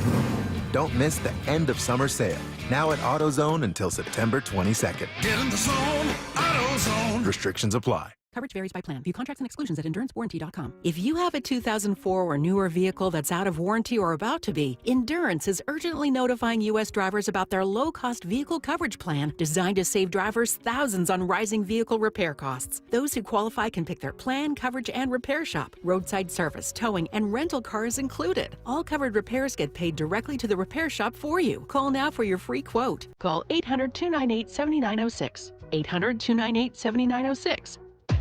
If you're 55 or older and into that whole saving money thing, T-Mobile has an exclusive phone and internet bundle just for you. Right now, get 2 unlimited phone lines plus 5G home internet for just $30 each per month with autopay, plus taxes and fees. And with 5G home internet, setup is easy with just 1 cord and no technician needed, which is great if you're also into that whole keeping it simple thing. Switch now and experience the best mobile network in the U.S. Visit your local store to start saving. T-Mobile, it's better over here. Based on analysis by Ookla of speed test intelligence data Q4 2024 to Q1 2025, Ookla trademarks used under license, unlimited on our network. Customers on voice plan may notice speeds lower than other customers and further reduction if using more than 50 gigs a month due to data prioritization, video streams, and SD on this plan. Home internet pricing after $20 in monthly bill credit plus $5 per line without autopay. Debit or bank account required. See 5G device coverage and access details at T-Mobile.com. Switching bath soap from sandalwood to tropical essence? That's glamping in the rainforest. Sometimes a different way is the better way. Like the SR 509 Expressway near SeaTac. Tolling soon. Free good-to-go sticker pass at goodtogo509.com. Let's go! This is Seattle Sports. Streaming through the Seattle Sports app. KIRO AM Seattle. KIRO FM HD2 Tacoma. Home of the Seahawks, Mariners, and everything Seattle sports. Seattle Sports Snapshot. The Mariners dropped their first game to the Rays last night in an ugly 10-2 loss. Luis Castillo had a rough outing, surrendering 6 hits and 5 earned runs over 4 innings. The only highlight for Seattle, Leo Rivas getting his first major league home run, a 2-run shot in the 9th. The Mariners try to bounce back in Game 2 today at 4:35 p.m. with a 3:30 p.m. pregame